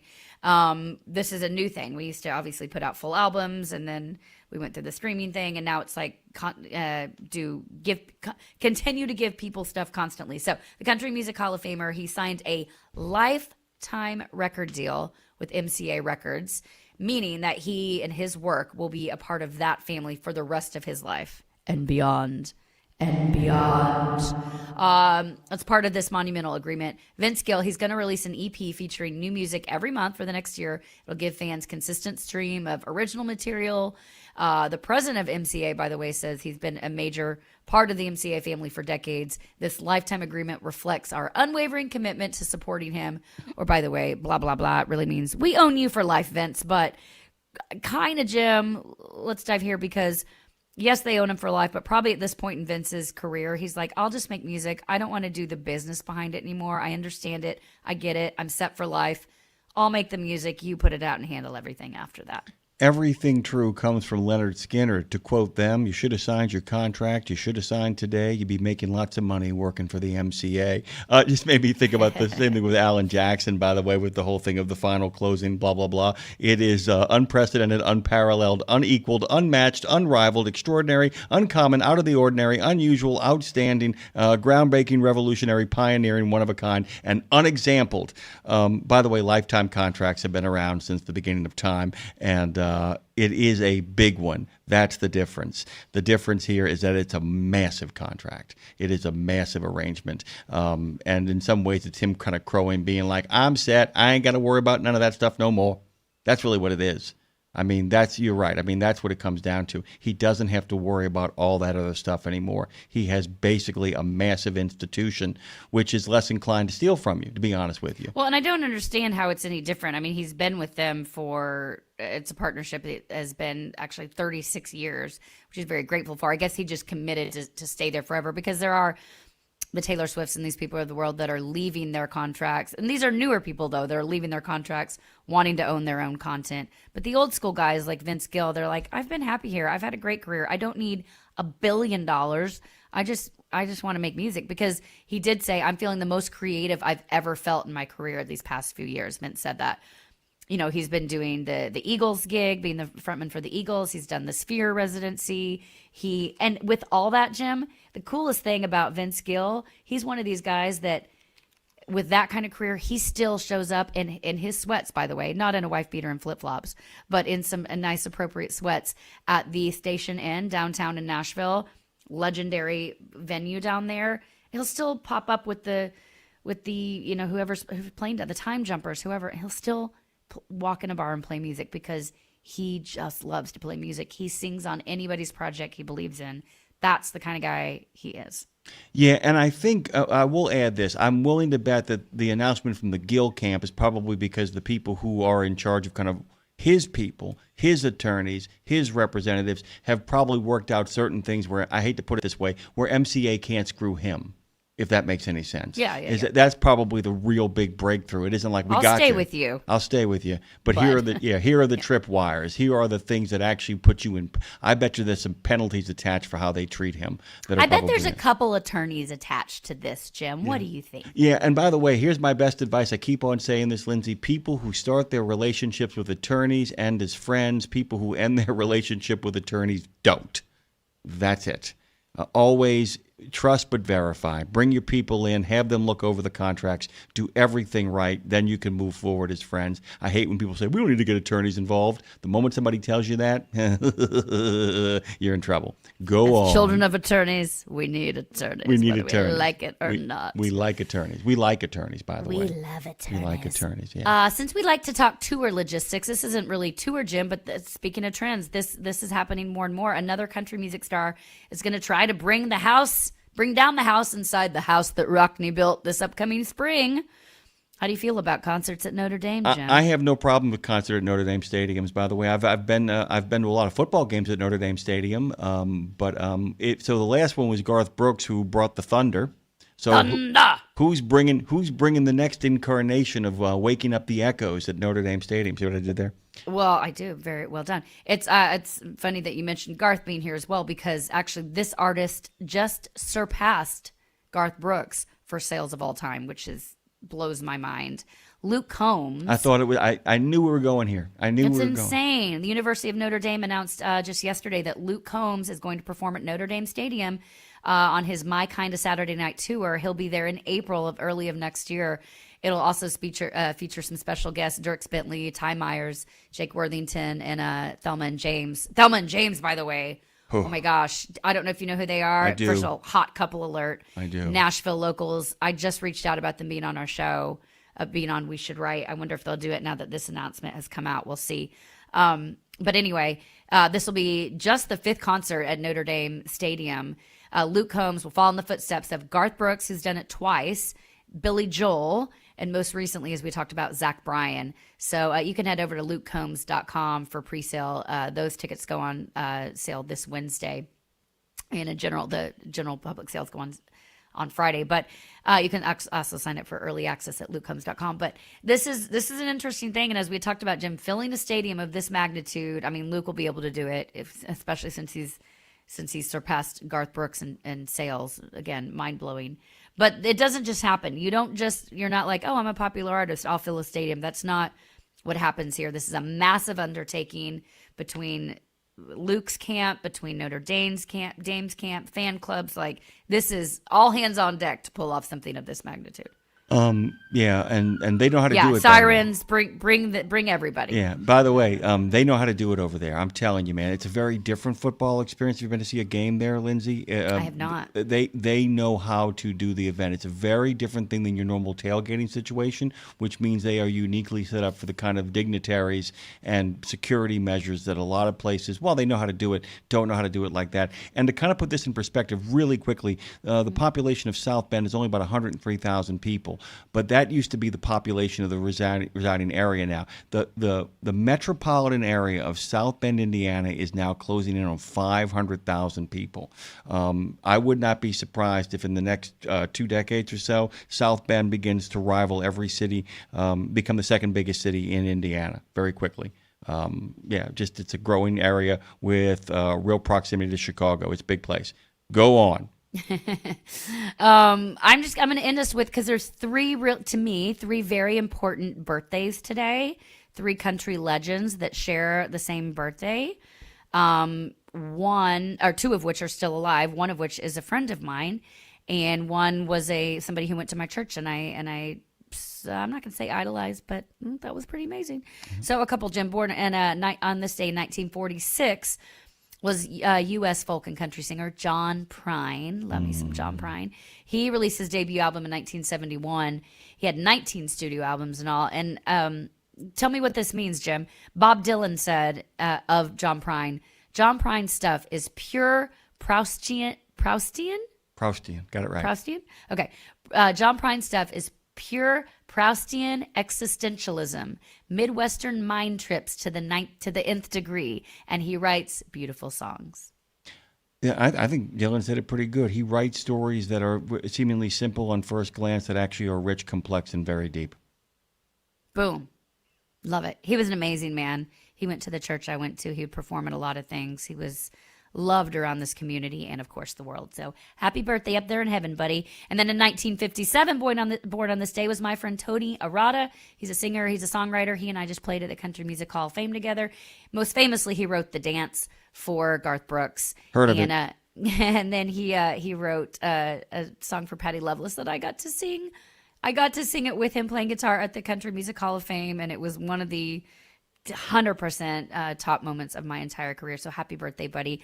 It's a reminder for me to reach out to see if he will do We Should Write soon coming up.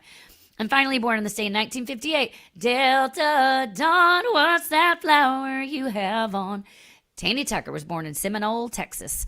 Her first hit, Delta Dawn, in 1972 at the age of 13. What the heck? Age of 13. That's right. Had that song came out. She's an amazing lady. That's your country and Western music news here on Road Gang Radio. Jim, Trucking with Owida, coming up next, yo. And by the way, Trucking with Owida is a chance to actually hear Lindsay dive a little deeper into herself and also finding out about cargo theft and what you can do to help prevent it as Atri shows up. But more importantly, Lindsay's going to be there. That's what you have to know. Go to RadioNemo.com, get in the gang, subscribe on YouTube if you haven't already. We love you. Love you, Lindsay. There was an era when truckers were out there alone. Long rides, dark nights, miles from home. As part of the Road Gang, though, Dave Nemo helped change all of that. As a voice in the darkness, Dave kept drivers going with music, jokes, and of course, friendship. And if you miss those days, Radio Nemo's got something for you. Nemo's Night Beat puts the gang back together with an hour of trucking tunes and road songs, classic comedy, and those fun factoids that you came to expect. Nemo's Night Beat is Dave at his very best every Monday night at 7 in the Center on iHeart, Odyssey, and Live 365, as well as Tuesday night at 9 on Reese Across America Radio. So head on over to RadioNemo.com and join the gang on the beat. Nemo's Night Beat.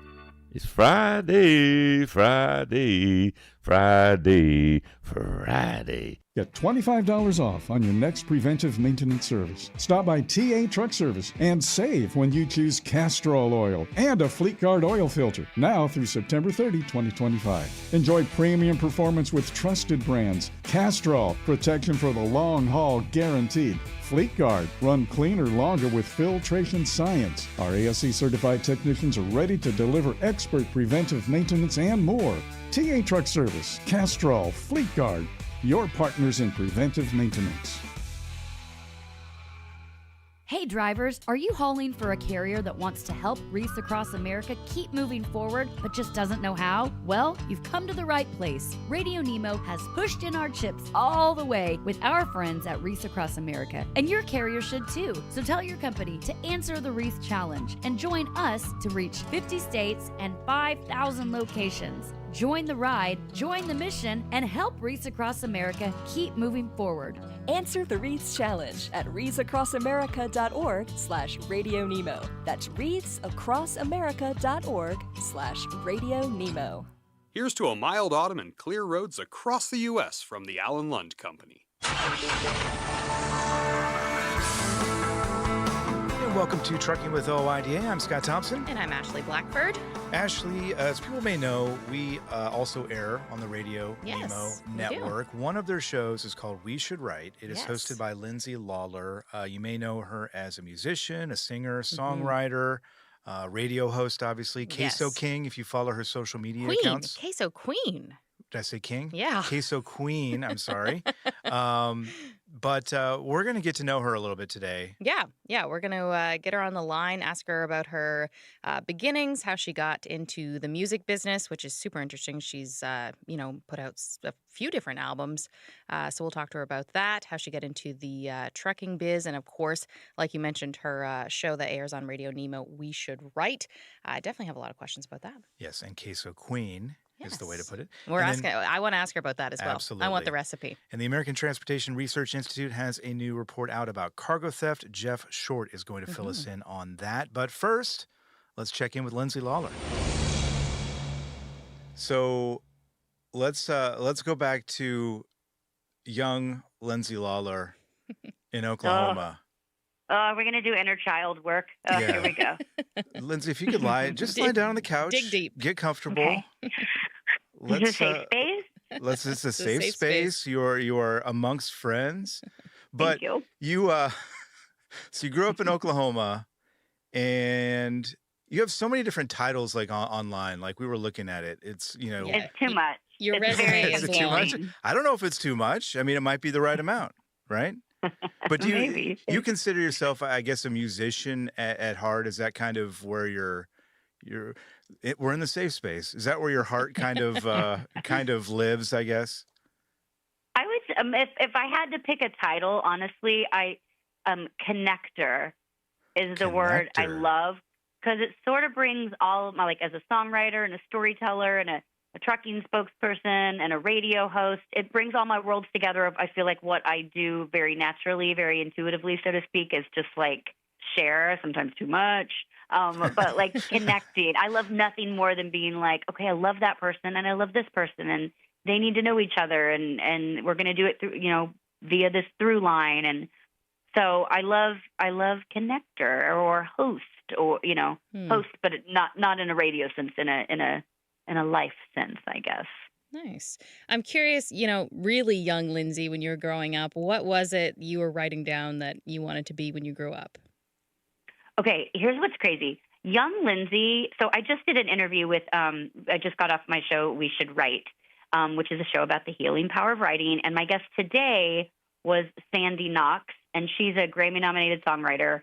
And it was a total full circle moment for me because she wrote, like, does he love you? And why haven't I heard from you? And she thinks his name is John, and all these Reba McEntire hits. And I bring that up because why it was such a big deal for me is because I sang these songs when I was a child. For some reason, as a child, I connected to songs about divorce and heartbreak, and I would sing them at the top of my lungs as if I was 7 years old and I'd already been through 3 divorces. It was very strange. And so you'd only been through 2 divorces at that time. We should be fair. Right. Yeah. I only did 2, Gotcha. exactly. But you related to him. to the story. I those songs. related, and if I look back now, and this is what Sandy and I talked about, I was like, why is that? Why could I sing a song about one night stands that lead to devastations at 7 years old? And she was like, because you emote, like it's the idea of I'm connected more to like other people's emotions than my own, because then I don't have to deal with my own stuff. Listen, I am laying on the couch right now. I understand this is a deep dive, but it was. Yeah. I think songwriting and telling other people's stories is a way for me to disconnect with sort of my own. But I've figured out now. Good news, everybody. As an adult, I've figured out how to regulate it and tell my own stories as well. But yeah, I was an emotional child, but behind closed doors in my room. And my mom to this day says like she'd be cooking and I'd just be like standing next to her while she's at the stove, like going on, and she would tune me out. And she said I'd finally grab her face and say, "Are you even listening to me?" And my husband says I do that to this day. So are you guys even listening to me? Ashley and I are listening to you right now. We promise. Thanks, guys. I love that I love that word connector, because again, knowing what we know of you, and then kind of going through your, resume and your social media accounts, connector, there's a connection. For sure. No pun intended, or pun intended, I'm not sure. There's a connection between being a connector and everything you've done throughout your career. And we can run through these because, again, looking at your resume and looking at your all the things you've done, it's really quite remarkable. Can we start just kind of by talking about the music here? Because that is, I think, how a lot of people might know of you in Nashville and elsewhere. The music, I imagine when you first discovered that aspect of, connecting and that being a way to connect to people, I bet you that was revelatory in a lot of ways. Do you remember those moments when you were younger and kind of realizing, oh, this music thing is something that I really am connected to? Yeah, for sure. I mean, I remember looking back, I remember it being sort of confusing as a child because like I come from a family, they've always supported my sort of dreams and artistry, or whatever you want to call it, craziness, whatever words you want to use for it. But they also didn't really know what to do with it because I was the only one that wrote. I mean, I would write a lot as a child, and I would sing into the tape recorder, and I'll never forget Sophie, my best friend Sophie in kindergarten, who moved away to Australia. And I just wrote this. I still have it, by the way.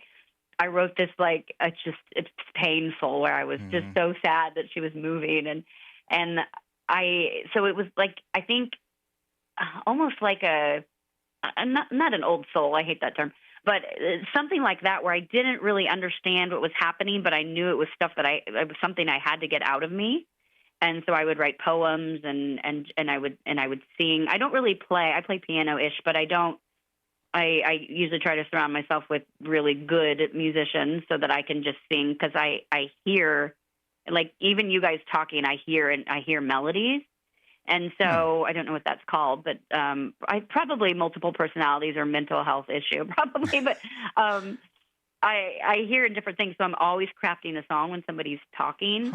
And so, but I think it probably wasn't till I put two and two together that I also love to perform. And it was, my family would take us, for some reason, we would go to like crazy spring break places at like 7 years old. My parents would be like, let's go to South Padre and Galveston and Panama City and take our 7 and 10-year-old. And, and I would get lost on the beach because I would end up over on, Yo MTV Raps up on the stage, like connecting with the college people. But I loved to perform from a young age, and would get up when we'd be at a restaurant. I would get up and say I had to go to the bathroom and like go find somebody that was sitting alone and sit down with them. How I was not kidnapped is a miracle.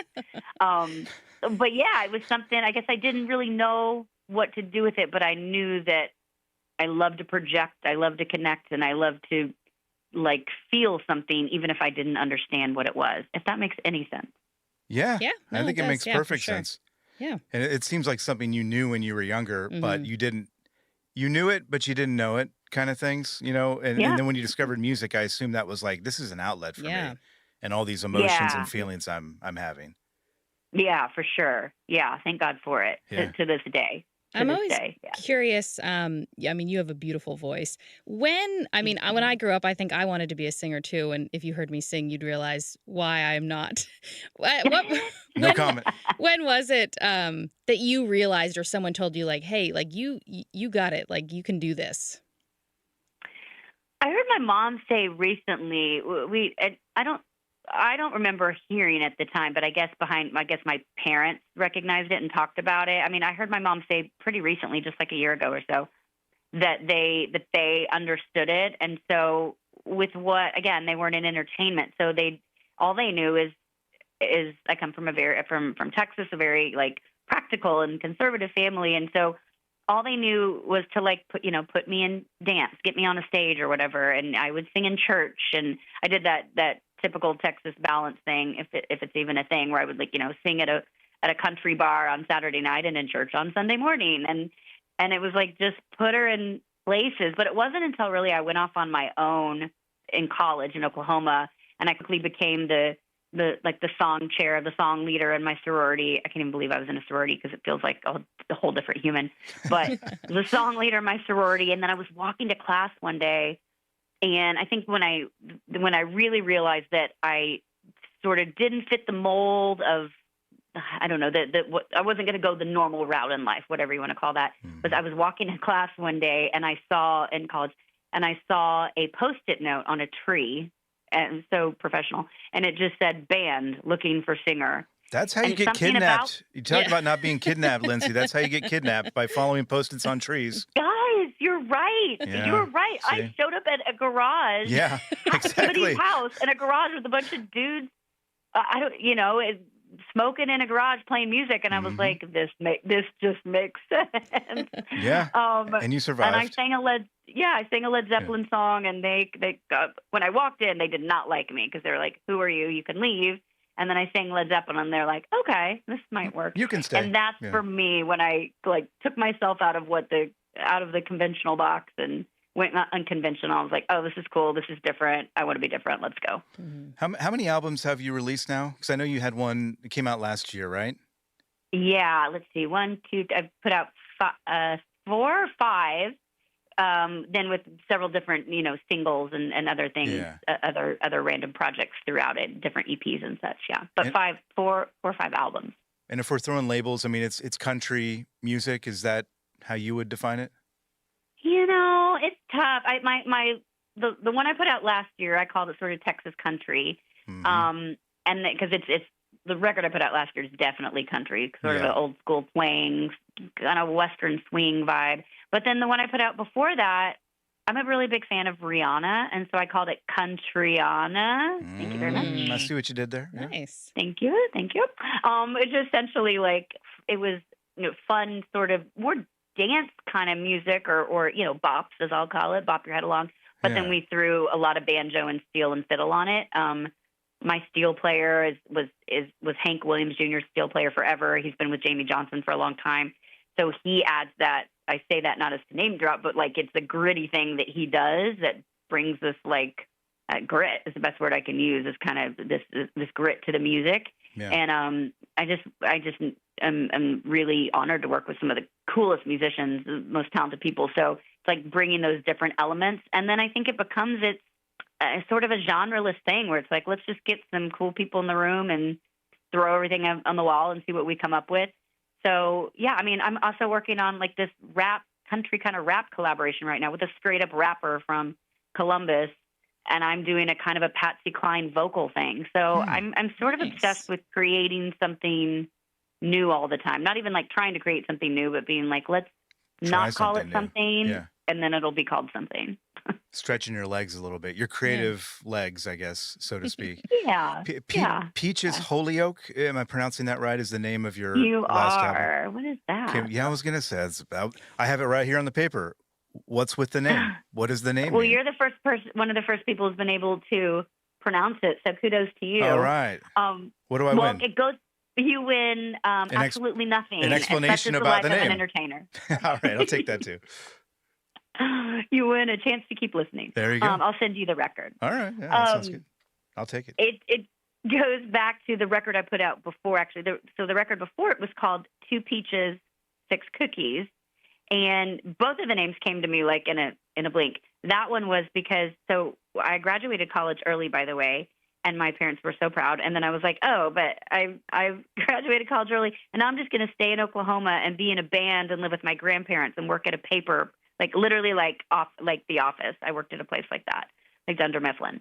So they were quickly probably less impressed by me. But I lived with my grandparents for a moment, and it was like every Monday was chicken fried steak, every Tuesday was meatloaf, every Wednesday, et cetera, et cetera. And my grandfather had to have, after every meal, 2 peaches from the Del Monte can and 6 of those little famous Amos tiny cookies, and they had to be in this pewter dish.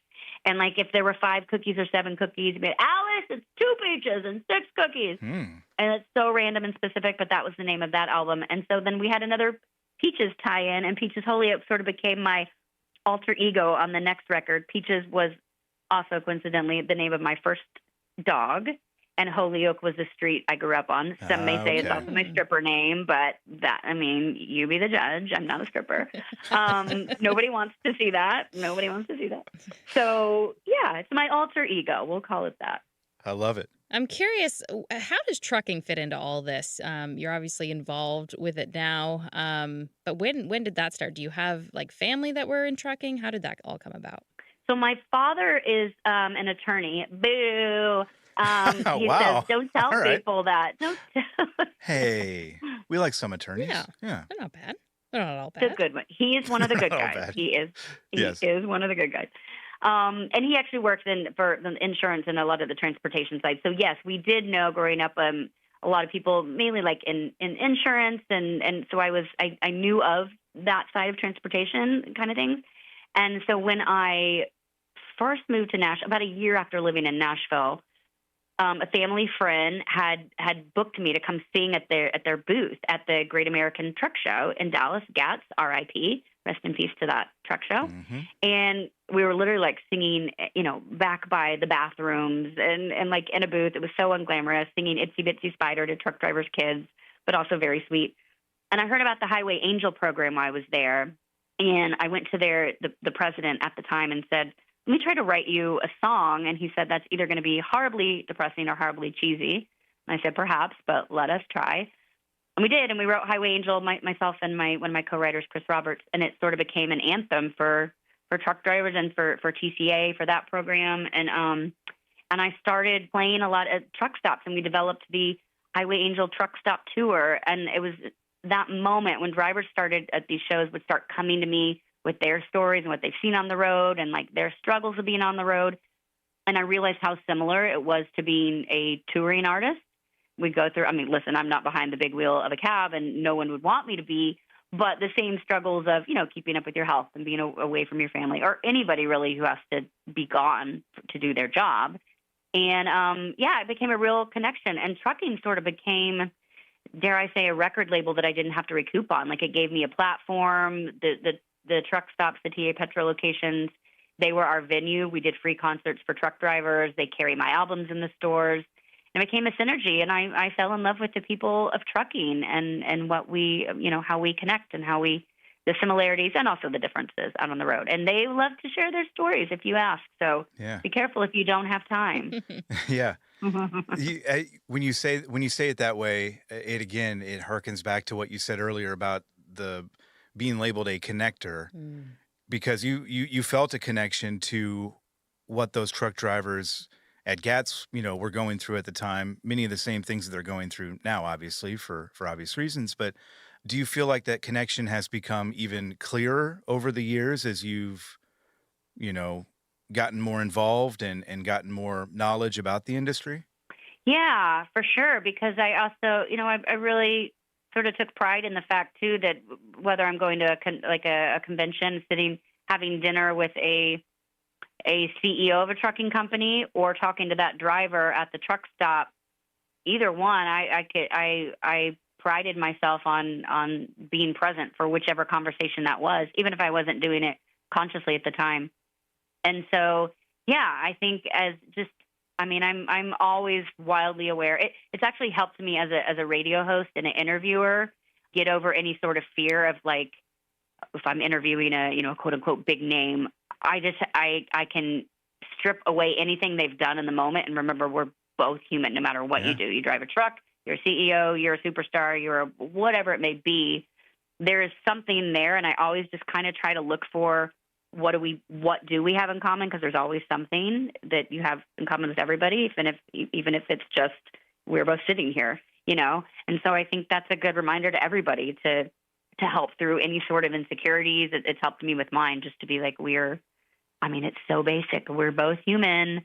We both were born. We're both going to die. And it's a really good way to cut through the noise, especially today. Yeah. I want to talk about your show, We Should Write, which airs from noon to 1 p.m. Central every Wednesday on RadioNemo. Talk to me about that show, kind of where that idea came from as well. So when I moved, I have owned the rights to just the name and the website and the idea for 17 years, and finally launched it this year. And when I first moved to Nashville, I know I never really knew exactly what it was, but when I first moved to Nashville, I'll never forget, I was at Costco having an eye exam, because that's where the people without insurance go. And and get a hot dog while you're there, $1 hot dog. Yeah. How many hot dogs am I holding? Yeah. There you go. Exactly. They incorporate the food court into the eye exam. I like it. Yeah. And the guy that was the optometrist, I guess you could call him that. I highly doubt he was qualified. Because just some guy named Randy who just showed up, part-time worker. Totally. Yeah. He's like wearing a monocle. I'm like, oh, wow, how can I trust He looks you? very dignified. You got a monocle. Yeah. So anyway, Randy's giving your eye exam. Got it. So Randy, the unqualified, giving my eye exam, I had to fill out like what I did, and I was at the time I was singing at Tootsie's.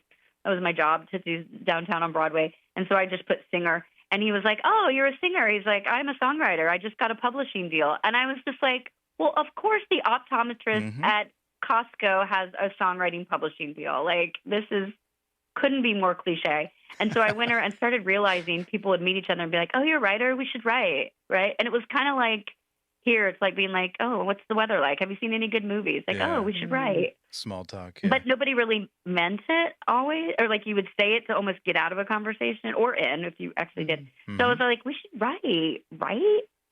So cut to being with RadioNemo and launching this new platform and having, I think that, we're also broadcast on iHeart, which is, huge in the music community here. That's a great place for people to, it has some weight to it, and between having the trucking tie-in and the radio tie-in and then the music tie-in, and iHeart as that platform has brought all those together.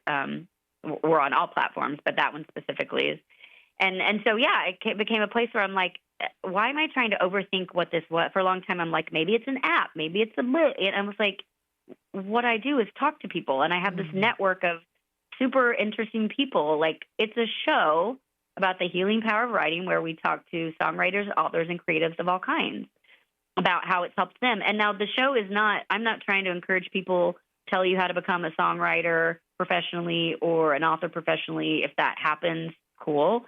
But it's more about, I believe wholeheartedly, we have to write stuff. We have to get it out from us to help us heal, grow, evolve, whatever it is. Got to write stuff down and not even look at it. I have found stuff that I wrote years ago, found in an old journal, found it 4 or 5 years later, been like, oh my gosh, I know what I can see what I meant now. We find like new versions of ourselves. And I just think it's really powerful. And for truck drivers who spend all their time on the road, meet a lot of people, see a lot of things, I think it's a really powerful outlet. Drivers send me song ideas all the time. I'm like, you could write this. Like, you write it. You can do it. I'll help you, but you can do it. So, I think it's a cool connector. And what's been really cool, like my guest last week was Larry Gatlin of the Gatlin Brothers. I've had Tiffany, it was an 80s icon. Like, I'm being able to bring together all my like friends and interesting people I meet along the way. And every perspective is different on, it's not coming on and promoting necessarily your project. Certainly we do, but even I had a guy named Jeremy Baker, who is he's an Army combat veteran. He was in the CIA for a long time and a PTSD survivor. And he put out a book, a fictional book, which helps him heal his PTSD through writing through this character, Dexter, in the book. And I was like, wow, I didn't even think of that angle. Like, so there's a new angle or perspective every week, no matter, the through line is that these people all write, but it's a different take on why they started writing or how they're using writing in their own personal life. Interesting. Well, and writing's such an emotional and personal thing.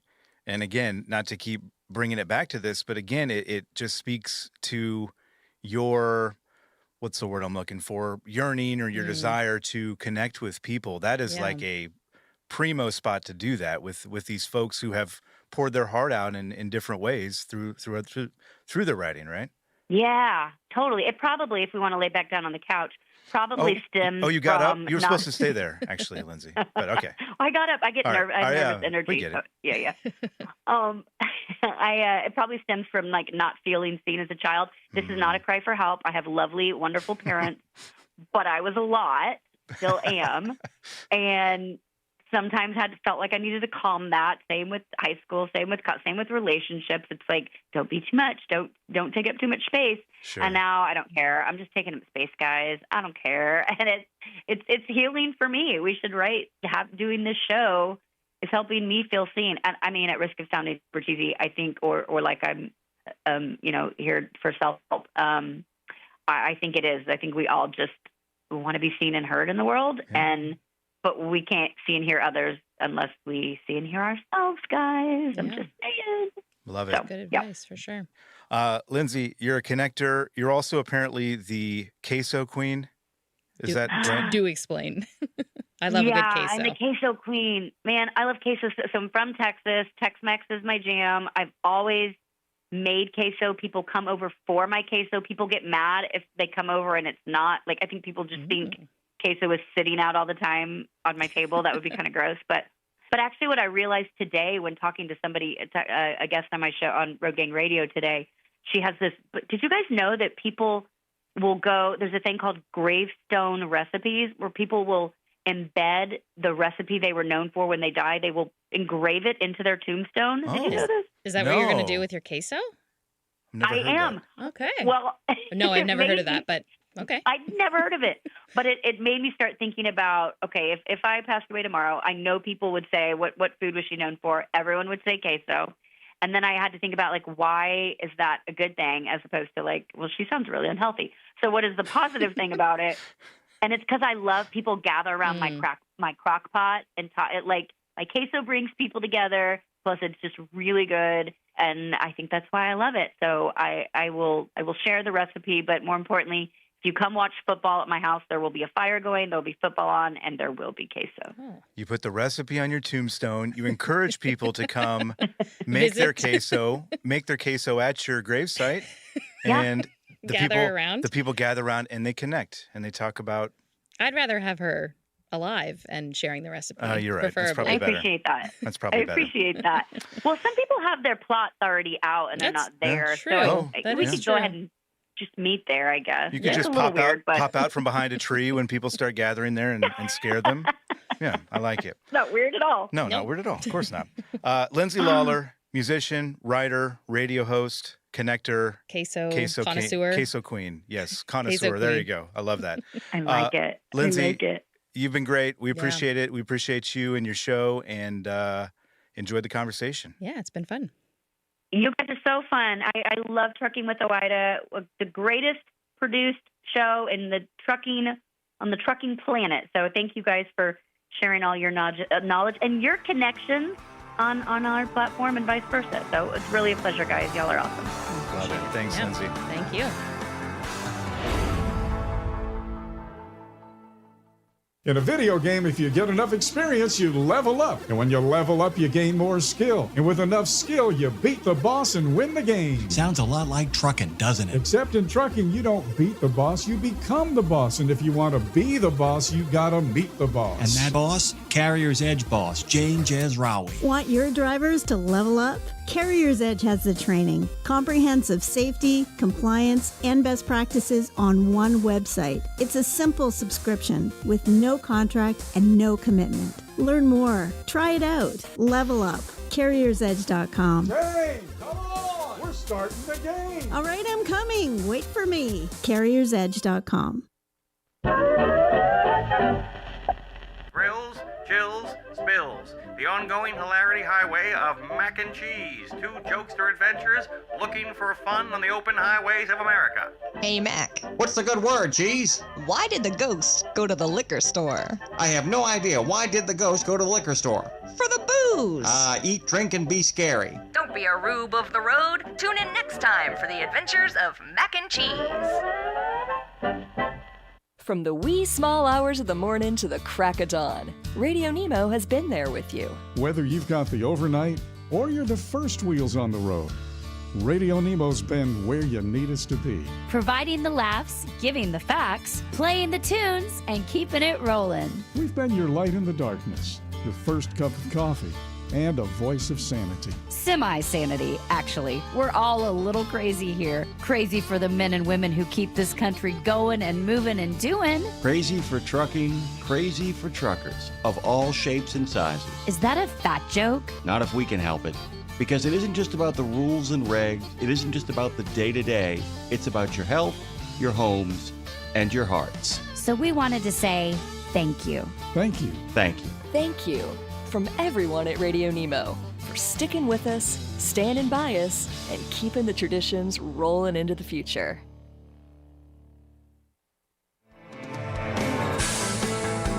Yeah, so Ashley, obviously we talk about cargo theft all the time and what a big problem it is. We talk to CargoNet, we talk to Overhaul, we see their reports and everything. ATRI, the American Transportation Research Institute, has a new report out that I think really encapsulates the problem as well as I've seen out there, because it looks at the big picture, it looks at solutions, it looks at everything. And Jeff Short is one of the people who worked on it. He is the vice president of ATRI, and he joins us on the line now. Jeff, how we doing? Doing well. So cargo theft, hot take here. Seems to be a problem, Jeff. It is a problem. So our research advisory committee in 2024 identified it as a top problem.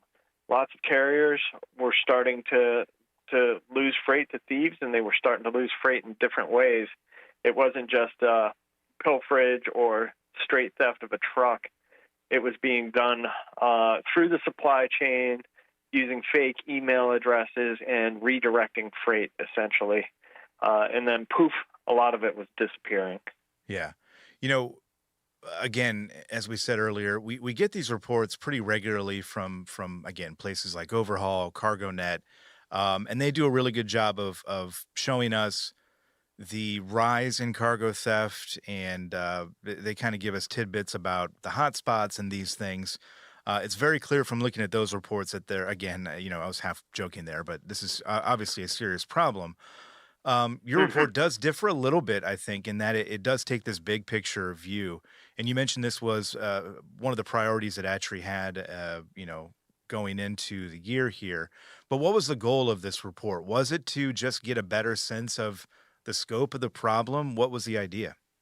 Yeah, the idea was that a lot of carriers, if they have cargo stolen, they're not going to be terribly vocal about it. They're not going to go out and tell everyone about it. It damages reputations. It certainly is embarrassing, and a lot of it even goes unreported to insurance and goes unreported to law enforcement even. So our goal was to go out confidentially to motor carriers and try to figure out this bigger scope, what's going on, what are people not necessarily talking about, and how can we kind of get towards what the bigger costs are for the industry, what the overall costs are. Not necessarily looking at individual cases, but kind of saying where we are as an industry and what are the next steps to fight cargo theft. Yeah. As you point out in the report, cargo theft, of course, is not a new problem, but the scope of what we're seeing now is unprecedented. And, of course, the digital age largely to blame for that. It seems like there's been a shift from straight theft, which, make no mistake, is still a problem, but there's been a shift from the kind of traditional theft of a shipment where criminals steal loads out of a trailer over to strategic theft, theft by fraud. Talk about that percentage shift and what we can learn from that. Yeah, so, and we went out to motor carriers with the survey, and we also went out to logistics service providers, like 3PLs, brokers, and we asked them the same questions. We said, what is impacting you the most? And motor carriers, they're still having folks go into their trailer, pilfer stuff. They're still having trucks directly stolen. But what has emerged on the LSP side, logistics service provider side, 62% of the thefts that we recorded through the survey were strategic theft, and this is a completely new thing where folks are coming in. They may be from other countries. They are pretending to be a different motor carrier than they are. They may not even be a motor carrier. They're double brokering out to another trucking company. After they get a load, they're passing it off to someone else who may be unsuspecting, and they're redirecting freight. Let's say one of our case studies, freight was supposed to go from Texas up to the northern United States. It went to California instead, and it was dropped off in kind of a questionable way at a questionable location. And these are certainly the kind of things you have to look for. Drivers need to think, all right, is everything make sense here? Is everything above board? Is there someone I can call and double check on this? Because it looks like the bill of lading was changed or something like that. Yeah. You just obviously mentioned a couple, but what are some of the prevention strategies that people can keep in mind to, hopefully keep themselves safe? So from a driver perspective, certainly we went out and said, what are some things? We went out to the carriers. We said, what are some things you can do to prevent cargo theft? There's some basic things. Don't leave your keys in the truck, even if you are in a locked, secure location. Don't leave the keys in the truck. That's a pretty easy one. Situational awareness, being aware of what's going on around you. Is there reasonable suspicion? Was the bill of lading changed? That sort of thing.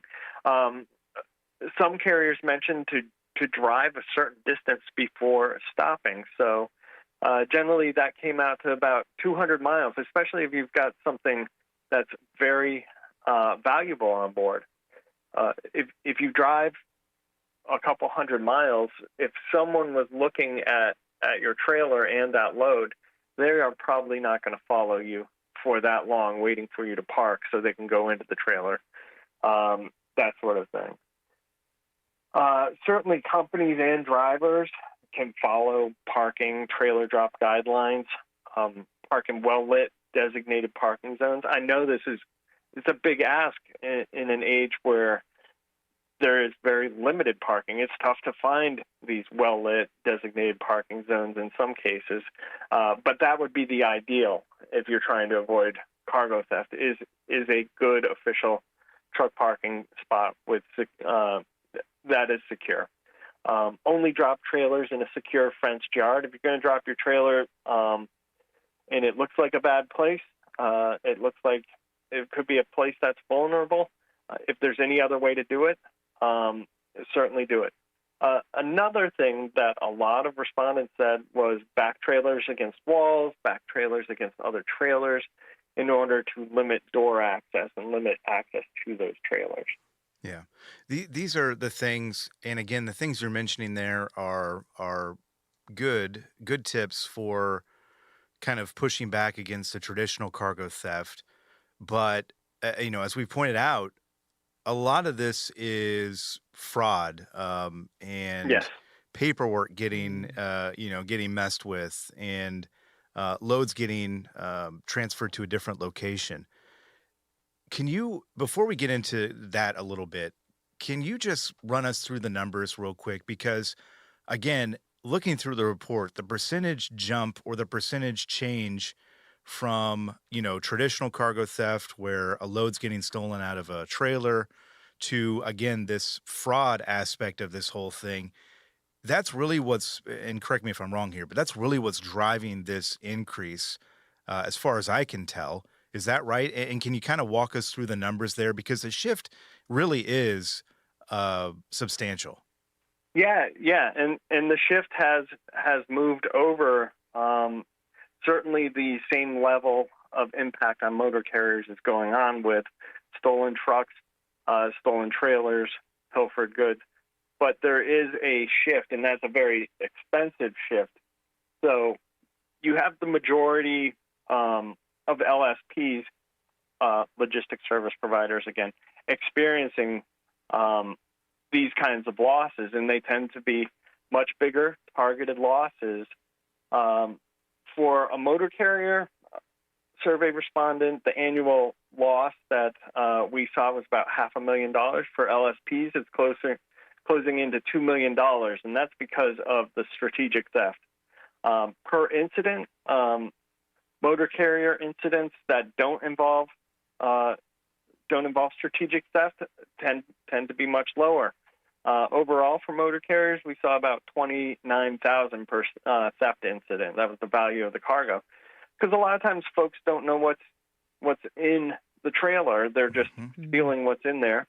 For LSPs, that was closer to $100,000 per incident, because they are identifying strategically what's inside the trailer before, and that's why they're going after it. They're going after things like food, electronics, automotive, beverage, stuff they can quickly sell,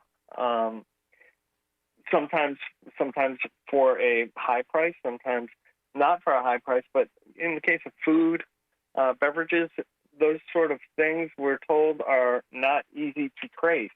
And once they're consumed, they're pretty much gone. Yeah. So there are some ways to fight against strategic theft that were given to us by respondents.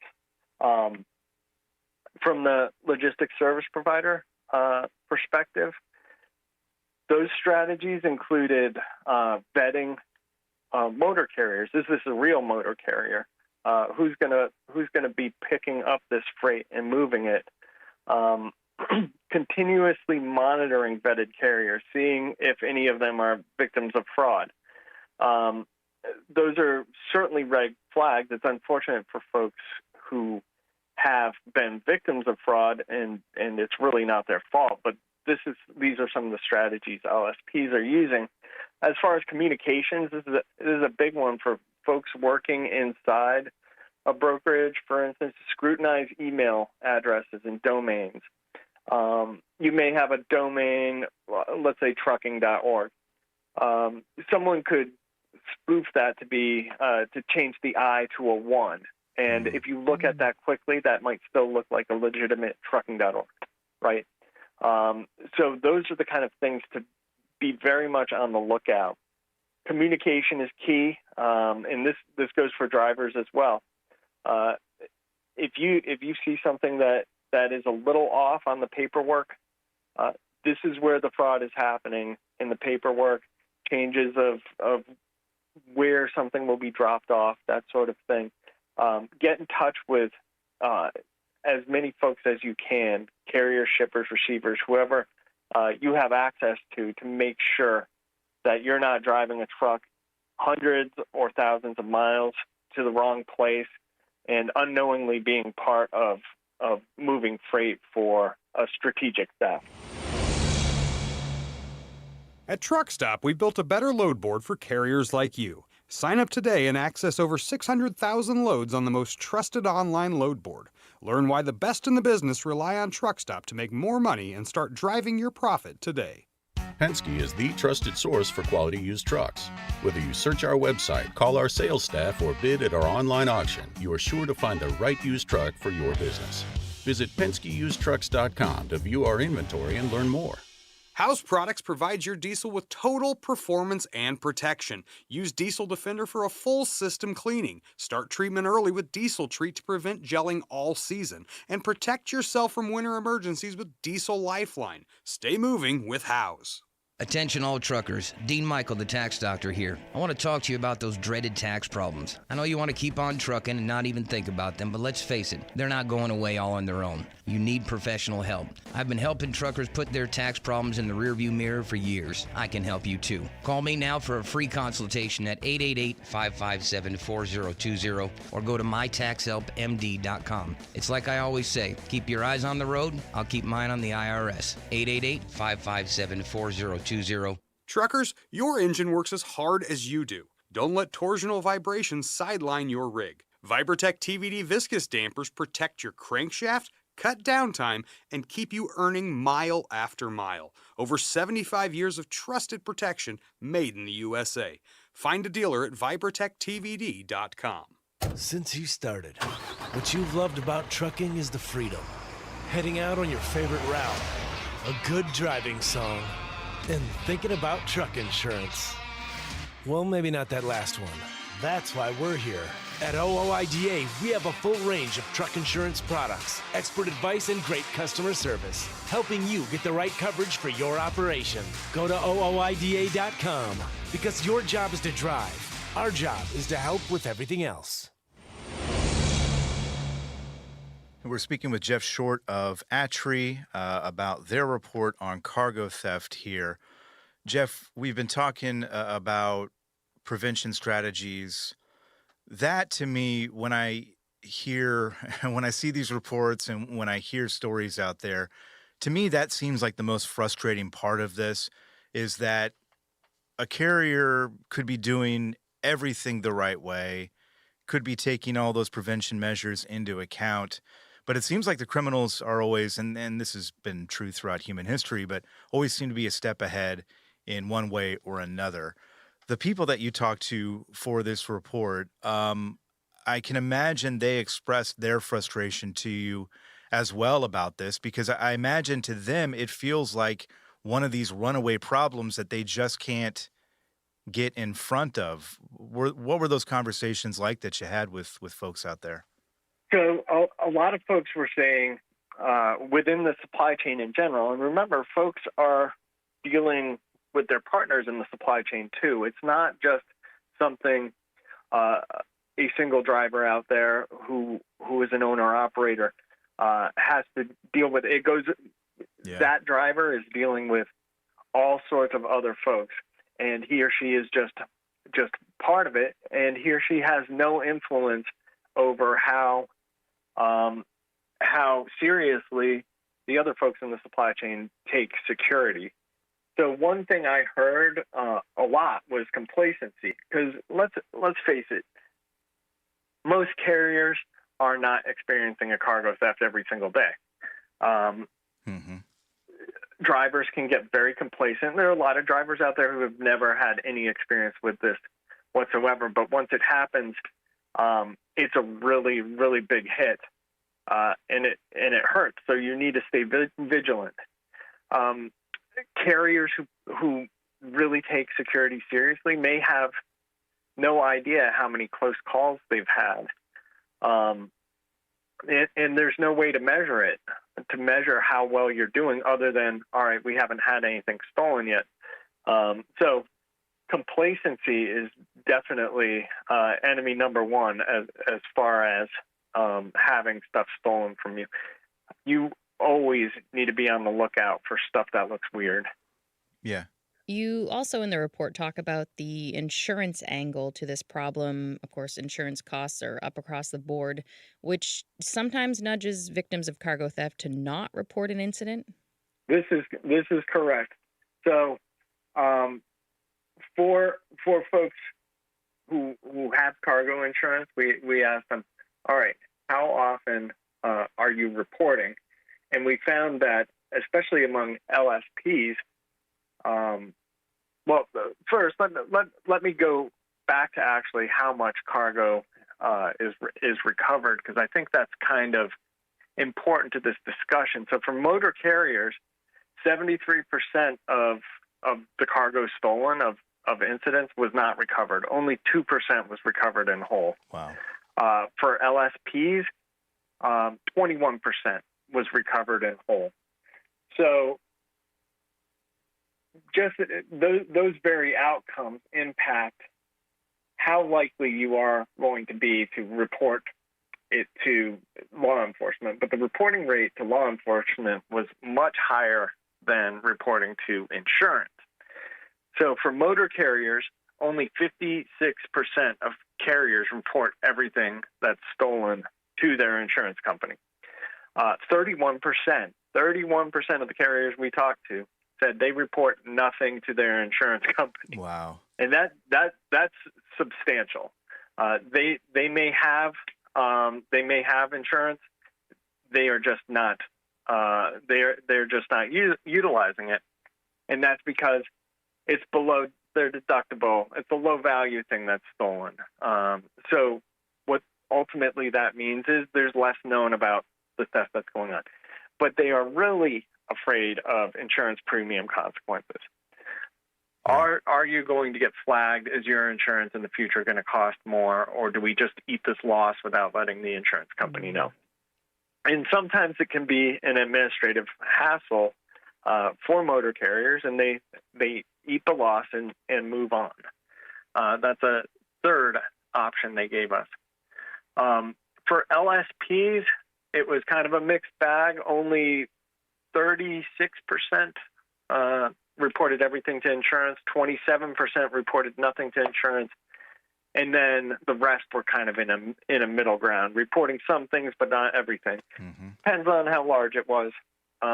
It's a cost-benefit calculation that folks are going to do. I listened to you talk, Jeff, and again, these things, these numbers, we hear them all the time. Again, we know that cargo theft is a problem. But when I hear you talk and when I look at your report, it just strikes me that this is not sustainable. When you look at, you're just talking about the insurance, implications of all this and eating the cost of a stolen load. I mean, all of these things put together just strikes me as being something that is not sustainable. Something's got to break here. And people out there are under a strain as it is with all of the other things that they're dealing with, cost of operations going up and this and that. The list goes on and on and on.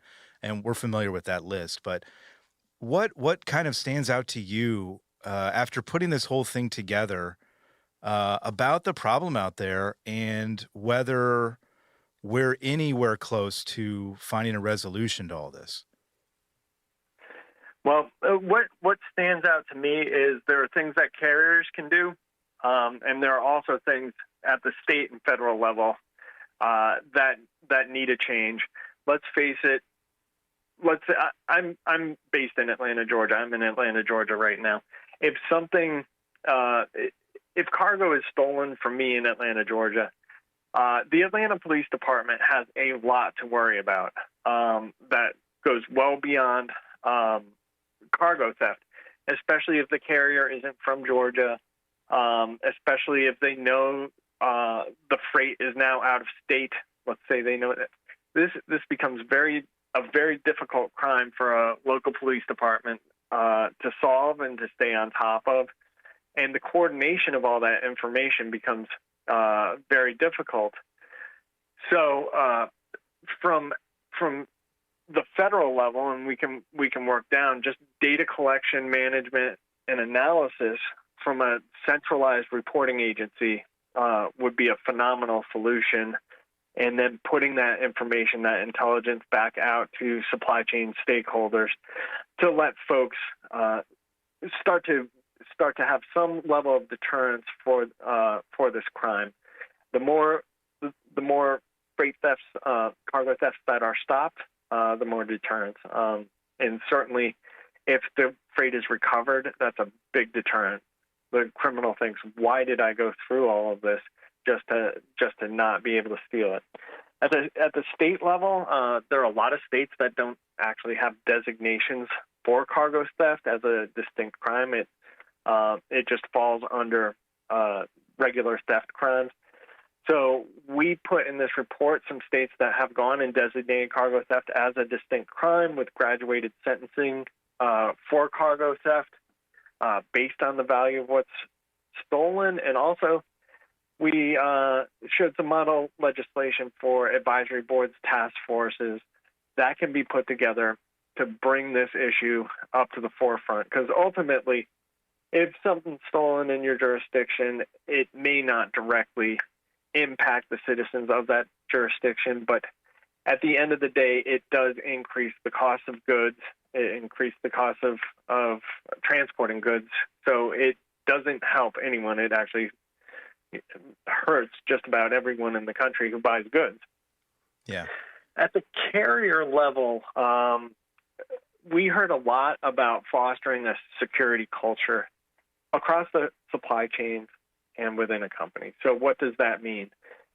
It's similar to the idea of safety culture, which probably 20 years ago was something big that I was working on. And I know a lot of carriers have adopted that. The idea of a security culture would be just leadership-driven support of security, investment in security, lots of training for drivers and staff, involving all employees across all departments, so everyone knows this is something you should look out for.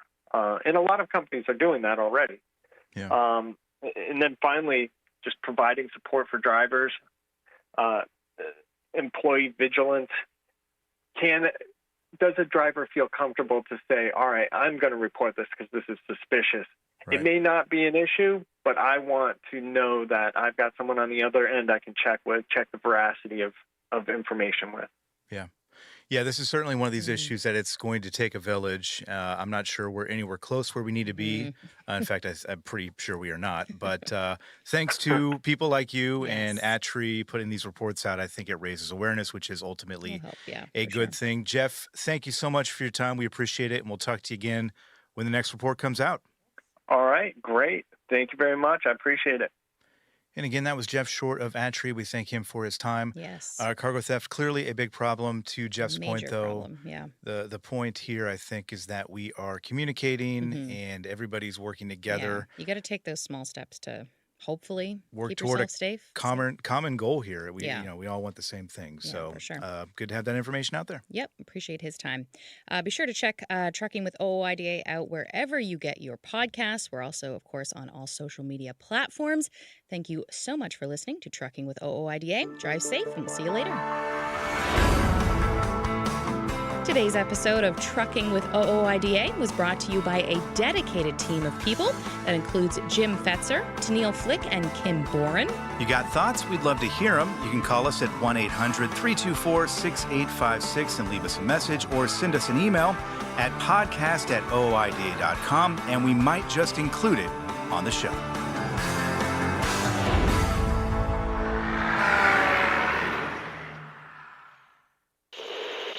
There was an era when truckers were out there, alone. Long rides, dark nights, miles from home. As part of the road gang, though, Dave Nemo helped change all of that. As a voice in the darkness, Dave kept drivers going with music, jokes, and of course, friendship. And if you miss those days, Radio Nemo's got something for you. Nemo's Night Beat puts the gang back together with an hour of trucking tunes and road songs, classic comedy, and those fun factoids that you came to expect. Nemo's Night Beat is Dave at his very best every Monday night at 7 in the Center on iHeart, Odyssey, and Live 365, as well as Tuesday night at 9 on Reese Across America Radio. So head on over to RadioNemo.com and join the gang on the beat. Nemo's Night Beat.